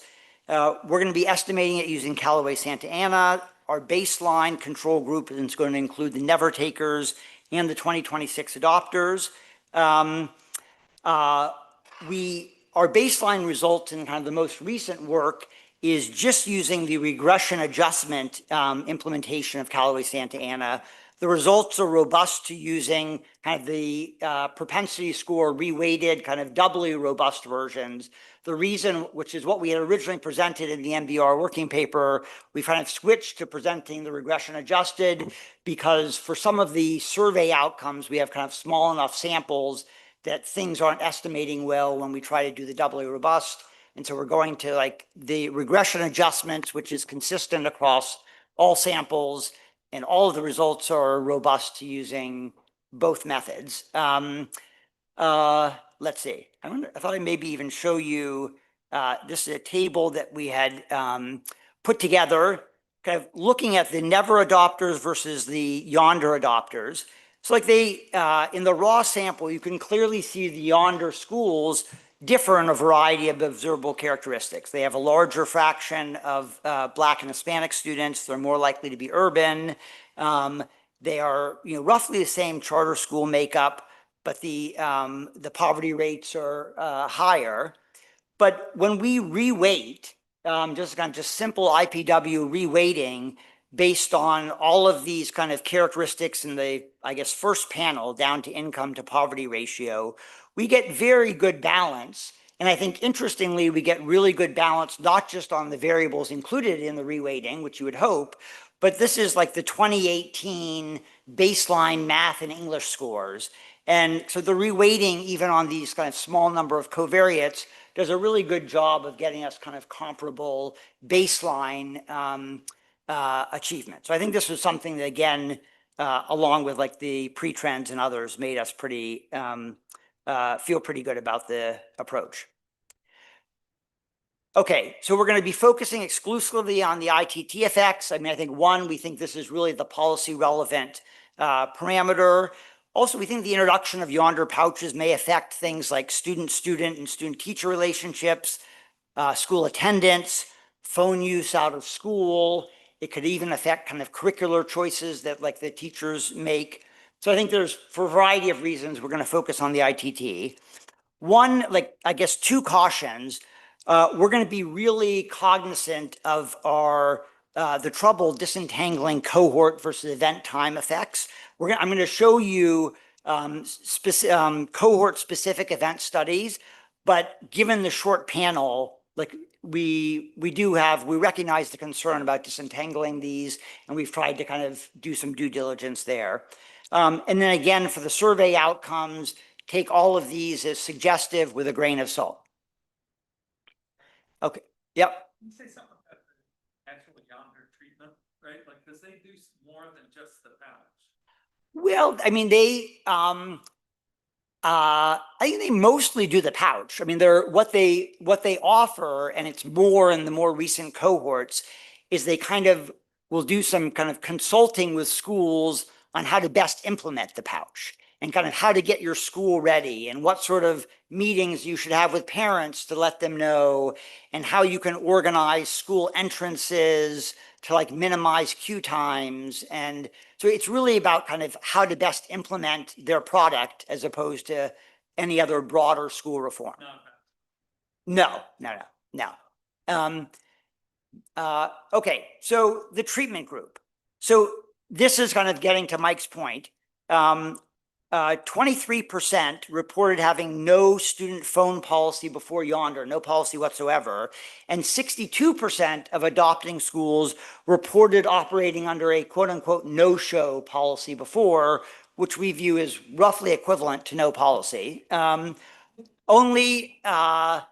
a question that we asked them in this teacher survey: did your school adopt any other change in the same year that it adopted Yonder pouches? We find that kind of only 23% of Yonder adopters, teachers there, reported any other school change in that year.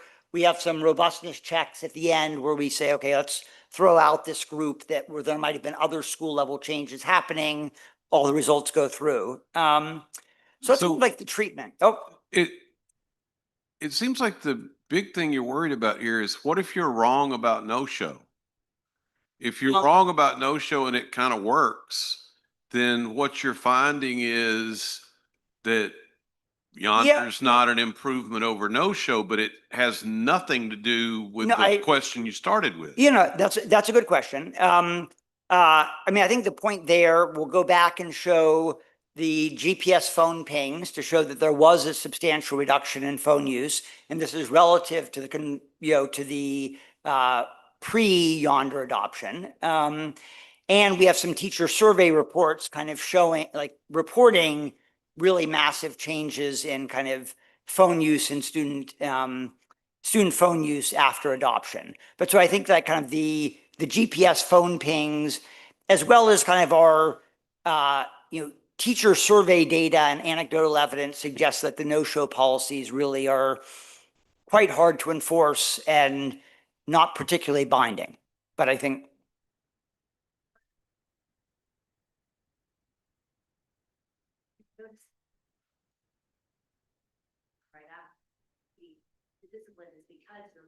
I think that is. I think that's one of the explanations. Okay, I'm going to press forward now to get to some results. So the control groups, this is important. What's the counterfactual? So only 5% of control schools had adopted some sort of strict policy by 2025. And we define strict policy as either lockable pouches, kind of keeping it in your lockers all day, prohibiting students from even taking phones to school in the first place, or having some centralized collection for the entire school day. So I think we're pretty sure that there was not a lot of kind of what we're defining as strict phone bans going on in the control schools. Let's see, there's two states, Louisiana and South Carolina, adopted statewide bell-to-bell restrictions in the last year of our data. We kind of showed that our results are robust for excluding those states and years, et cetera.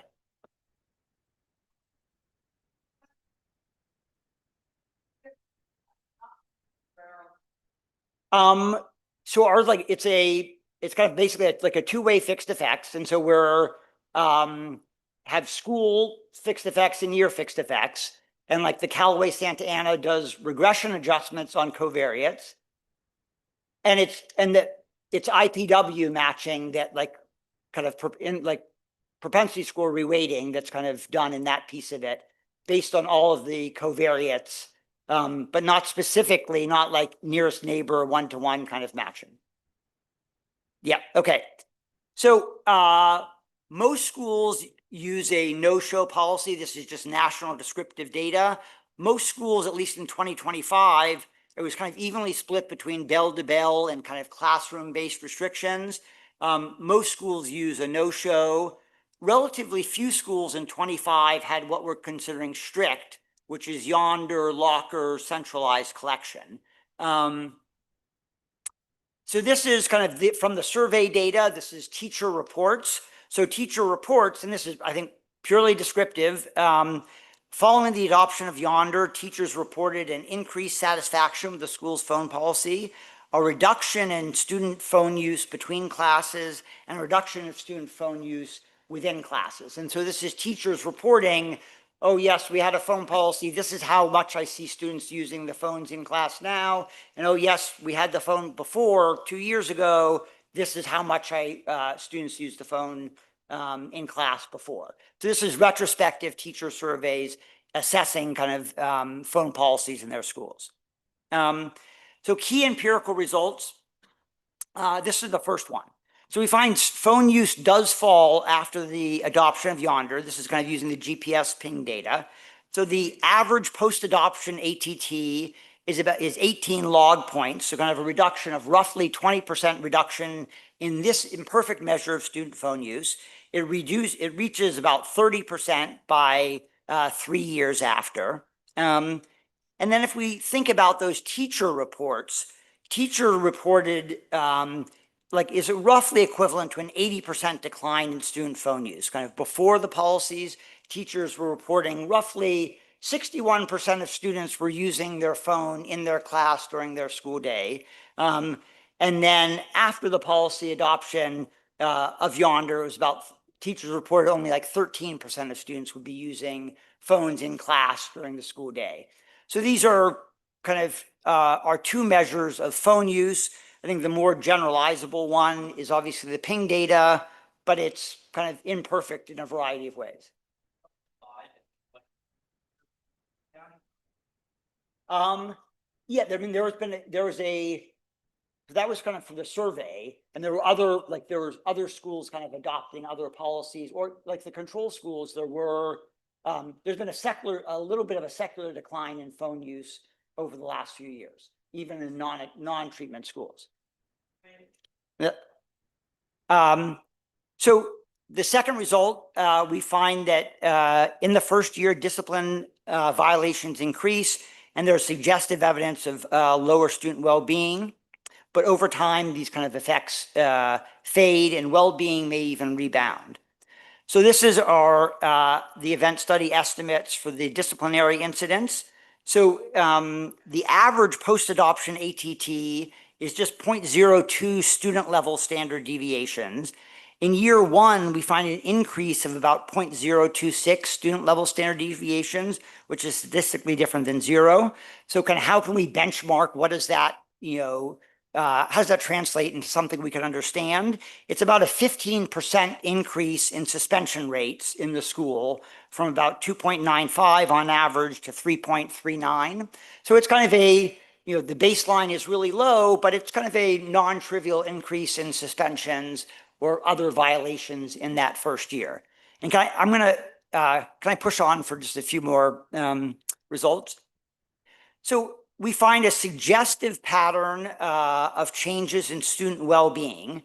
So I think overall, the average post-adoption ATT is still slightly negative, but we find a reduction in well-being in the first year, and then increases in years 2 and 3.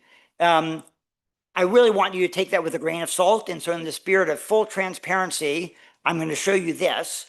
These are our adoption cohorts. We actually don't have the data because of what schools use the panorama survey in what year. We can't estimate the Yonder effect for the 2024 adoption cohort.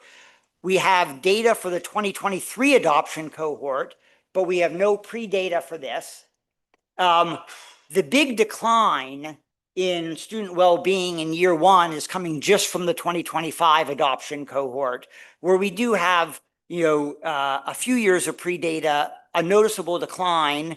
But we haven't yet seen what the years 2 and 3 will be for this cohort. So we're kind of very suggestive, but I think there may be some decline in well-being in year 1, and even 2023 cohorts suggest an improvement in student well-being in years following the adoption of Yonder. But when we have more years of data, we'll be able to do this a little bit more fully. And we find no effects on potential mediators. So this is effects on student attendance rate. We find really, really precisely estimated zeros. The average post-adoption ATT is about 0.003 percentage points off of a baseline attendance rate of 93%. And so we can rule out improvements larger than 0.19 percentage point. Chronic absenteeism shows similarly no impact. This is a measure, a student survey-based measure of self-reported classroom attention, how much attention students say they're paying in class. Not much going on here. Average post-adoption ATT is negative, but not significant. Online bullying. This is a single item survey measure that was actually kind of the one measure that all the educators we surveyed thought was going to be the most likely to be impacted. And so we definitely had kind of our prior conception is that we'd find reductions in online bullying, but we really don't find any effects here. Again, small sample of schools, not kind of nationally representative. This could be different in other contexts. And then finally, kind of average test score effects. We're really not finding much, and we have pretty precisely estimated zeros. So this is the average post-adoption ATT is 0.003 student level standard deviations. And it declines a little bit over time. It's negative 0.027 student level standard deviations. But overall, we can rule out effects larger than 0.007 student level standard deviation. So on average over the post period, really precise zeros. But we do find some effects differing by school level and then by subject. So this table shows you combined math and ELA separately and pooled and then high school versus middle school separately. So the one thing that jumps out is kind of math is changing more than ELA. This is common in many educational intervention settings. Interestingly, we find kind of like, suggestively positive effects in high schools. For these are in school level standard deviation. So you want to divide this by 2. So kind of the math high school effect would be about 0.024 student level standard deviation effect. The middle school effect is a negative 0.013 or so student level standard deviation effect. So interesting differences that are suggestive by grade level or school level and subject. Is that per year? This is measured at kind of a single point in time. So it's like kind of the ATT, the average effect over over all of the different kind of event time cohort combinations. So it's kind of the average post-adoption ATT. You'd be able to have a more interesting and informative English sentence to describe what this means. You could find a way to put it in a per year dose, because you mean kind of wanting to like for that actually is, it's hard to know whether this is big or small. If it was just 1 year, then 4 years of high school would be 0.1, and that would be a non-trivial improvement. Yeah. So if it was the same amount for on average 3 years, then we would. So it is. Well, we only have kind of up to 3 years of post data, and we have 3 cohorts, and one just has 1 year of like post adoption data. So it is not 4. And I think you have to like what you're like kind of the exercise you're thinking about, which I think is something that we are it's in the works with, we can do at least for middle schools. But it's gonna make assumptions about like, additive effects and, lots of kind of things going into that. But I think you're right. We haven't kind of broken up 2 years of treatment versus 3 years of treatment per se. Okay, so this is the event studies for math and by school level. So kind of these are some of the kind of the most significant, like this is the largest effects we will find. And this, so Derek, like this kind of gets at to some extent. So like these are event time effects. So like the third year, like the +2 is more treatment overall than the first year, the 0 or the 1. So like this is kind of getting at that. It's not doing it fully in a way that you might want. Okay, I'm going to just jump through. So the effects, test score effects are very small in both directions. We tried to benchmark this in a few ways. It is the effects are about 1/5 the effect of a higher value added teacher. It's about equivalent to roughly 0.9 percentile points in the test score distribution. It's comparable to kind of the results that David got in Florida. So I think our bottom line is we don't think there's much evidence that the adoption of these pouches led to any meaningful change in student achievement. These results are robust to a whole variety of like robustness checks. We're changing the sample, changing the comparison group, we've tested for compositional changes with the adoption of Yonder, changing the Callaway Santa Ana model for regression adjustment to including IPW. Very robust. There's little evidence of heterogeneous effects. We kind of looked at a variety of things, school poverty, other dimensions at the school level. And then within school, for middle schools, when we have, can look at subgroups within schools, we really find kind of no evidence of kind of significant differences across gender, race, ethnicity, or economic disadvantage. So how can we interpret these results? One thing is our estimates reflect the impact of Yonder adopted in practice. I mean, one concern is we're like, well, how much did this actually reduce phone use? I think again, we don't want to kind of do an ITT and scale this because we think there's okay. The point is, like, I think even if you extrapolate to a phone ban that completely reduced phone use, we think the effects on student test scores would still be modest. Why the null effects? I think it depends. I think it really is a function of how students are reallocating their time and attention, other digital distractions, laptops, etc. Okay, I am done. Okay.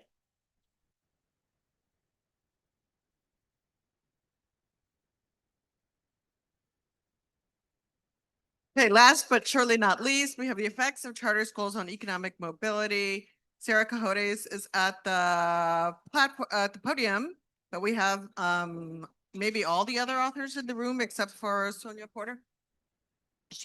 Okay, great.